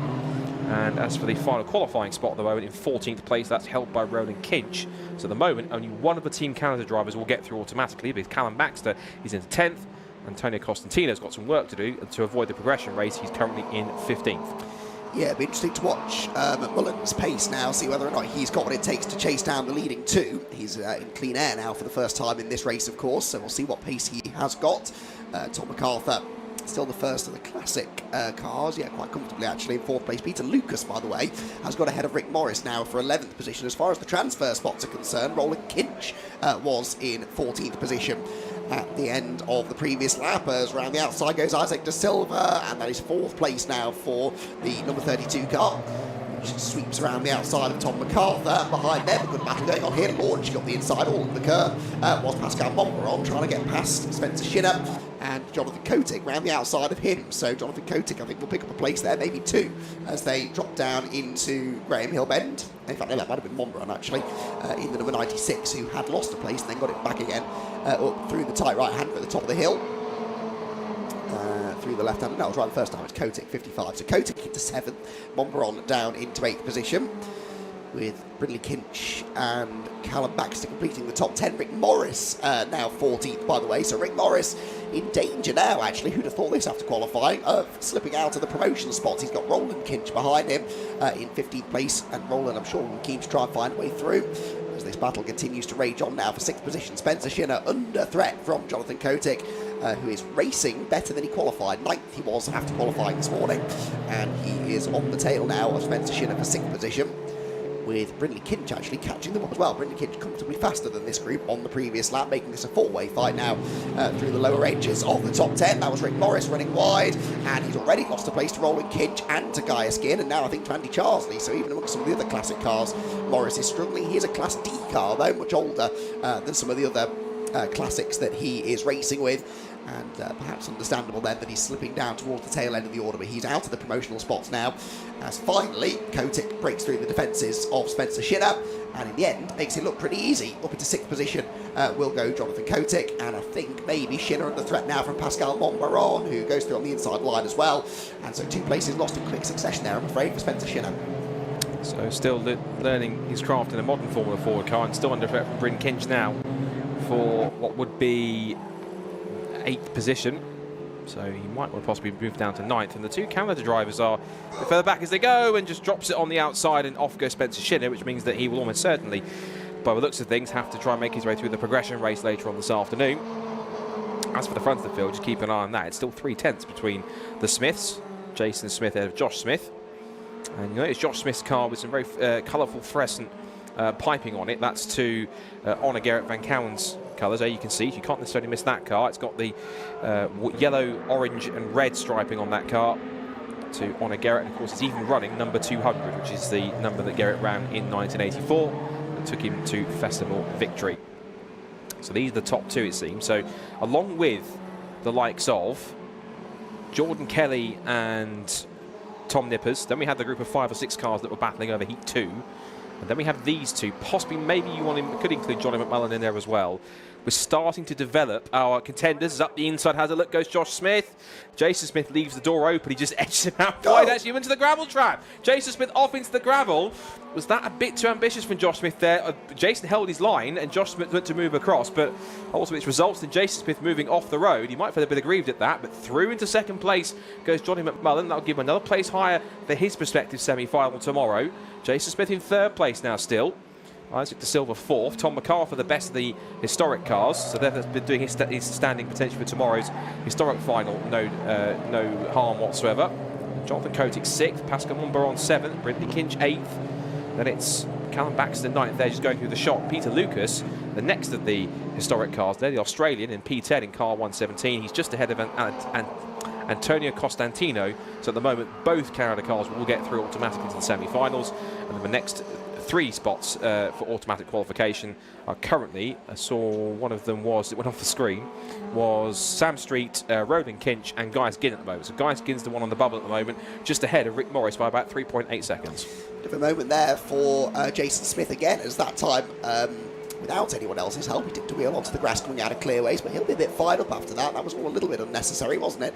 Josh Smith making absolutely sure that Jason wasn't going to come back at him, having made the move up at Clearways corner, but now Jason tried to salvage 2nd place. It all makes a difference as far as the grid positions are concerned for the semi-finals tomorrow, and so it's important really that Jason tries to get this place back again out of Graham Hill Bend, down the Cooper Straight in the slipstream, trying to close in on the 2nd place man. And Johnny McMullen, who's gone through the field well, hasn't he? Qualified only 7th for this heat. Oops, car off at Paddock Hill Bend, that's 84. Ginn, so he was the one that was in one of the last transfer spots. So that will certainly give Rick Morris a reprieve. Speaking of reprieve, back up the inside to try and reclaim 2nd place comes Jason Smith, but he might have to get it done possibly before the other flag zone. Is he ahead of the line? Yes, he was. That's legally his position going into Paddock Hill Bend. I think Johnny McMullen recognises that, lets him go back up the inside.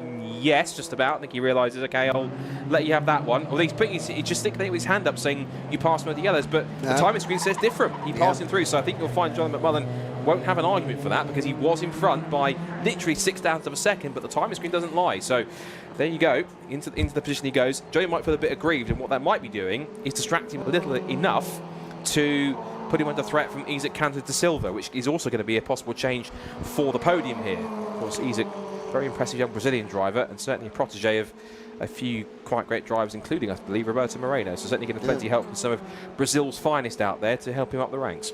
Indeed so. So McMullen loses 2nd place. Jason Smith of course, out-qualified McMullen quite handsomely, didn't he? So he will now feel that he's got the pace to pull away. Ooh, Isaac De Silva looking to the inside into Paddock Hill Bend, but the yellow flags are very much still out. So, interestingly, I think I did spot a yellow flag quite close to the start-finish line on that previous shot. Oh dear. That is the 44 off. That is Antonio Costantino. Yeah. And that's where Clearways, isn't it? He's gone straight on, I think, and that car is going no further. Yeah, I'm worried that car mightn't even make it out for the progression race because that's quite deeply buried into the tyres. And not a lot of time either. No, not at all. And hopefully he's okay. That's the main concern out of anything else. But so there's no yellow flag, no overtaking. So it pretty much will set the order as they come to the checkered flag. And it will be victory for the 2018 Festival winner. He kicks off his 2024 appearance in the best possible fashion. It's Car 200 winning at the Festival again. It's winding back the clock 40 years. Victory for Josh Smith in race number 3, heat number 3 of the 2024 Formula Ford Festival. In dedication to David Robertson. It's second for Jason Smith, third to Johnny McMullen, fourth to Isaac De Silva. Then Jonathan Kotick, Thomas MacArthur, best of the historic cars in 6th. Pascal Momber on 7th. Then Bryn Kinch and Callum Baxter and Peter Lucas round out the top 10. And the final qualifying spots automatically are going to go to Roland Kinch in 12th behind Sam Street. And then Rick Morris, he's done it again. He's up automatically into the semi-finals automatically. He's not come across the line yet. Here he comes. Just ahead of Andy Charsley. So 2 Formula Ford veterans in their own right do automatically race their way into the semi-finals. No progression race for them, but it will be for the likes of James Buckton, Spencer Shinner and co behind, Keston Bam, Dan Renner Larson and co behind them. Unfortunately, Guy Skin, if his car's able to get back out again, he'll try and make the progression race. But sadly, I hate to say this, I think Costantino's Festival could potentially be over.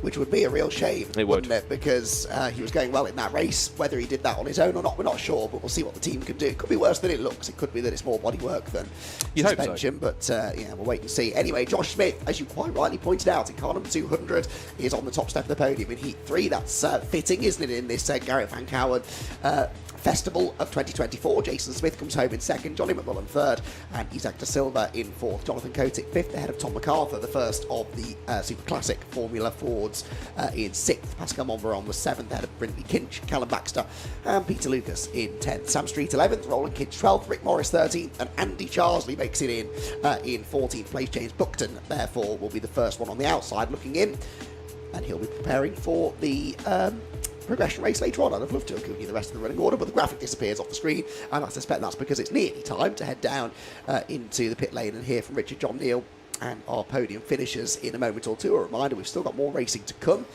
We have got 3 more races. Yes, we've got the Nankang Tyre City Car Cup coming up next, then the Downforce Radio Mazda MX-5 Clubman Championship decider, isn't it? That one, that's what to look forward to. And then at the end of the day, the progression race for the Formula Ford Festival. Right then, once more down to pit lane. Let's hear again, shall we, from Richard John Neal.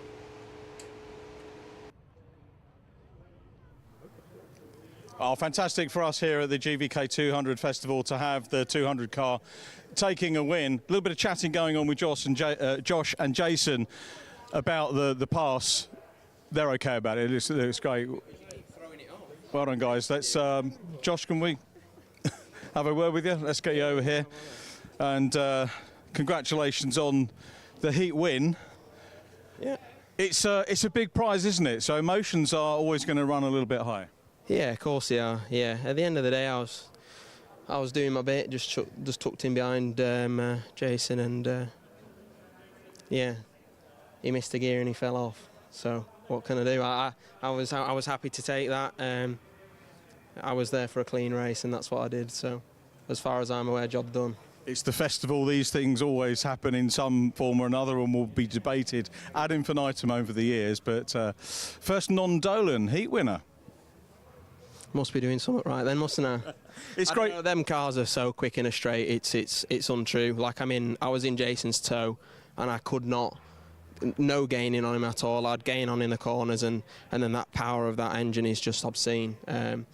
I really did feel like I had an uphill battle, but you know, the lad missed a gear and he made the mistake, so he got punished for it, didn't he? So. What does it mean to be running the 200 number of Garrett? Obviously, you weren't around when Garrett won his festival, but you'll have heard a lot about the legend of Garrett Van Kouwen's festival and how he came through.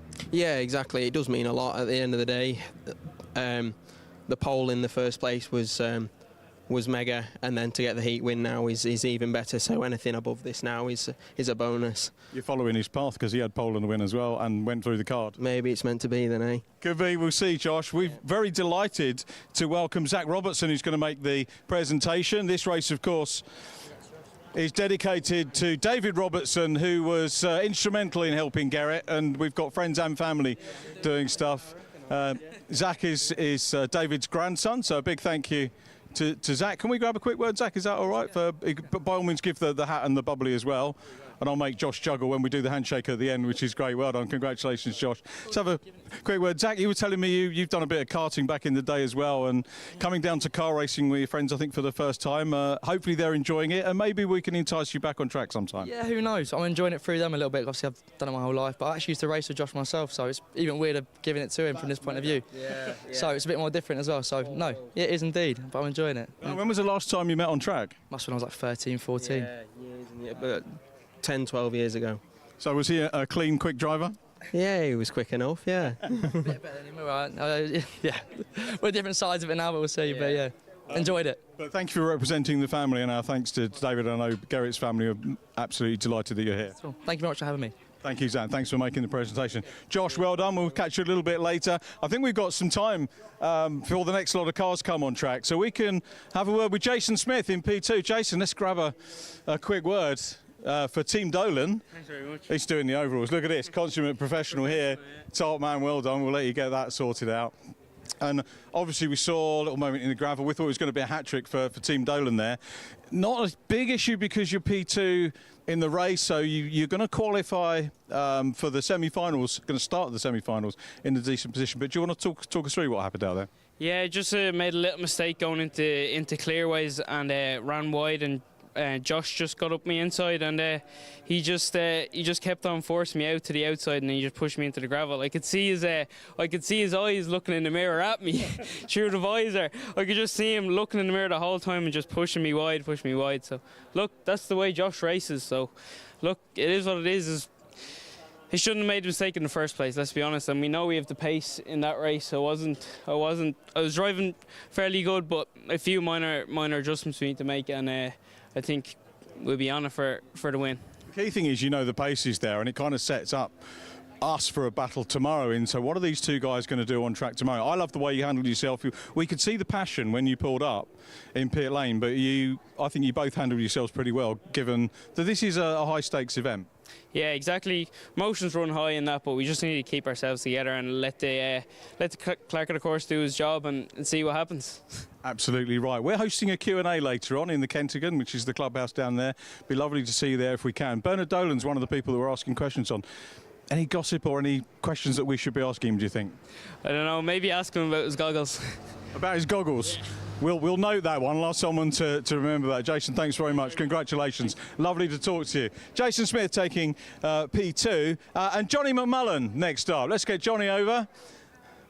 Another regular at the festival and a cracking performance there, making it 3 different teams on the podium. Johnny, very well done. Talk us through your race. Yeah, very good. Yeah, just obviously qualifying this morning sort of messed up the situation. The ACB9 just sort of screw a spanner into the works with the older cars in the wet qualifying this morning. But I knew I needed to do it in lap 1, and I got sort of 2 or 3 guys up into turn 1, or up in turn 2, sorry, Druids. And then obviously the 2 Smiths just got away, so they did. But we know where we need to work on.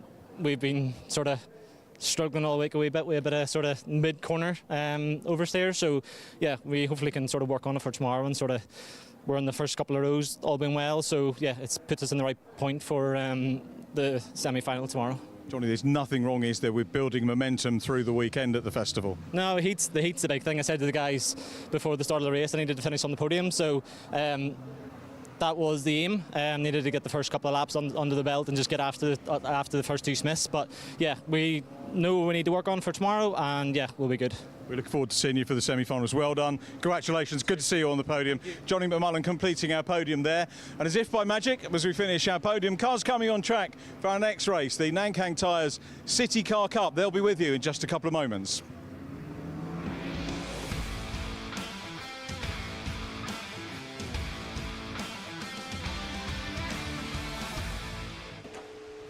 Thank you very much, Richard. And he's gone for a quick rest of his voice for this one, which allows me to talk you through the first race of the weekend for the Nankang Tyre City Car Cup and Student Motorsport Challenge as well. Now, essentially, going into this race, effectively the title is all but wrapped up in many cases because Stuart Bliss has a lead of about 46 points at this time coming into this race. Essentially, if he was to, let's say, even non-finish this one and Richard Jett was in second place, he's had so many good results that essentially this would really be, and even get the fastest lap, even on drop scores, it puts him to, let's see, that's, yeah, 652 points, and if he doesn't even finish the second one, and if Richard Jett was to do the same thing again, look at the points on that one. Yeah, essentially Stuart Bliss, even if he wasn't to do both of these races and non-finish them, and Richard, you got both, effectively, he would not be able to catch him because on drop scores and so many good results, he would still be ahead at the end of it by at least 38 points. So essentially, Stuart Bliss is pretty much racing just to pretty much get the job done, and he will effectively get the job done provisionally in race number 1. So as we get set then for our first race of the weekend, it's a pole position. It'll be the first ever pole position in City Car Cup for Christopher McKenzie, which means that he'll be looking to try and give himself a good result here from the front row of the grid. Alongside him there is Richard Jett and then Jack Wheeler. And then we have in fourth place Stuart Bliss. Now, if you're a regular follower of the City Car Cup, you might be thinking, that doesn't look like Stuart Bliss's car. It is Stuart Bliss Racing. It is car number 18. But he this weekend is racing for Boston College Racing. He's obviously still a fully registered driver for the championship, which means like any other races, he can still score points as he normally would. And the thing is, he's racing in one of the student motorsport cars in Boston College, and see if we can get a good result for Boston College in the mix as well.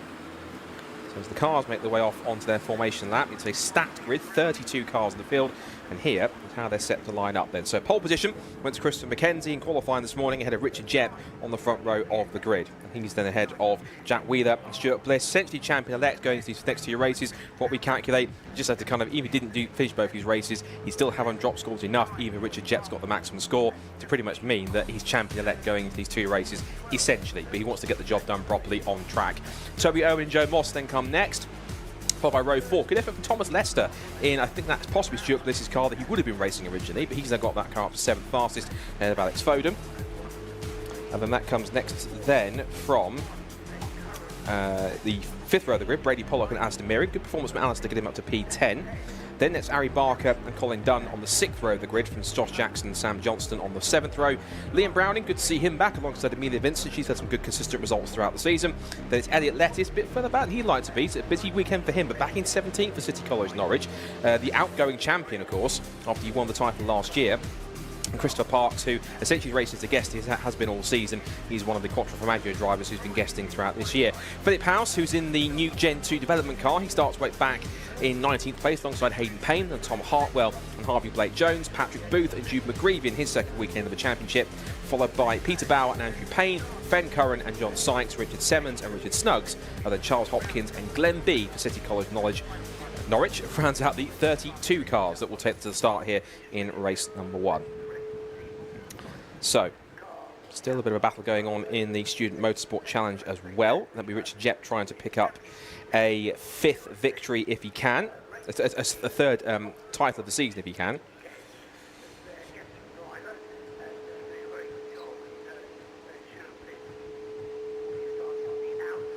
And so the car's lining up in the sunshine, this late kind of afternoon, autumnal sunshine that's broken through after the rain we had this morning. And so as they get the last few cars into position,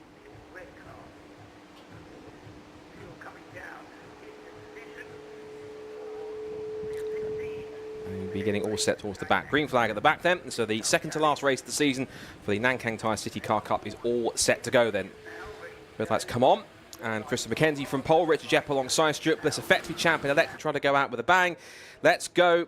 Racing in City Car Cup for the penultimate time. It's a decent start initially from Christopher McKenzie. Oh, and one of the looks at West Suffolk cars got squeezed against the pit wall. That might have been Brady Pollock in the car number 12. But down towards paddock for the first time. And into the paddock they go. And it's going to be Christopher McKenzie who leads the way then from Jack Wheeler, now second place, side by side with Stuart Bliss in the Boston College car. And now, as they come up towards the top of the circuit and turning in towards Druids, it's Bliss round the outside, just squeezing out Jack Wheeler. And now down the hill once again towards the right-hander. So down the hill, back into Graham Hill Bend. Got it right this time. Stuart Bliss in second, Wheeler third. Getting this all sarcastic round of applause from Andy McHugh. He's giving his voice a break. But here's a great sight they make. Look, 32 City Car Cup cars charging their way as a little pack down towards Surtees for the first time. And all in the mix as well. I saw in the mid-pack there, Elliot Lettis trying to make his way through. So he's going to try and push his way up through the order where he can. And now around the outside, trying to go for third place now is Richard Jepp. He's now pushing on as hard as he dares. And now as they come down the straight and up towards Paddock Hill Bend once again at the end of lap number 1, it is Mackenzie who leads the way then. Second place for Stuart Bliss, who's right on his tail. It's all sorts for third place between Wheeler, the 41 of Alex Foden, who took a pole position at Silverstone. And whilst that's happening, up the inside comes Stuart Bliss. Mackenzie almost leans on him on the route towards Druids Corner, but track position is Kia behind him, instant in the background. That's Elliot Lettis off the road of number 3. He's off the road, it just kisses the barrier. One car facing the wrong way also up the hill. 2 more cars off in the gravel trap, one of which is Amelia Vincent, the other I think is one of the QE Motorsport cars. So that might well be at the very least a safety car, if not a car. I'm not going to call red flag because those 2 cars are very deep in the gravel. So we'll see and wait and see how that plays out. But as they come back through, that was City Cars. Yeah, the other car that was off there is the Hayden. Is it Hayden Payne possibly? No, not Hayden Payne. I'm getting my teams mixed up. Forgive me. It is one of the QE Motorsport cars. It is Josh Jack. It's not Josh Jackson. It's the other car in QE Motorsports. Either way, red flag. Race has been stopped. So the cars will regroup back onto the grid so we can recover them back. I think because we do have some time, we can essentially recover them so we can give them the full 15 minutes. And because, again, the race had not completed 2 laps, that means that they will go back essentially to their starting spot here. They only completed 1 lap, which means that Christopher Mackenzie will get his pole position back. Stuart Bliss will have to start back again from 4th place on the grid. And it will also mean that Richard Jepp gets another chance to redeem himself from the front row after he slipped to 4th by the end of the first lap. So as they come back onto the pit straight, they will be in the mix. Back onto the grid, and they'll be lined up once again. It's very simple realignment back up. Just take the original grid and form them back up as they were. So I imagine the first car which just come out of the line is Christopher Mackenzie, and he will make his way down to he will make his way down to in front of the grid, and he'll be regrouped. If you can hear the background of my headphones, there is a little bit of music, so obviously not intentional copyright, but there's a bit of Cyndi Lauper playing, and I'm not ashamed to say that Andy McQueen is dancing in the commentary box a la Mazda MX-5 driver style. It's all the fun of the festival. Quite literally, it is a festival, not just of racing, but the atmosphere is great, and guys like Morgan Quinn said it absolutely great in his post-festival heat interview, where he said that it really is a festival. The atmosphere here is great. It's not just a weekend of Formula Ford racing, particularly not this weekend. It really is a fantastic occasion for all involved to be part of this event, to be part of racing, even the support guys here. So I'm sure are enjoying the atmosphere, the music, the celebration, everything. Of course, we've got, for those who might be around the circuit watching, there is a special Q&A session happening tonight with some Formula Ford legends, of course, to not just talk about Garrett, but of course their own memories of the festival. That's happening at around about 6:30 tonight at the Kentigam. So if any of you are watching trackside that want to be part for that and possibly have any questions for some Formula Ford veterans that have been here and been past taskmasters of the festival and Formula Ford championships of old, then by all means get yourself down to the Kentigam to do so. But as that happens, the gridding up process continues for... The regridding process continues for the Nankang Thai City Car Cup. And they will make their way down back onto the grid to realign. So just to reaffirm where they'll start again, at least the top 10, Christopher Mackenzie will get a second bite at the cherry from pole position. Richard Jepp alongside him on the front row. Then it's Jack Wheeler and Stuart Bliss, of course, Century champion-elect now, running with Boston College. And Toby Owen and Joe Moss on the third row, Thomas Lester and Alex Foden on row 4, and then Brady Pollock and Alistair Mearing rounding out the top 10. Now I noticed that Elliot Lettis, if you could just see right on the bottom left corner of the screen, almost off screen, you can see Elliot Lettis in car number 3. That's the City College Norwich car. That machine is starting from pit lane. He was one of the cars that went spinning originally, and actually car 72 was the one that was off, and I think I was right in identifying it. It was Hayden Payne. So Hayden Payne was the other car off in the gravel. The other one was Amelia Vincent, and she started back in... She was a bit further back, 16th on the grid. So she started 16th. Hayden Payne was about that sort of place on the grid in 20th. They were around about quite near to each other on the lineup. Now, Amelia Vincent's car, I can see out of the commentary box window, has been moved, so it is moving under its own power. That's good to see. I'll give a shout out to Amelia Vincent. She's one of the ambassadors for Driven Minds, which is a supporter of Brscc in terms of mental health in motorsport. So shout out to the Driven Minds team, of course, of which Amelia is one of the ambassadors, and the great work that they're doing to increase the conversation and awareness of mental health in motorsport. It's great to see some of the work they're doing alongside the club at race events, and the people that are involved in the mix from Driven Minds as well, not just drivers but ambassadors and team members and coordinators and everything else in between. So Amelia, her car is parked on the inside of Graham Bend on a little runoff area that takes him through the gate to get back to the connection between the inner and outer paddock.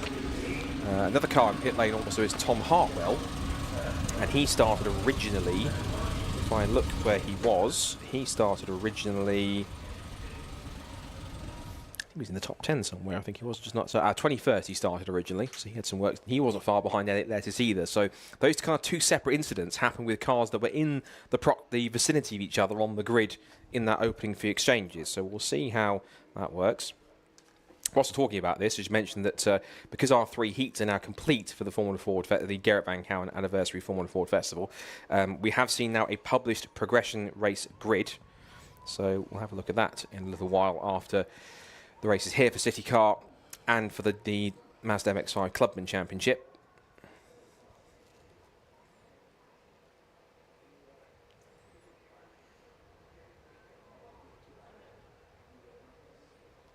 So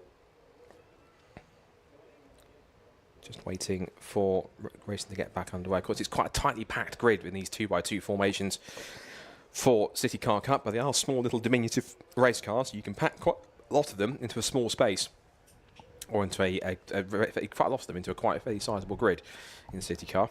For those who are seeing City Car for the first time, this is a championship that's been running with the Brscc essentially since it was launched back in 2020, and I think some people were thinking you're launching a new series in the middle of a pandemic, and people thought there was a bit of craziness to it. But of course, some 4 years later, we've now got a grid of 30 plus cars on the grid, which is all good to see.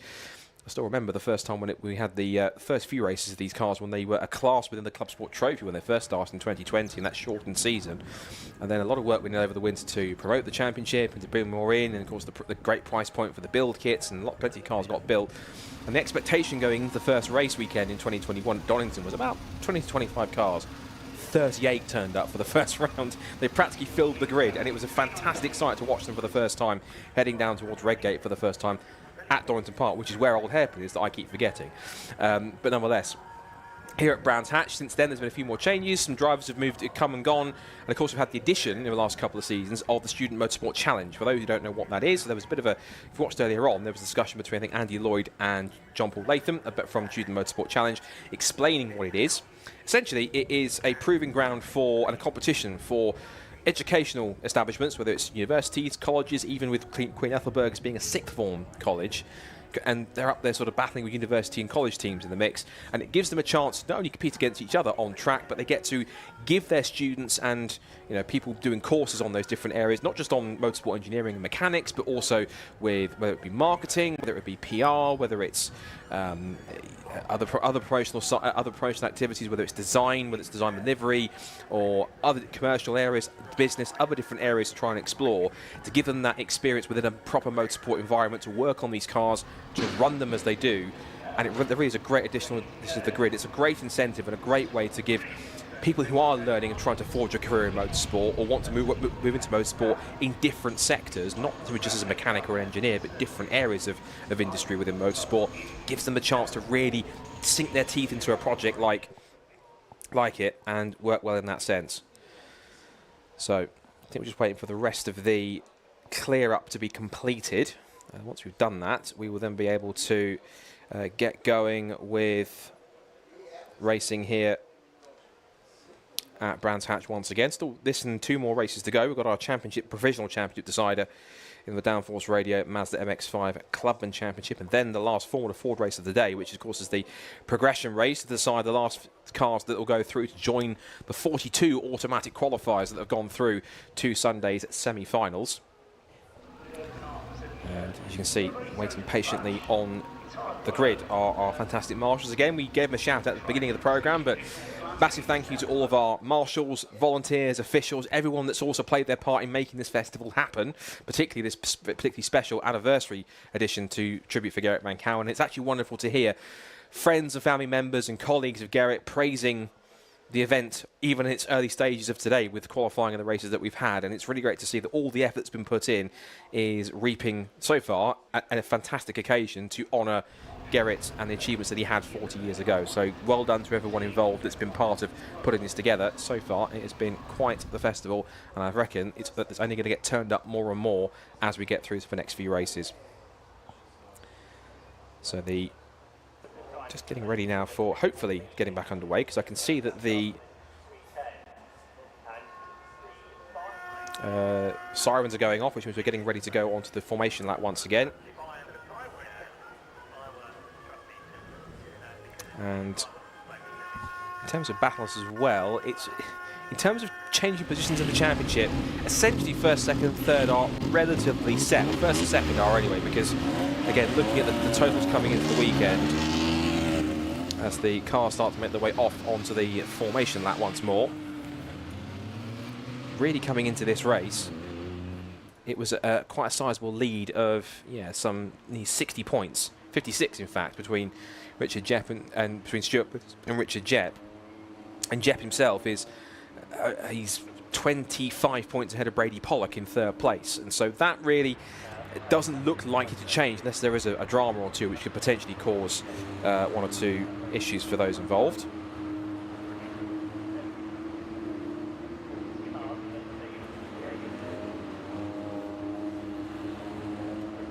So as the cars make their way around on their formation lap, just weaving from side to side, tries to generate that heat. There's pressures into the tyres, get some temperature into the brakes again, because the cars have been sat on the grid for a handful of minutes. So everything's cooled down again. The adrenaline rush that they had when the race got going underway, they've had to come down off that and then pump themselves back up again to get this race underway. Cars of the championship are all the same underneath mechanically, but they have different body shapes depending on the manufacturer. So it's the first generation Citroen C1, Toyota Aygo, and Peugeot 107.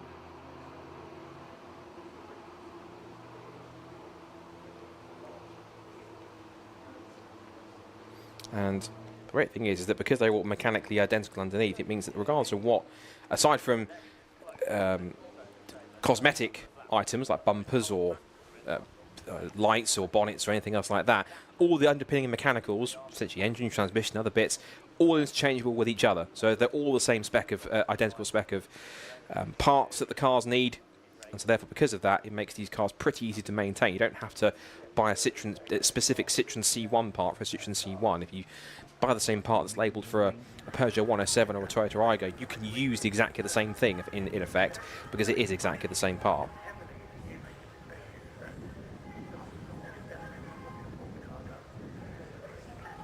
So cars lining up once again on the grid. As a reminder, it's Christopher McKenzie getting a second shot from pole position to try and get himself away and score a good result. It will be alongside him on the front row again, Richard Jepp, then Jack Wheeler and champion-elect Stuart Bliss then. Everyone else getting into position. And we're then waiting for the green flag at the back of the grid, the 5-second board to go up, and when it does, we will go take two for race one of the weekend of the Nankang Tyre City Car Cup. The red lights are on. And from pole position, Christopher McKenzie aims for his first potential victory in the championship. He stutters away from the line. It's a better getaway initially, it looks like, from Richard Jepp as they head down towards Paddock Hill Bend for the first time. And we'll see as they emerge under the bridge in sight towards Druids who got himself in front first. The answer indeed is, hold your breath, it is McKenzie still, with now side by side between Jepp and Bliss, the top two in the championship. But essentially, there's nothing really Jepp can do to essentially kind of overhaul Bliss at this stage. Bliss goes round the outside into possibly second place if he can hold the position. And then down the hill they go towards Graham Hill Bend for the first time on the restart. So McKenzie leads it. Oh, and one car off in the background. That's Liam Browning in the other Boston College car. He's gone sideways. Not sure if there was a tap or not, but that car was at one point facing 90 degrees towards the wall, but he's got it going again. But he's down to last, and effectively that's about, what, 29th position. So lots of work to do for Liam Browning. He was one of the first few drivers in the championship, and certainly has been plying his craft on and off ever since. He's also been dabbling into the Fiesta ST150 challenge this season with his teammate Stephanie Saw. It looks like it's a 13-minute restart for this first race for City Car for the weekend. Chris McKenzie leads the way then. Stuart Bliss in second place. It's then Richard Jepp in third. Fourth place for Joe Moss. Fifth place for Jack Wheeler, and out the inside post there goes Stuart Bliss, and he taps the side of Chris McKenzie's car as he went to turn in towards Druid. He tried to go for the apex, but McKenzie was still just about there, and he's muscling his way back past to hold on to the lead. But Bliss is determined here. He wants to pretty much wrap up the championship. He wants to do it from the top step of the podium. He's been winning so many times this season that getting another victory is going to add another trophy to that probably groaning mantelpiece in terms of all the victories he's had, simply by the sheer weight of it from all of them involved. So back in towards Clearways and McLaren. They all close up a little bit, but Stuart Bliss in the familiar sight, not necessarily the same car he's been in all season, but it's a familiar sight with car number 18 at the head of a City Car Cup field as they head down towards the end of lap number 2. Also mentioned, I should say, that the Gen 2 car's moved up to 30th place. It's the white, grey and turquoise car just towards the middle of the shot as it was going through. Phil House, who's a former VW Cup front runner in that, I think he's a former VW Cup champion, who's been literally steering the development of that car, or helping at least to make it go quickly. As they make their way back up towards the hairpin for the third time, the Druids.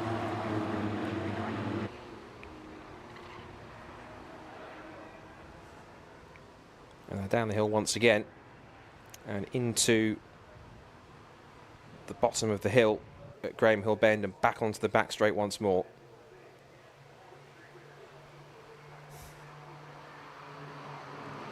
Through the S's they go.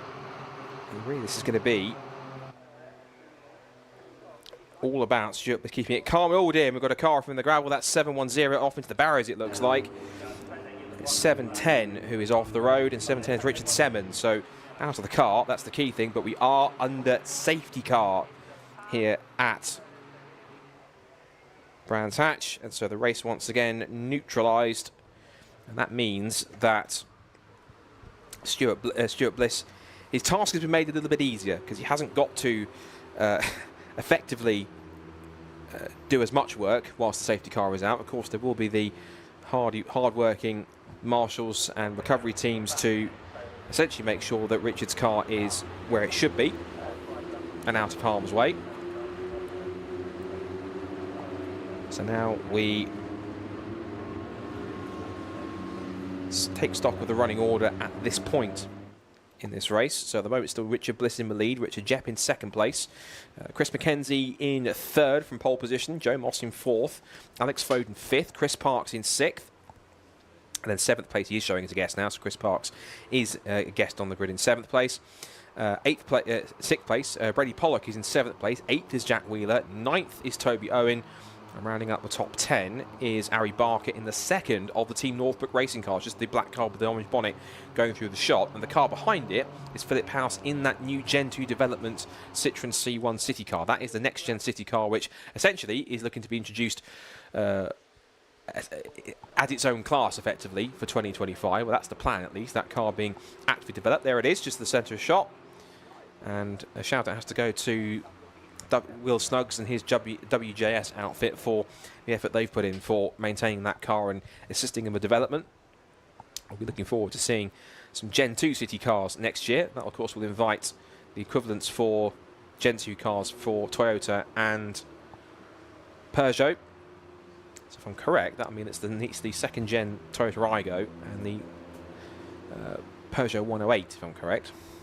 So those cars should be appearing on the grid at some point next year. And the great thing is also is that this car runs an invitation car, so it doesn't interfere with any points, it doesn't score any awards in many cases. It's purely there to be developed in a competitive environment, and that's, I personally quite like that whole concept of developing a car essentially in competition, because there's only so much that you can learn testing a car from pounding round endlessly doing laps on certain circuits by yourself. When you're in an actual race environment, you get to see what this car can do in traffic. You get to see what it can do when it's battling amongst other cars, when it's in the mix, when it's in the slipstream, when it's in a gaggle of cars, when it's battling for position. You get to see what this car can do and how it feels in those certain situations, and that's more valuable feedback to develop a car like that, rather than simply just doing laps. And that has its own worth, its own premise in terms of being able to get a baseline, just to set the car up, give it a baseline setup, and to understand what it can do fundamentally in terms of the basics. But when you want to try and develop it so it's a good race car that can be amongst cars in packs, can overtake effectively, and is stable under braking, stable when overtaking offline, developing a car like this in a race situation or in a competitive situation like this is a really good avenue to do it. It's what I've seen a few different teams and manufacturers and car builders do over the years, and various guys. Is one that really sticks out to me competitively was Hyundai's initial TCR car, the 130N. When they started developing that, I think they raced it at Nürburgring 24 hours. They also then took it to do, they gave it a provisional homologation towards the end of 2017 to race in a couple of TCR races around the world. I think its debut at Zhejiang in China won on its debut, and it had two rather fitting test drivers, Nala Menu and Gabriele Tarquini. Tarquini was the one that took the victory. So that in itself shows that literally competition improves the breed, and it certainly does do with Gen 2, and that can't be developed nicely. And actually good progress from Philip House, given the fact that he started back in 19th place and he's currently running at this point in 11th place.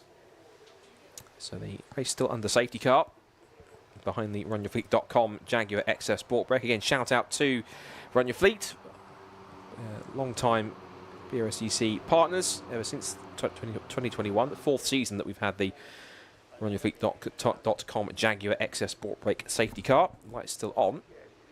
In terms of the recovery, just looking out the window, the snatch vehicle is now pulling Richard Siemens' car through the gravel and to a safer spot, which means we hopefully should get racing back underway, at least, if not this time, then this next lap coming up, which we're doing, it'll be next time by. There's Richard Siemens' car. It's being dragged along steadily but surely through the gravel and out of harm's way. And the pack then trundles its way past rather slowly. And keep an eye on a few drivers who are having some decent runs in this race so far. I have to say, one driver that's come on pretty strong in the last couple of meetings has certainly been Alex Foden. He got a surprise pole position at Silverstone. He was dragged around with the toe on the national circuit by, of all people, Stuart Bliss.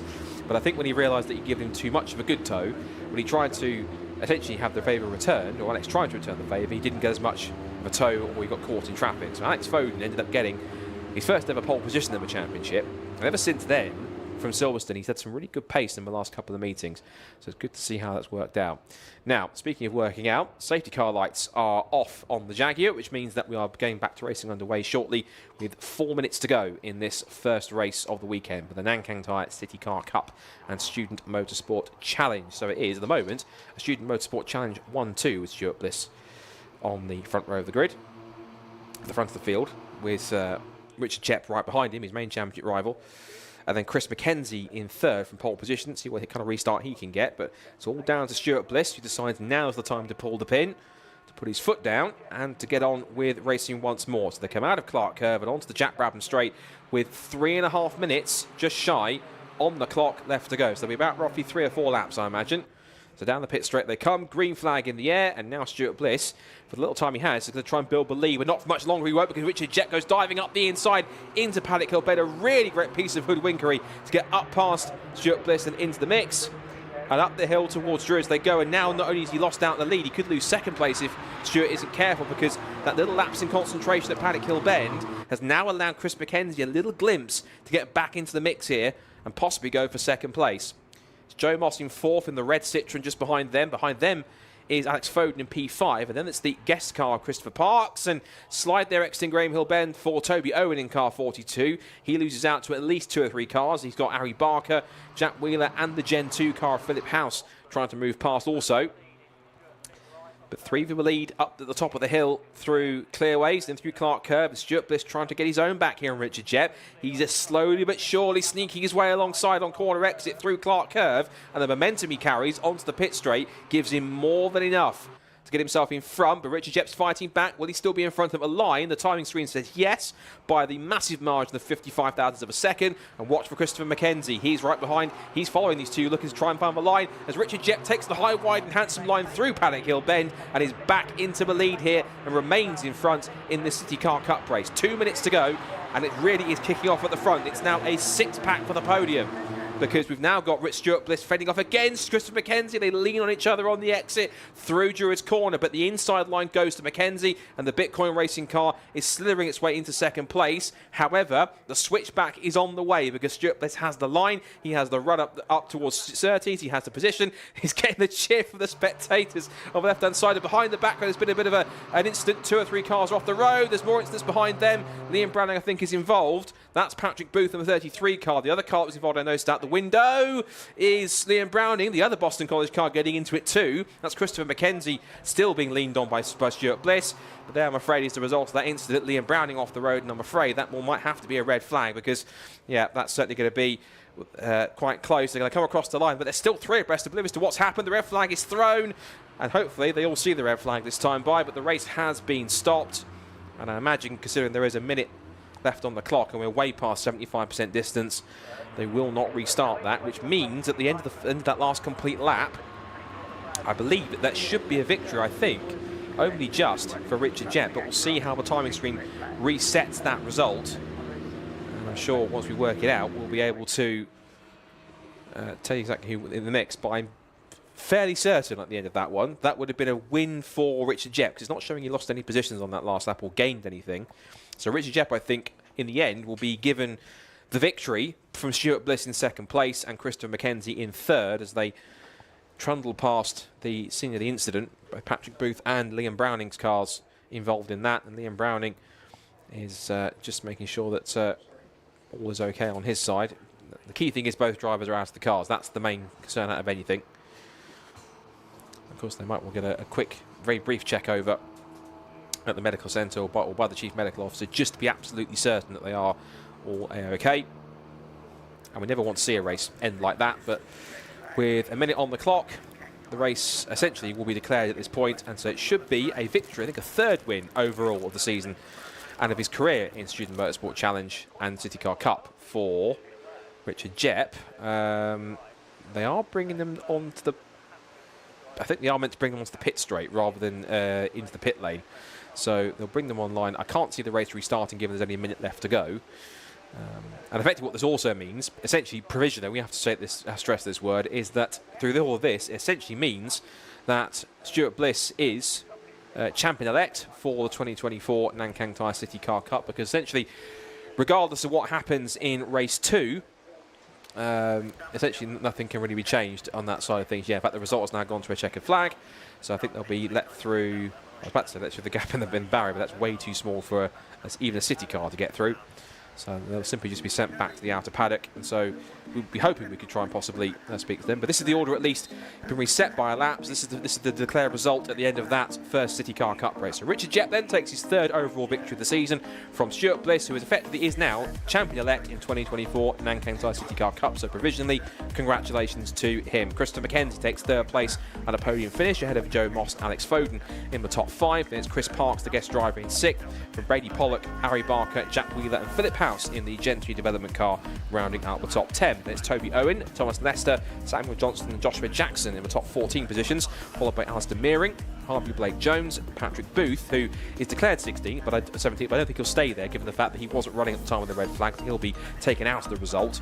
So ultimately, discount Patrick Booth. It's then Fen Curran, Peter Bauer, John Sykes, Elliot Lettis, Colin Dunn. You can also discount Liam Browning because he wasn't running at the time of the red flag, so he won't be classified either. Then Richard Stokes, Jude McGreevy, Glenn B and Andrew Payne back in 27th place, followed by Charles Hopkins, Richard Simmons, who went off into the gravel, and we also lost Tom Hartwell early on as well. And of course, 2 cars we didn't see take the restart, or a few we didn't see restart that race first time were Amelia Vincent and Hayden Payne after they went off into the gravel at Paddock Hill Bend.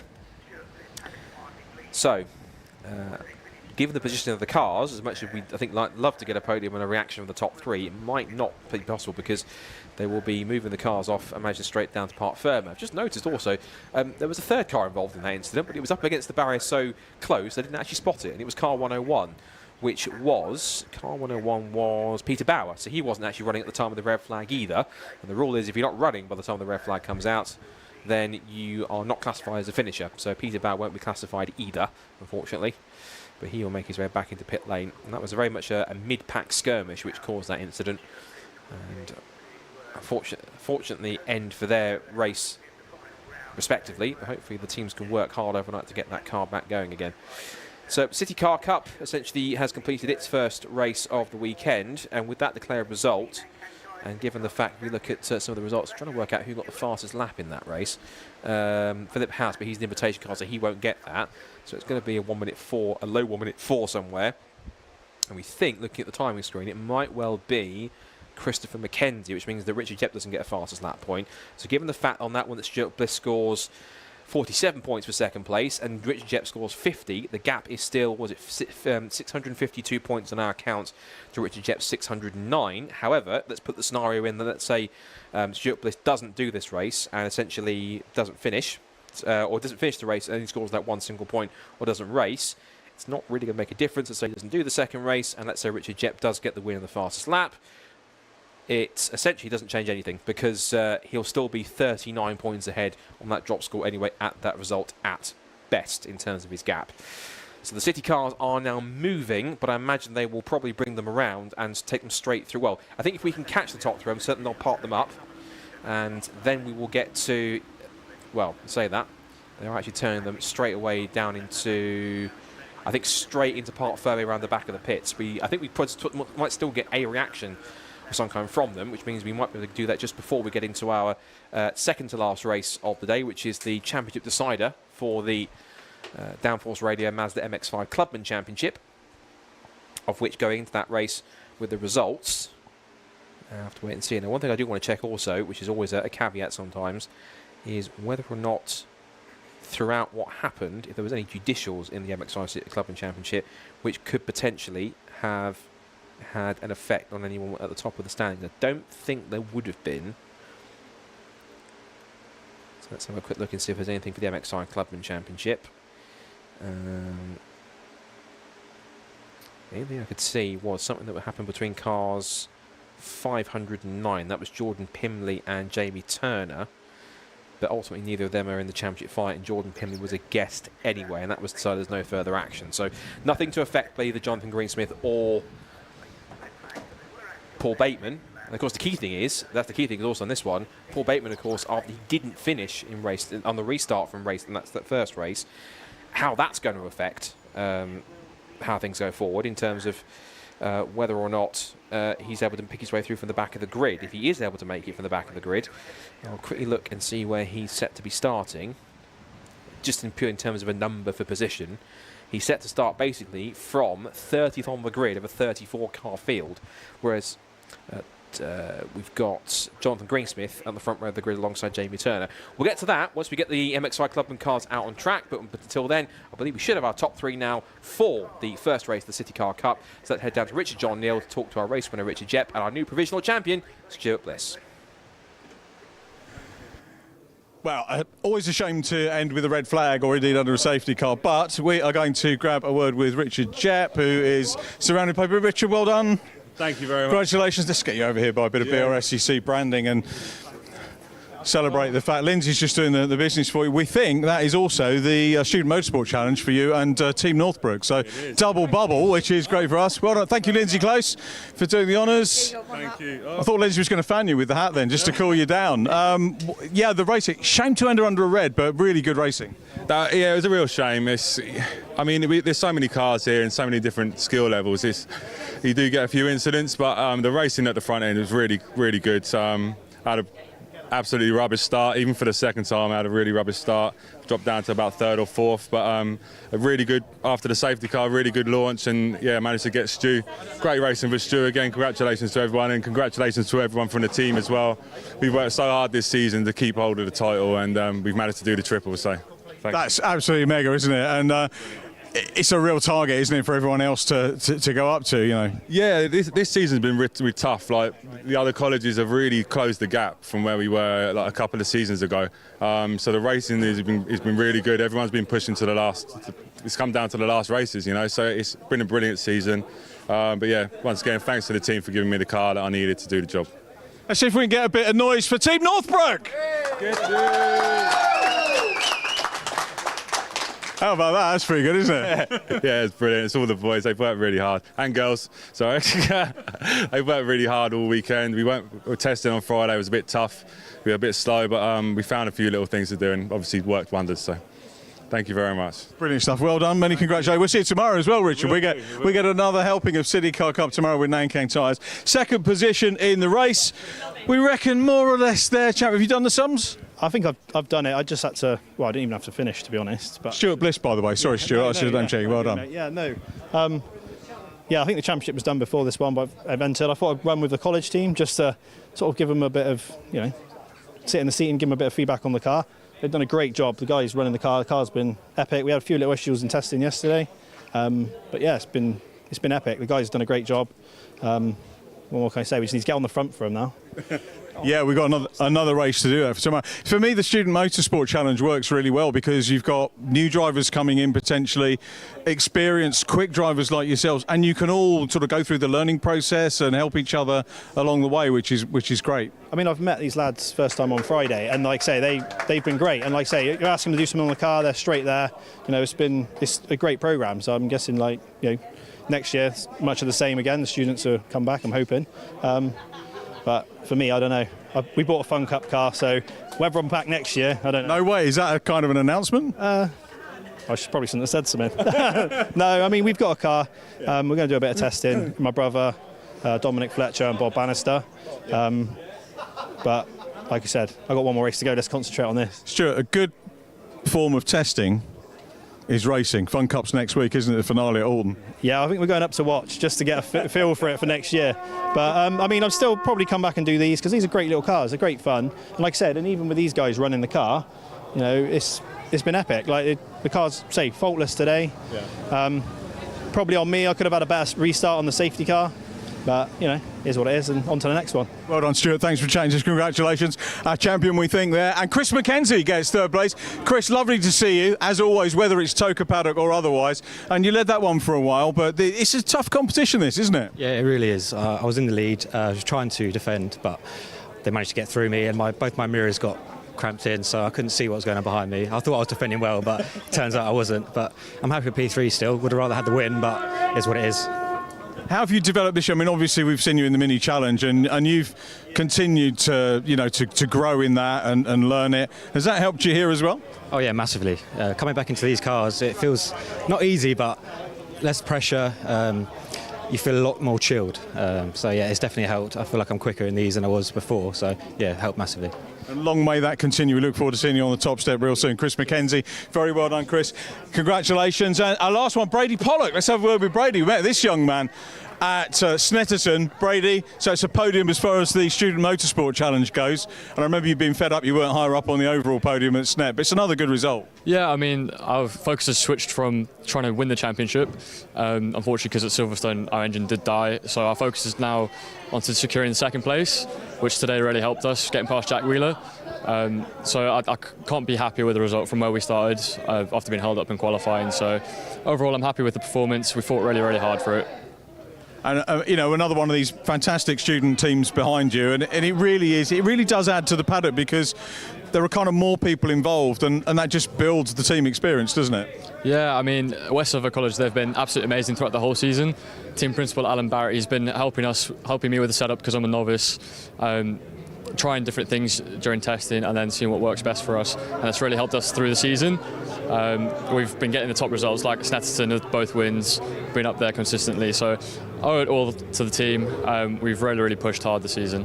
Nice one, Brady. You've been a find for us in the championship. Well done. Congratulations. Well done. We'll see you again tomorrow. Brady Pollock there taking third position in the Student Motorsport Challenge. Next up, it's the decider for the Downforce Radio Mazda MX-5 Clubmans, and they're going to be on track in just a couple of moments' time.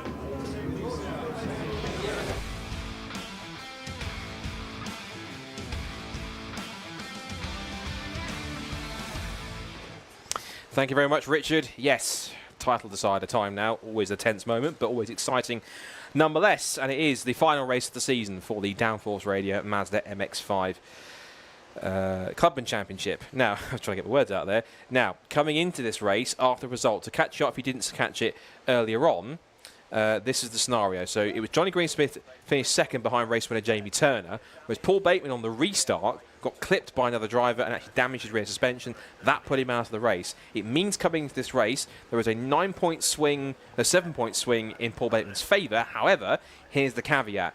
Greensmith starts on the front row of the grid. He's the white car with the blue stripes on the front row, whereas Paul Bateman, who is in the blue car number 42, he's all the way back on row 15 in 30th place on the grid. Now, we reckon by our calculations on this one, if Bateman is to take the championship provisionally on drop scores, he needs to go from 30th to 3rd, even if Jonathan Greensmith goes on to win this race and take the fastest lap. If 3rd place goes to Paul Bateman, if he gets himself off the podium, we think on our calculations it goes to him provisionally by 2 points. Any other result than that, obviously if he gets ahead of him and finishes, that works out for him. But any lower than 4th, essentially, lower than 3rd, so 4th backwards, and Johnny Greensmith wins with fastest lap, it goes to Johnny. So ultimately, Paul's got to try and do here is just race as hard as he can, Andy McEwen, who's been resting his voice to that City Car Cup race, and he can potentially do it. So this is a bit of tension. Johnny Greensmith knows what he needs to do, have a nice clean race, get himself to the front, get ahead of Jamie Turner, get himself into the lead and try and get as many points as he can. At the same time, hope that Paul Bateman doesn't make progress, get stuck in the traffic and can't get into a podium place. As for Bateman, genuinely, even though he's leading, it's all on him. Yeah, exactly. It looks good for Bateman, doesn't it, with that 7-point lead, but with him starting so deep in the field and Johnny Greensmith on the front row, then, yeah, there's work to be done for Paul Bateman, but he has proven that he's a good racer. He moves up through the order pretty well, usually, if he doesn't qualify very well. So let's see if he can do the same again now. The grid then as follows as they head out on their green flag lap. In his pole position for Jamie Turner, with Johnny Greensmith alongside. So Johnny Greensmith second in the championship, starting on the front row of the grid. Del Pace and Jack Murray together on row 2, then Jake Pace and Will Green share row number 3. 4th row for Pete Smith, James Seal alongside him, Chris Bingham and Oliver Trapesse on row 5 with Chris Dawkins. He's one to watch, definitely should move forward from 11th, and Paul Simmerd alongside, I thought I said Paul Sheard for a second, Keith Dalton and Christian Dan on row 7, Chris Whitmore and Steve Kite row 8, 9th row Matt Crozier and Chris Watts with Paul Tucker and Reece March completing the top 20.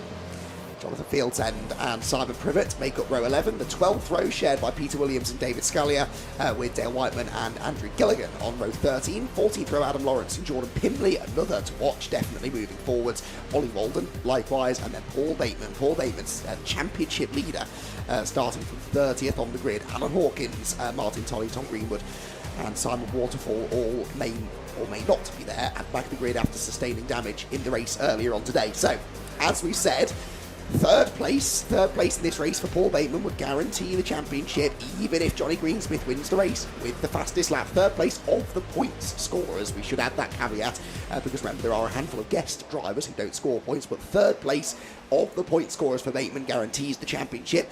If Greensmith wins the race but doesn't take the fastest lap, 4th would be enough, we think, for Paul Bateman. So a minimum 4th.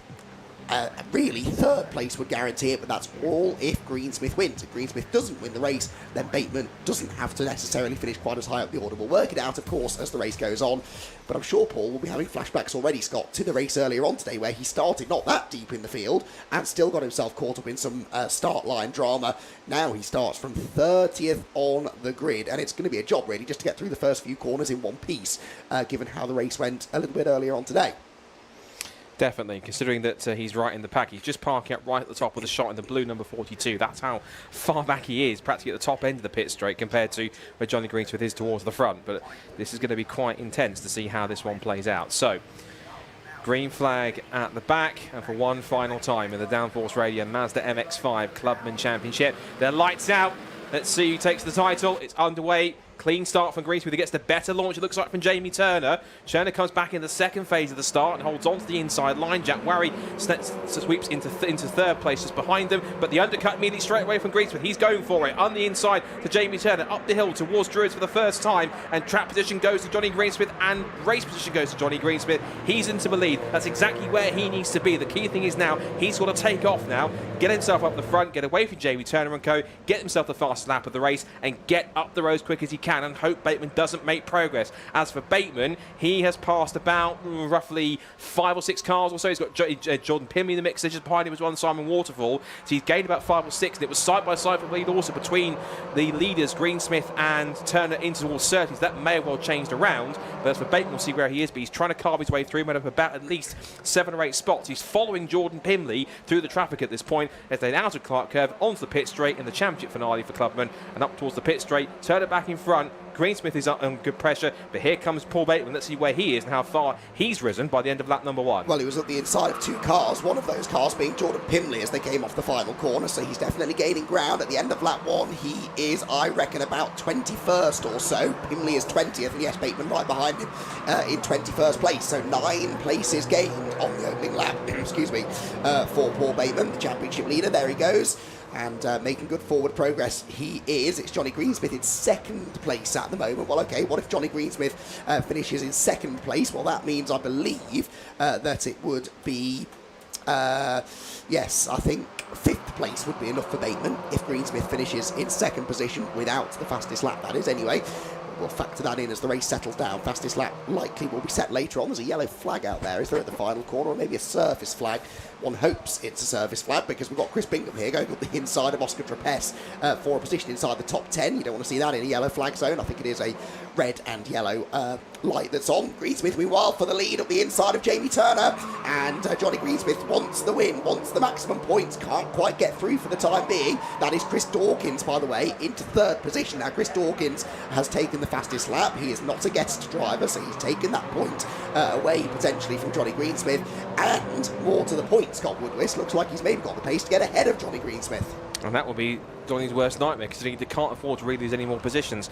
End of lap number 2. Let's keep on Bateman watch here, see where he is on the order. He came across the line in 20th, so he's still in the mix. Of course, in terms of guest cars ahead of him, he's got 1, 2, 3, 4, 5 cars ahead of us. That essentially means he's technically in 15th place. That puts him with 72 points at the moment, but it's still, at this point, advantage Greensmith. At the moment, it would give Greensmith the title by 19 points at this stage provisionally. We have to stress provisionally, there are post-season checks to make in terms of all the drivers. It's for the top 3, so we always have to say provisional until everything has been clarified and sorted.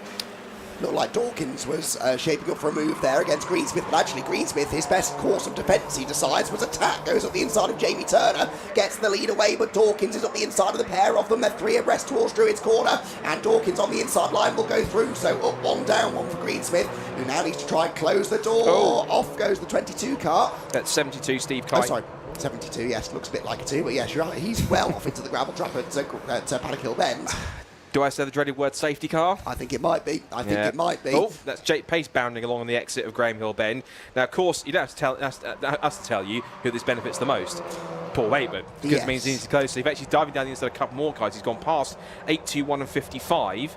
That now puts him up into, well, he's still battling for 19th place, it looks like. Yes. 55 is James Seal, who is behind him. 821 was, I think, Chris Watts, who in the mix. So he's made up another place in the mix there too. Meanwhile, well spotted outside the corner because the safety car is being prepared with lights on. Haven't seen any flags yet. Now we do. Safety car has been deployed.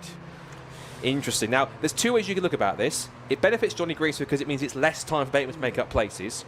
But it also, in a way, benefits Bateman because he's got the rest of the pack closer towards him, although it means getting himself into more positions than he was when he had the damage on the restart, when it's all close together and getting quite frantic. So this is very much a 6 of one thing, half a dozen of another of a situation for Bateman. It's good that he keeps the pack close, but the longer the safety car's out, the more it's helping Greensmith, who's still in the lead now, ahead of Dawkins and Turner. Doesn't have the fastest lap of the race, but as it stands right now, given that Bateman came across the line in 18th place, and just to remind again, he has 1, 2, 3 guests ahead of him now, if I'm correct. Yes, Keith Dawson, Pimley, and Chris Bingham by the looks of it. Yeah, so that's 50th of the point scorers then, yeah, so yeah, that's still 72 points. Yeah, I would say, given the choice, Paul Bateman would rather have not seen the safety car right now. I think he'd rather just have the full 15 minutes to race and to try and get as far up the order as possible. He wasn't that far behind the next group of cars. It's not like he had 2 seconds of empty racetrack to have to bridge. He was on the tail of the next group of cars. So I think really he would have rather this safety car didn't come out, because then he could keep on overtaking people, keep on picking them up, putting them down, moving up the order. And now that has to be put on hold for potentially the best part of 5 minutes. It's only a 15-minute race. He's lost maybe a third of the race now that he could otherwise have used to move forwards. Also, that's a fair few laps less for things to go wrong for Greensmith. Now, I'm not saying that Paul Bateman's hoping Johnny Greensmith ends up in the gravel trap, but there are quick drivers behind Greensmith who all want a race win. If they start getting stuck in and start attacking Greensmith, there's a good chance Johnny could lose some places. Every place Johnny loses, that's one less that Bateman has to get. So what he really wants is Johnny Greensmith to lose the lead, to get shuffled down to 4th or 5th, and that could make things a lot more realistic. So I think the more racing we get, the better in general that is for Bateman. Yeah. And the polar opposite is going to be for Greensmith. The longer you step behind the safety car, he's quite happy. Yeah, he's probably saying, look, take as much time as you want recovering Steve's car. The more it benefits me, the better. So he's simply just going around in that sense. I think what's also helping him also is that the safety car is going at a slightly reduced pace, Lights although off. not for much longer it's not, because safety car lights are out. So the season finale is about to get back underway again. And Johnny Greensmith, as we tend to see in these situations, of course, once the safety car clears off in front, now Johnny Greensmith becomes the default safety car. He decides the pace on the restart. He chooses when to go and get racing back underway again, which he hasn't done yet, just stacking everyone up nice and neatly. Just over 8 minutes to go in this season finale. Now he's gone. You can see the pace, picking the pace up a little bit more through clearways, through Clark Curve. It's a good restart, actually. Dawkins has gone just about with him, but not so much that you're going to be able to challenge him, I don't think, into Paddock Hill Bend, unless he gets a really good draft down the pit straight. But back under green flag once again, so just about half distance to go then.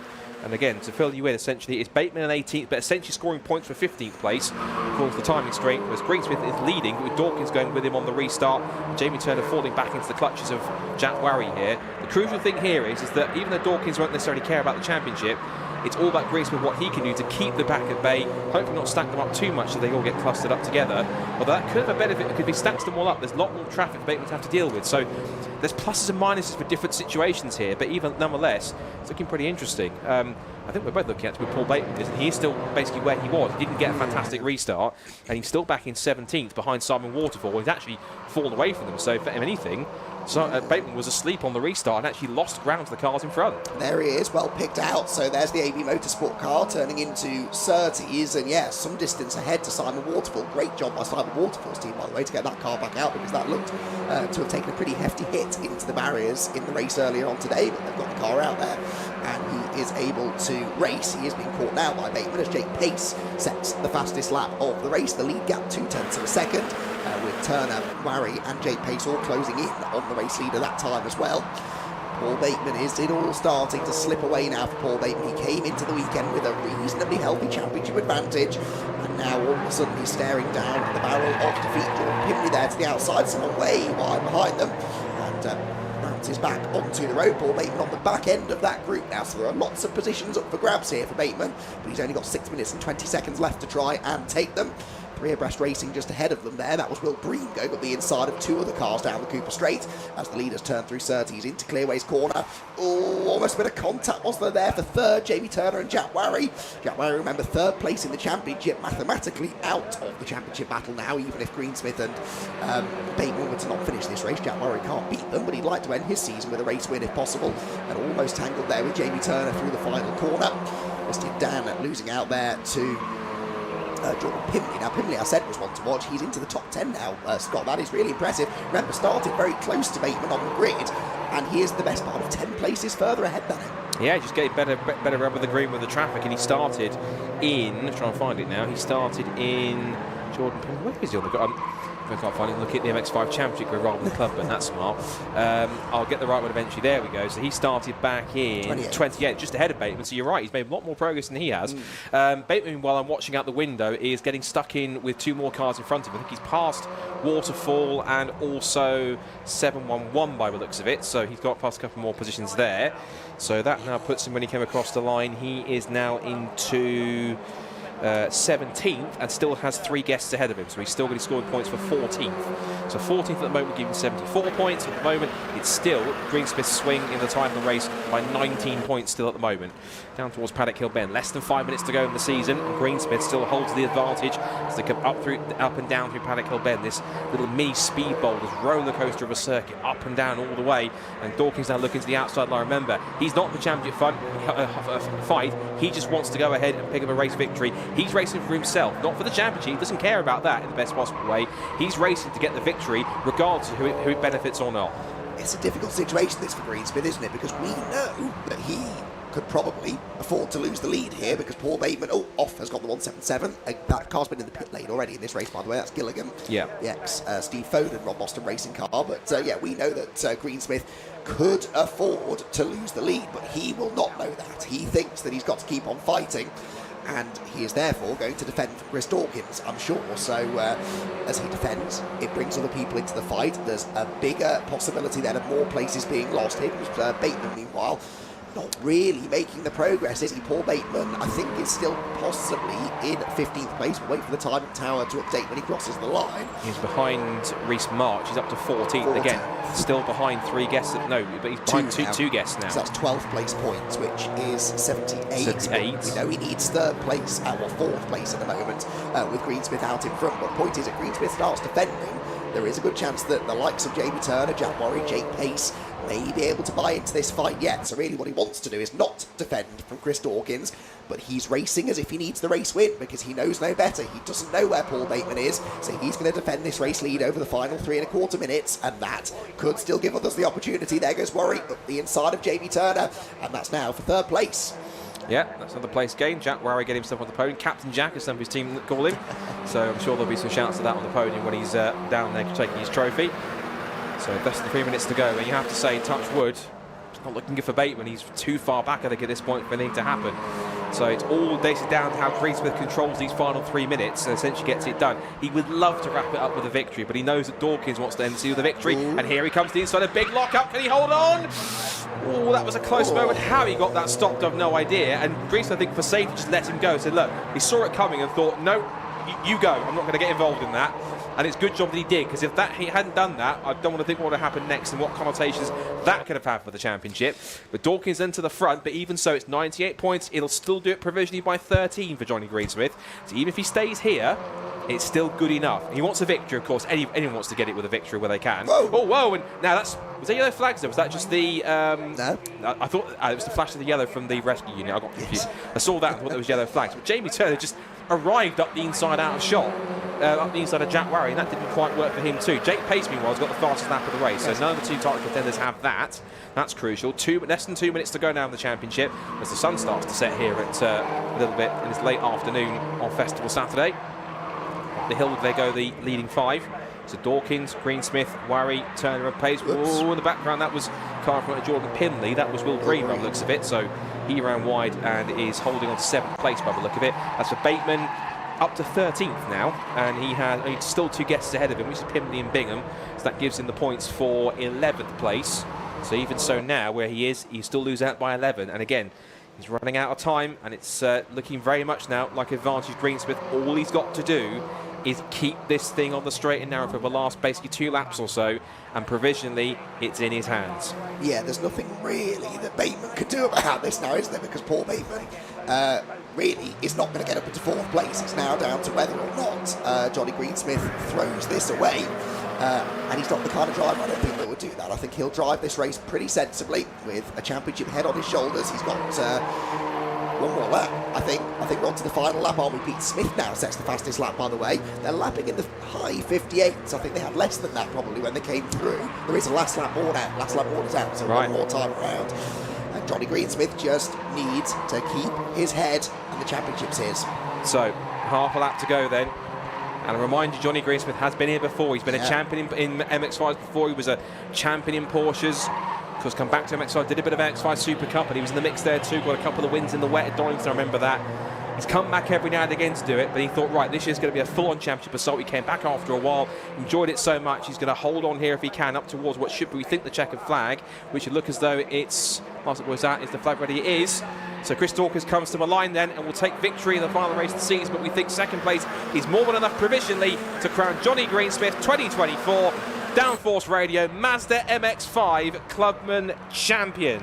Provisionally, of course, by all the post-season checks, but what a fantastic effort. It was that second run, and of all people to spin on the final lap, it has to be Paul Bateman. So a rough day at the office for him, and unfortunately it wasn't meant to be. Despite leading the championship, practically going all season coming into the final race at the round of the weekend, the luck just wasn't with him. And so across the line, this will be definitely more than enough for the championship, because Bateman will come across the line and he will come through in, time screen says 25th. That's not the way you want to lose out, is it? And he's behind 1, 2, 3, 4, 6 guests. That'll actually get the points for 19th place, but ultimately it's all for nothing, I'm afraid, because ultimately he will lose out on our scores by 27 from Johnny Greensmith. And and we think also, in fact, that result was also enough actually to even change the result for second, in fact, because Jack Warry, because of the spin, has actually looks like he's actually provisionally moved up to second place as a result of that. So that actually cost him a lot more of the championship. It cost him second, which is incredible. So let's not tell Paul Bateman that just yet. But anyway, Chris Dawkins the victory ahead of the provisional champion for 2024, Johnny Greensmith. Congratulations to him after a fine effort, particularly with his run in the second half of the season. That's what did it to help him get the title provisionally. Again, all subject to official confirmation. Jack Warry, with that result, it seems has also provisionally nested him second in the points, given Bateman's fortunes. It's then Jamie Turner and Jake Pace in the top 5, followed by Pete Smith, Jordan Pimley, William Bream, Chris Bingham and Dale Pace in the top 10. Then Paul Tucker, Christian Dan, Reece March and Martin Tolley completing out the top 14. Then Paul Simard, James Seal, Simon Waterfall with a great effort to get that car back out after it went off in race 1. Oscar Treppis, Matthew Crozier, Keith Dalton and rounding up the top 20. And Simon Privet, Ollie Walden, Chris Watts, Paul Bateman, and then what could have been, no, Alan Hawkins, and then what could have been. 25th for Paul Bateman, but unfortunately, them's the breaks. It's Chris Whitmore in 26th, Peter Williams in 27th place, and then the rest of the order is Jonathan Fieldsen, David Scowler, Dale Whiteman, Andrew Gilligan, and Steve Kite, who was off in the gravel as well. So, the Downforce Radio Mazda MX-5 Clubman Championship season draws to a close. The top 3 are down in the top of the pit lane, and to talk to our race winner and also our new provisional champion, Jonathan Greensmith, is Richard Joniel once again for the second to last time here today on Festival Saturday. So here we are, double celebrations here. Chris Dawkins, first of all. We got some Brscc branding we can get over here. Let's go over here just to make sure we remind everyone where we are and who's organising things here. Chris, well done. You probably know what I'm going to ask you. How's it feel? No, I was going to say, tell us about that move. That was I think the youngsters call it ascend. It was ascend, and to be absolute fair to Johnny, yeah, when I did it, I was like, oh no, my front's locked up. But he gave me the room, I think. Oh, anyway, yeah, I mean, this morning didn't go according to plan, really. Got a bit squeezed and ended up coming, I think, 11th. So starting from 11th and this and then going up the front. So I had a good start. I've got to be honest, it's one of those things where traffic goes your way. Yeah. You still got to drive. Well, no, I know. And it's the first time we've sort of raced this car in the dry. And we didn't test. So we went sort of with a base setting in the other race. Thought, well, it's okay, but not great. Made a few tweaks, and this time it was a lot more easier to drive. But I've got to be honest, I mean, yeah, tyres and everything. I've got to say a big thank you to Marcus Bailey for Midler Tyre Shaving. He's right. And yeah, it's just one of those, it all came together really. It was just, it's following. Have a trophy. Oh, thanks very much. Thank you. You're welcome. Following someone's is easier around here because you get a tow. I mean, Johnny's quick and his car's quick, so you can. Fortunately, the guy in third had a bit of a gap, so it was better that we left it for a few laps near the end, and then we could start having a bit of a mess around. But yeah, I'm so pleased actually. Yeah. We're pleased too. Well done, mate. We're going to have a word with our new champion. Love to Dad as well. Down in the paddock. Yep, good stuff. Chris Dawkins and Johnny Greensmith, our champion. There's not enough people here to celebrate, but we can. We think so. Yeah, I take no credit for doing the maths. Andy and Scott have been doing the maths, and we think we were watching where Paul was, and don't think he quite made up enough places. So, provisional champion, congratulations. Thank you very much. Yeah, over the moon with that. Yeah, definitely. Good old race that.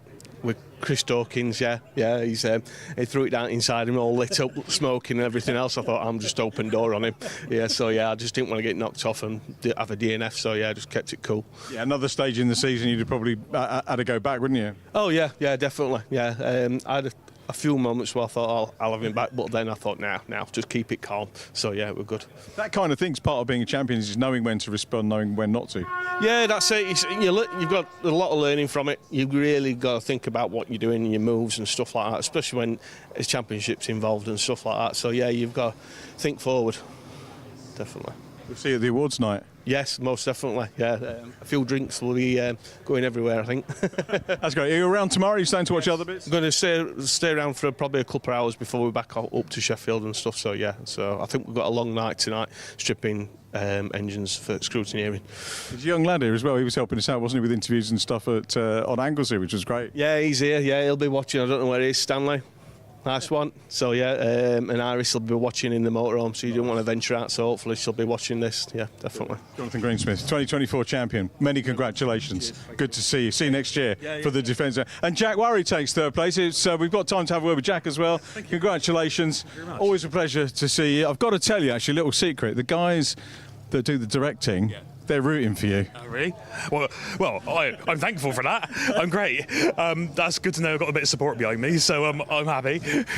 So decent race though, and you had to work. You made up positions. Yeah, it was a hard work from start to finish. That one, I didn't have a very good qualifying, so I was fortunate to start in fourth, where everything fell into my lap really in the first race to get to fourth. But I had a great race with Jamie, third and fourth, and luckily I came out on top on that one. In all fairness, we had a good race, all four of us at the front there. So I'm really great way to end the year. The directors have just realised that I've said what I said, and they said, "Who is it? Who is it?" they can watch you back. Coming back next year, what are the plans? I mean, it's all money and budgets and life and everything else that gets into it. Yeah, fingers crossed. If I can get the budget together, I'd like to get a sponsor on board. Obviously, I've been doing this all off my own back for the last couple of years, and it takes a toll. I spanner it myself as well, so I'm quite happy that the car made it all year as well as myself. You sound relieved, but I'm sure you spanner it well. Well, it hasn't broken down. I finished every race this year, so that's, in my eyes, that's gone well. Well, congratulations, Jack. We'd like to see more of the Clubmans. By nature, it's a one-day thing, and it's always great fun to watch. So many congratulations on that podium. Jack Worry, well done. Very good to speak to you. And our podium complete. Of course, now what we're looking forward to is the last race of the day, which is the progression race for Formula Ford. Sadly, not time to go and talk to some of those drivers like Rory Smith are at the back, but we'll have all the detail for you and more build-up after this.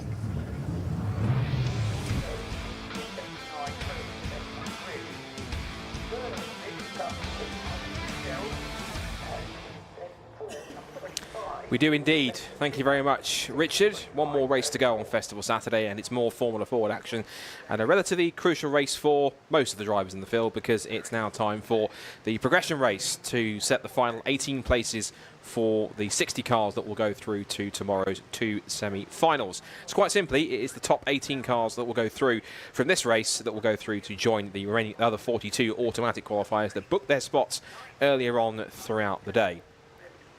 So, looking at where we are then, of course the big story here is the car that's starting literally at the back of the grid in essentially 29th place, because Rory Smith didn't even get away from the start. He qualified on pole with a great performance in the wet in qualifying.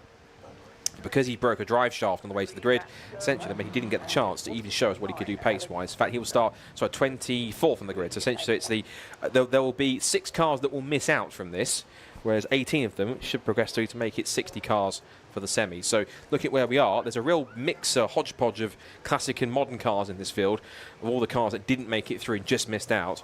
But the key one to watch for is going to be car 45 from the back, which is Rory Smith. Of course, he will be back in 23rd. He'll be alongside Dave McArthur. Another one to watch for. So 2 cars from BM Racing that have been in strife throughout this one. We'll see how this plays out. At the front of the grid, it is going to be James Buxton, and he will start alongside Liam McShane in the Furman, hoping to get both Furmans into the semis for tomorrow after Joey Foster booked his spot earlier on. Row 2 is Mikhail Fitzgerald and Spencer Shinner, so after his little mishaps, he'll be hoping to get himself into the mix too as well. Peter Daly also in car 61, BRSCC chairman and Formula Ford enthusiast himself, as he gets underway on the green flag lap, and he'll have Don Boyack for company on the third row. Other names up the field: Stuart Kestenbaum, Dan Renner Larsen. Also watch for Oliver Buckton, who's been one of the Super Classic Formula Ford class champions, class winners, we should say. And then, of course, also Antonio Costantino. Of course, his car was in the barriers in his heat, but whether he can make it onto the grid or not, we'll wait and see. So the grid for the progression race then, the Garrett Van Kouwen Anniversary Formula Ford Festival. It is on the pole position, James Buckton, with Ian McShane alongside in the Furman. Michael Fitzgerald and Spencer Shinner, historic Formula Ford champion in his first weekend in a modern Formula Ford, starts on row 2. Then Brscc chairman and Formula Ford enthusiast Peter Daly, who won the historic final back in 2020, I'll remind you. He is in 5th on the grid alongside Don Boyack. And Stuart Kestenbaum, another veteran of Formula 4, starting 7th alongside Colin Williams. Melly Zhang starts up in 9th in her first festival appearance, the young American. And it's Dan Renner Larsen alongside her, the Norwegian, in P10. Oliver Buckton and Innes Hickman then come next on the 6th row of the grid, followed by Matthew Sturmer and Alan Slater. Then Tim Fitzgerald and Jonathan Nash, followed by Sigbjorn Malem.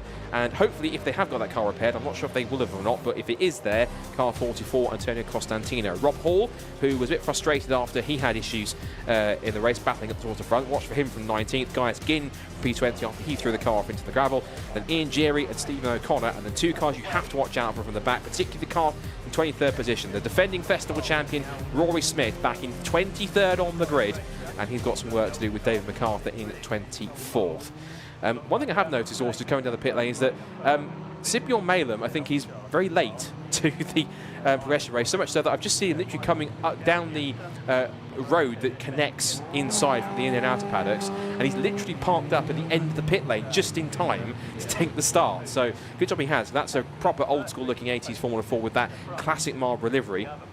Should mention, of course, one of the special trophies we have this weekend is the Autoglim GVK 200 Best Retro Livery Award that's been supported by Autoglim, and essentially it's kind of was created in a sense by Graham and the guys who are looking after the Van Kouwen family to celebrate some of the best retro liveries or original liveries on the grid for the cars that are competing. That certainly could be a contender for it if it wins tomorrow, and watch for that if you can come back through with Sigbjorn Malem at the wheel. So, essentially, we've got a couple of cars missing. Well, I think it's possibly Constantino, one possibly even Rob Hall maybe as well. We'll have to wait and see. There is a row missing at least. Sigbjorn Malem isn't there because he's in the pit lane, and we haven't got Constantino because his car was too damaged. Meanwhile, the red lights go out and the progression race for the festival gets underway. It's a good start from pole from James Buckton in the old school chassis, but down towards Selwyn for the first time. A good start also for Spencer Shinner in the old-school Motorsport Van Diemen, down towards paddock for the first time. And it's James Buckton who does get the whole shot, and he heads them up the hill towards Druids for the first time. Everyone else finding their own piece of real estate on track, but it is the Eldon Mark 8, which of course is in the Super Classic D class, which is one of the older chassis in the field. Watch for Oliver Buckton too, because he was the Super Classic D class winner in the Super Classic Pre-99 Championship this year. And there's Rory Smith in red and white, just darting his way through the field. He needs to be in the top 18 if he's going to make it through here. He's already passed, what, 5-6 cars already. He's definitely not hanging around. He's got Jonathan Barnes, I think, on the outside of him as he tries to make his way up the order. Maybe not, in fact, he might be slightly back. Either way, James Buckton continues to push on. It's now second place for the MX-5 third for Shinner. That's Peter Daly in 4th place up the mix. So a great start for Peter Daly in the Van Diemen. Up the hill he goes, down the pit straight he goes, in the mix and in contention for a podium finish in this race. This will be quite strong, in fact. So it literally is classic versus modern Formula Fords here. Buckton, McShane, Shinner and Daly. That's the top 4. And Daly going for a move up the inside line. Shinner gives him the room and the Van Diemen looks to the move. Thinks Buckton goes deep into the corner at Druids. And the move for Daly was almost on, but Shinner found grip on the outside in the Oldfield Van Diemen and has to settle back for 4th. Rest of the order, Colin Williams in P5, 6th for Stuart Kestenbaum, 7th for Dan Renner Larsen, 8th now for, I think that's Gaius Ginn now, just gone past Oliver Buckton. Rob Hall picking his way through, and Rory Smith, I'm certain, he ended the first lap in 13th place. I think he's inside the top 10 already as Shinner goes up the inside and passes McShane to take 2nd place. McShane will fight back. She's going to try and get the traction here with the Furman chassis. Shinner gives her room. Will go wheel to wheel, and Daly will sit back and think, right, I'll pick a slipstream, shall I? Which way will I go, left or right? Down the pit straight. It's almost 3 abreast down towards Paddock Hill Bend, side by side for 2nd. The track position goes to McShane. Shinner goes for that switchback, beautifully executed. Does he have the pace to pull himself alongside? He's trying as hard as he dares, and Daly keeps a watching brief in 4th, but Shinner goes through into 2nd place in the Van Diemen. So it's Eldon, Van Diemen, Furman, then an older Van Diemen behind in 4th position. Stuart Kestenbaum up to P5, of course, ahead of Williams. And behind and watching the progress of Rory Smith, he is now got Rob Hall on his tail, and they've just gone past Colin Williams. He's up to about 11th, I think. No, into 8th, in fact. So he's got past, into 6th now, in fact. He's got past Hall and Williams, so into P6. I'm also going to look at his lap times as well. What lap times is he doing compared to everyone else? If we reset it, he's done a 51.622, and the leaders are doing 53s. He's 2 seconds quicker than anyone else. Dare I say the phrase, could he still win this? There's a potentially could. There was a great drive, I think, before. I think it was by Derek Palmer before in one of the progression races where he came from the back of the grid to win it a couple of years ago in the wet. I remember that. So certainly Rory Smith has the chance to do that, and there's time to do it. It's a 12-lap race. He's up there already. So as they come down through Graham Hill Bend, out through the left-hander, and down the pit, through Cooper Straight, and there's Rory Smith. Look, he's got past Rob Paul with him. He's already up with the leaders at this point in time. That's in less than 4 laps, which is extraordinary. So Rory Smith, I think, certainly is a man on a mission. He's proving a point here that he's certainly showing the pace that he felt he should have had if he'd actually been able to start this race. He looks to the outside of Peter Daly, who's in the tow of Dan McShane. They go 3 abreast down the pit straight. Daly's in the middle and backs out of it, and now it's McShane versus Smith. And Rory then just holds back for a second, takes the fastest lap of the race, as you'd expect, 50.309. He's still lapping at least 1.6 seconds quicker than the cars around him. Into Druids once again, lap 5. And out wide, that's Liam McShane going for a spin at Druids. Everyone just about avoids it. She's in the middle of the road. The firmest chassis might have to wait for the gap with the traffic here, and that's the worst possible feeling, waiting for all the cars to go through. If you can get going and stay in at least 17th or 18th place, she'd still be good to get through and tracking away through the gravel on the end. She's got a car that's quick enough, so she's got time to pick her way back through. Meanwhile, as she gets going again, that was Rory Smith up the inside into 2nd place now. So into P2 goes the defending festival champion, with James Buckton trying to go with him. Now, as they go through, Spencer Shinner continues on in the lead, and the pace he's got, his last lap was a 52.0. Rory Smith's one was held up in traffic, it was a 52.8, probably not helped by the spin for Liam McShane in front of him, causing him to back off. Got 27 and 15 here. That is Stephen O'Connor, who is under threat for David MacArthur. It's another one that started at the back of the grid, along with Rory Smith. And Rob Hall also in there too, up at the P5 in the Swift. There he is, number 18, just behind Peter Daly, who's holding his own here. And definitely looked very racy in the beginning laps of this progression race. Rory Smith now already past Buckton and trying to set off up the road after Spencer Shinner. If he can lap in the low 50s compared to the lap times that Shinner's doing, that's the key thing. I thought I could hear an engine sort of misfiring or something in the foreground, but oh, that's Ian Gerry in the pit lane. That's what I could hear. That's what our microphone's picked up. So Ian Gerry with an issue. I think he's going to try and get him back out again if he can, but that's another contender for best retro livery of the festival. As for the leaders, well, unsurprisingly, 50.141 for Rory Smith, and he took another 1.5 seconds out of Spencer Shinner on that lap alone. So this is certainly definitive pressure. That's somebody's exhaust. It shouldn't be in the gravel trap. That's not a place to lose it, but that will certainly be returned to its rightful owner at some point before tomorrow. Into the second half of the race, and it's come from some of the top 3 we've just heard. Someone in the top 3 has lost their exhaust. Okay, interesting. We'll wait and see then.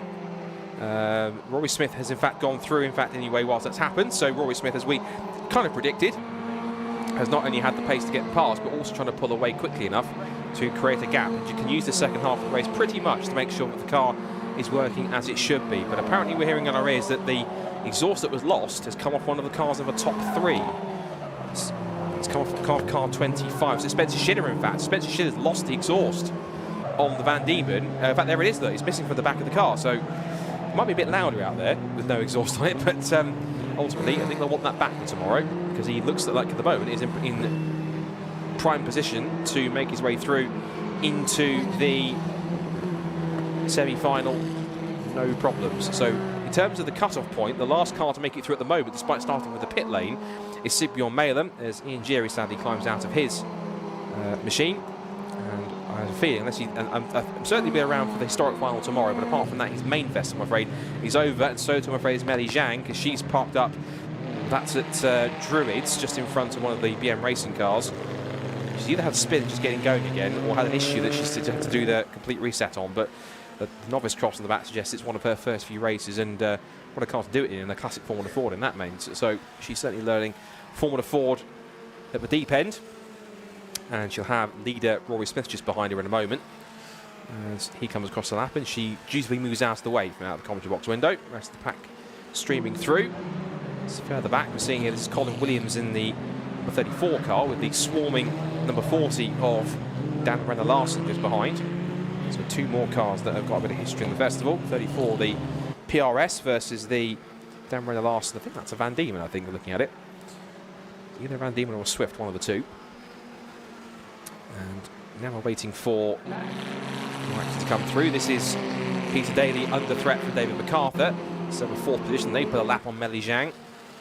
And MacArthur hunting for that. That's Don Boyack going for a spin at Druid's corner. Meanwhile, that's been happening. As he recovers, David MacArthur does sweep around the outside and pick up 4th place at Peter Daly's expense. And the next 2 cars he's going to have to try and fend off are early leader James Buckton and Stephen O'Connor in the Team Dolan number 27 Van Diemen, the old school Van Diemen, in the field of some 7 cars which Dolan are running. Meanwhile, this man, well, he's probably driving not angry but just frustrated, knowing that what could have been in the heat had the drive shaft not failed. He's going to put a lap on one of his teammates. That's Fitzgerald in the red and black BM racing car, Mikhail Fitzgerald, another Medina Sport BH23. And there's been a coming together, I think, on, and he's just spotted out the corner. That was at Graham Hill Bend on the exit. One was James Buckton, the other one I think was Stephen O'Connor. And they were battling over 6th and 7th position. So I saw those 2 cars having a bit of a tangle, or the afters of what was a tangle. Meanwhile, this is Spencer Shinner, who's going to lose another place here to Rob Hall, who is not almost Rob Hall anymore because he has made an overtake. I don't want to forgive you for making that joke, but he spent most of race, the heat he was in, frustrated behind the cars he was trying to pass, but he has managed to get through and make it stick. And car 48 has come to a stop. That's Tim Fitzgerald. Also out of the race, I've noticed, is Sigbjorn Malem. So he goes back through the car he went before. Another car off the race side, so they're dropping like flies here. That's suspension damage by the looks of things for Gaius Ginn. So he's also out of the race, but whether or not he's in a position to still technically go through, we'll have to wait and see. There are other cars that have hit problems and fallen by the wayside. Again, he may still be good enough for the historic final. There's about 28, 29 historic cars entered, so there's enough for essentially a full grid. But in terms of the main festival, there's a few cars that already are at the point where their event is already over on Saturday. There's Meli Zhang in the pit lane after her issues. She's back in to have a look, give some feedback. But at the head of the field, it looks as though it is all under control for the man who came into the weekend as the favourite, as the defending champion at the festival, and now has got to try and race his way through from about mid-pack in one of the 2 semi-finals. And so he will certainly try to pick his way through as best he can. He turns out through Clearways, up through McLaren, up through Clark Kerr for the final time, showing us technically what he could have done in heat number 1 had he not had the problems. But from the back of the grid in 23rd place to the victory, securing his spot firmly in the semi-finals, Rory Smith, the defending festival champion, wins the progression race at the Gerrit Van Kouwen Anniversary Formula Ford Festival on Festival Saturday. Rob Hall picks up 2nd place, and Spencer Shinner, minus an exhaust, comes through in 3rd place. David MacArthur from the back also takes 4th. That was 24th to 4th. Good effort from him. And Peter Daly, P5, an excellent drive from him so far. He was actually best of the classic cars eventually in the end, because James Buckton and Stephen O'Connor dropped back at least anyway. P6 goes to Stuart Kestenbaum. He's safely through into the semi-finals, as is also Stephen O'Connor and Colin Williams. Last-ditch move for a couple more places here. Across the line goes Leanne McShane. She recovers after her spin to pick up 9th place. And then Dan Renner Larsen round out the top 10. And Oliver Buxton 11th. It's Matthew Stern 12th. Nash 13th. James Buckton was 11th. Oliver Buckton was 14th. So both the Bucktons get through. And then it's Hickman, Slater, Fitzgerald, and I think Don Boyack, who's the last finisher of the race, because everyone else had retired or come into the pit lane. So a demonstration of what could have been the performance from race 1, heat 1 for Rory Smith, who takes the victory in the progression race for the Gerrit Van Kouwen Anniversary Formula Ford Festival. 2nd for Rob Hall, 3rd for Spencer Shinner, 4th for David MacArthur, 5th for Peter Daly, who is best of the Super Classic runners. Then Stuart Kestenbaum, Stephen O'Connor, Colin Williams, Leanne McShane, Dan Renner Larsen in the top 10. Then it's James Buckton, Matthew Sturmer, Jonathan Nash, Oliver Buckton, Innes Hickman, Alan Slater, Tim Fitzgerald and Don Boyack. Those are the 18 cars that we have got, which will be going through to join the 42 automatic qualifiers. So for the final time today, and to wrap up the stream here for myself and Andy in the commentary box, thanks for watching, and back down for one last time to round off Fast Festival Saturday here at Brands Hatch is Richard John Neal with our progression race top 3. So Rory Smith gets the win. Obviously a mixed day for Rory, probably disappointing from his perception, but Rory, well done. Thanks very much. Super drive. Let's get you in front of the, I'll tell you what, we'll do it here because we've got the GVK 200 replica, and I've asked Graham Fuller to do the honours actually with the presentation. So Graham, I've asked him to do this one. Very much a part of the organised event. Thank you, Graham. There is the garland of victory for the progression race. This probably should have been the scene from one of the earlier heats. So Graham, of course, with Minister Engines back in the day. Plenty of paraphernalia.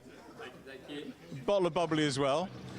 And we'll get a proper natter with actually both of these two in the Q&A. If you're watching at the circuit, we'd love you to join us in the Kentagon at 6:30ish this evening for the Q&A.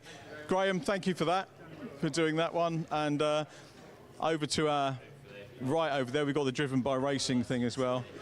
Let's grab a quick word with Rory. Not the interview we wanted. We wanted to get a winner's interview. I was going to say maybe I jinxed you by talking to you in the holding area, but the others were okay. A positive ending as far as it can be today. Yeah, I mean, I think we did one lap there and we went the quickest of anyone all day. So I think we've got the pace. Just yeah, difficult circumstances this morning, and yeah, it is what it is. I mean, I think looking at the conditions tomorrow, because it is a little bit wetter by the looks of things, I think that gives me as good a chance as any. We were quick in the morning, so you know the guys at the front should be watching their mirrors. I'll be coming through, that's for sure. It just gives us another festival story, you know, the build-up. These weekends always give us some drama. Not the drama, as I say, that we wanted. Take it was a drive shaft failure? Yeah, that's right. Yeah, just on my last burnout, getting the rears warm on the way to the grid, it just popped out. It's been, yeah, final year that part, but just at the worst point ever, it just decides to let go. But, you know, this is racing, these things happen, unfortunately. But, yeah, it is what it is. We don't have reverse grid racing in single-seaters or Formula Ford, but you've just done one of those right from the back. Yeah. Focus 100% all the way through? Yeah, definitely. I mean, once I got into the lead and I saw I had a bit of a margin, it was definitely just easing off and making sure we got to the end. But from that point onwards, I knew that, you know, being at the front translates to where I am for the semi-final, so I knew that I had to win to give myself the best chance for tomorrow. So that's what I went out there to do, and yeah, luckily we managed to do it. Thanks for a great drive, Rory. Brilliant, and for a chat as well. Thank you very much. Cheers. Well done. So Rory Smith, last year's champion, takes that one. Second position goes to Spencer Shinner. And then third position, Rob Hall. So we can, second position, Rob Hall, beg your pardon. So let's have a word with Rob in P2, getting me drivers muddled up. Rob, let's get you by this wonderful replica car. So you made it through to the semis, so that's pretty good. Yeah, it's not where we wanted to be, which I'm sure exactly what Rory said. But you've got to try and make do, haven't you? So we're through to the semis. We could have been done with sat up in the pub with a pint for this afternoon, but we weren't. So we'll have another go tomorrow, see when we open the curtains what the weather's like, and go from there. What was the story from qualifying in the heat? Quali was all right. We hadn't really driven in the wet round here before, so we sort of took a punt on the setup. Setup wasn't brilliant, but we made a change halfway through and it got better. The race was good, but it just didn't go our way. I maybe shouldn't have stuck around the outside of 30s, 6 of one, half a dozen of the other. Got caught up with a back marker 100 yards before that, which probably caused the issue. But what's done is done, isn't it? You've got to try and crack on, and that's what we've just done, and we'll go again tomorrow morning. Look forward to seeing you in the semis. Rob, congratulations. Thanks ever so much for having a chat with us. And our final podium position goes to Spencer Shinner. Get it the right way around this time. Spencer, well done, congratulations. And I was just asking Rob, what was the story from quali and heats, and I'll ask you the same question. Brilliant, yeah. Qualified in the rain. We qualified 4th in group, which was brilliant. Happy first time out on this weekend, this car, under these tyres. So it was brilliant to show we actually had some pace there. In the heat, just a mistake on my part, put me out of contention, but we managed to get through, and yeah, finishing, not playing safe, but making sure we get through for this race, making sure we get through in the right positions is what mattered, and that's what we achieved in this race. So yeah, it's brilliant.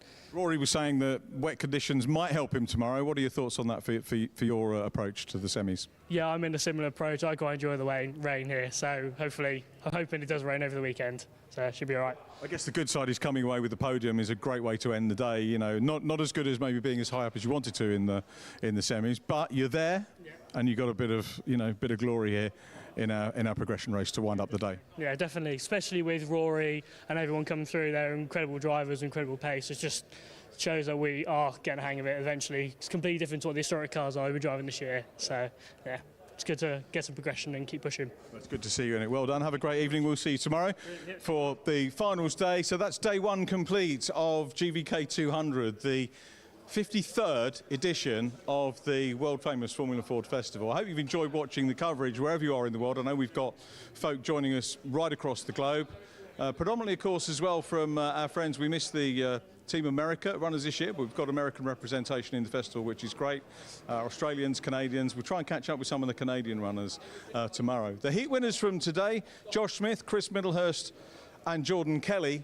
And remember, we've just had last year's champion Rory Smith coming through the progression race, and we look forward to him joining the real mix again for tomorrow. Tomorrow's coverage, once again, we'll have Mazda action, we'll have the Evolution Trophy for the Brscc joining us. We'll also have the culmination of the City Car Cup with Nankang Tyres and also the Student Motorsport Challenge.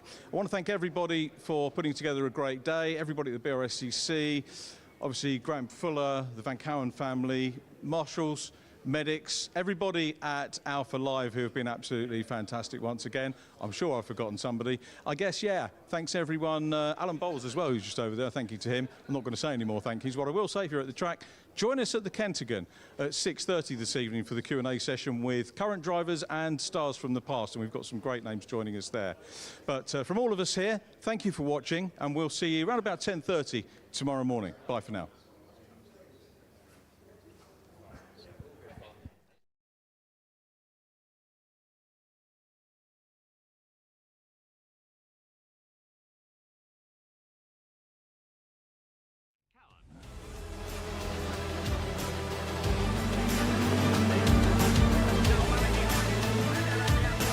They're going to be wheel to wheel, then practically wheel to wheel.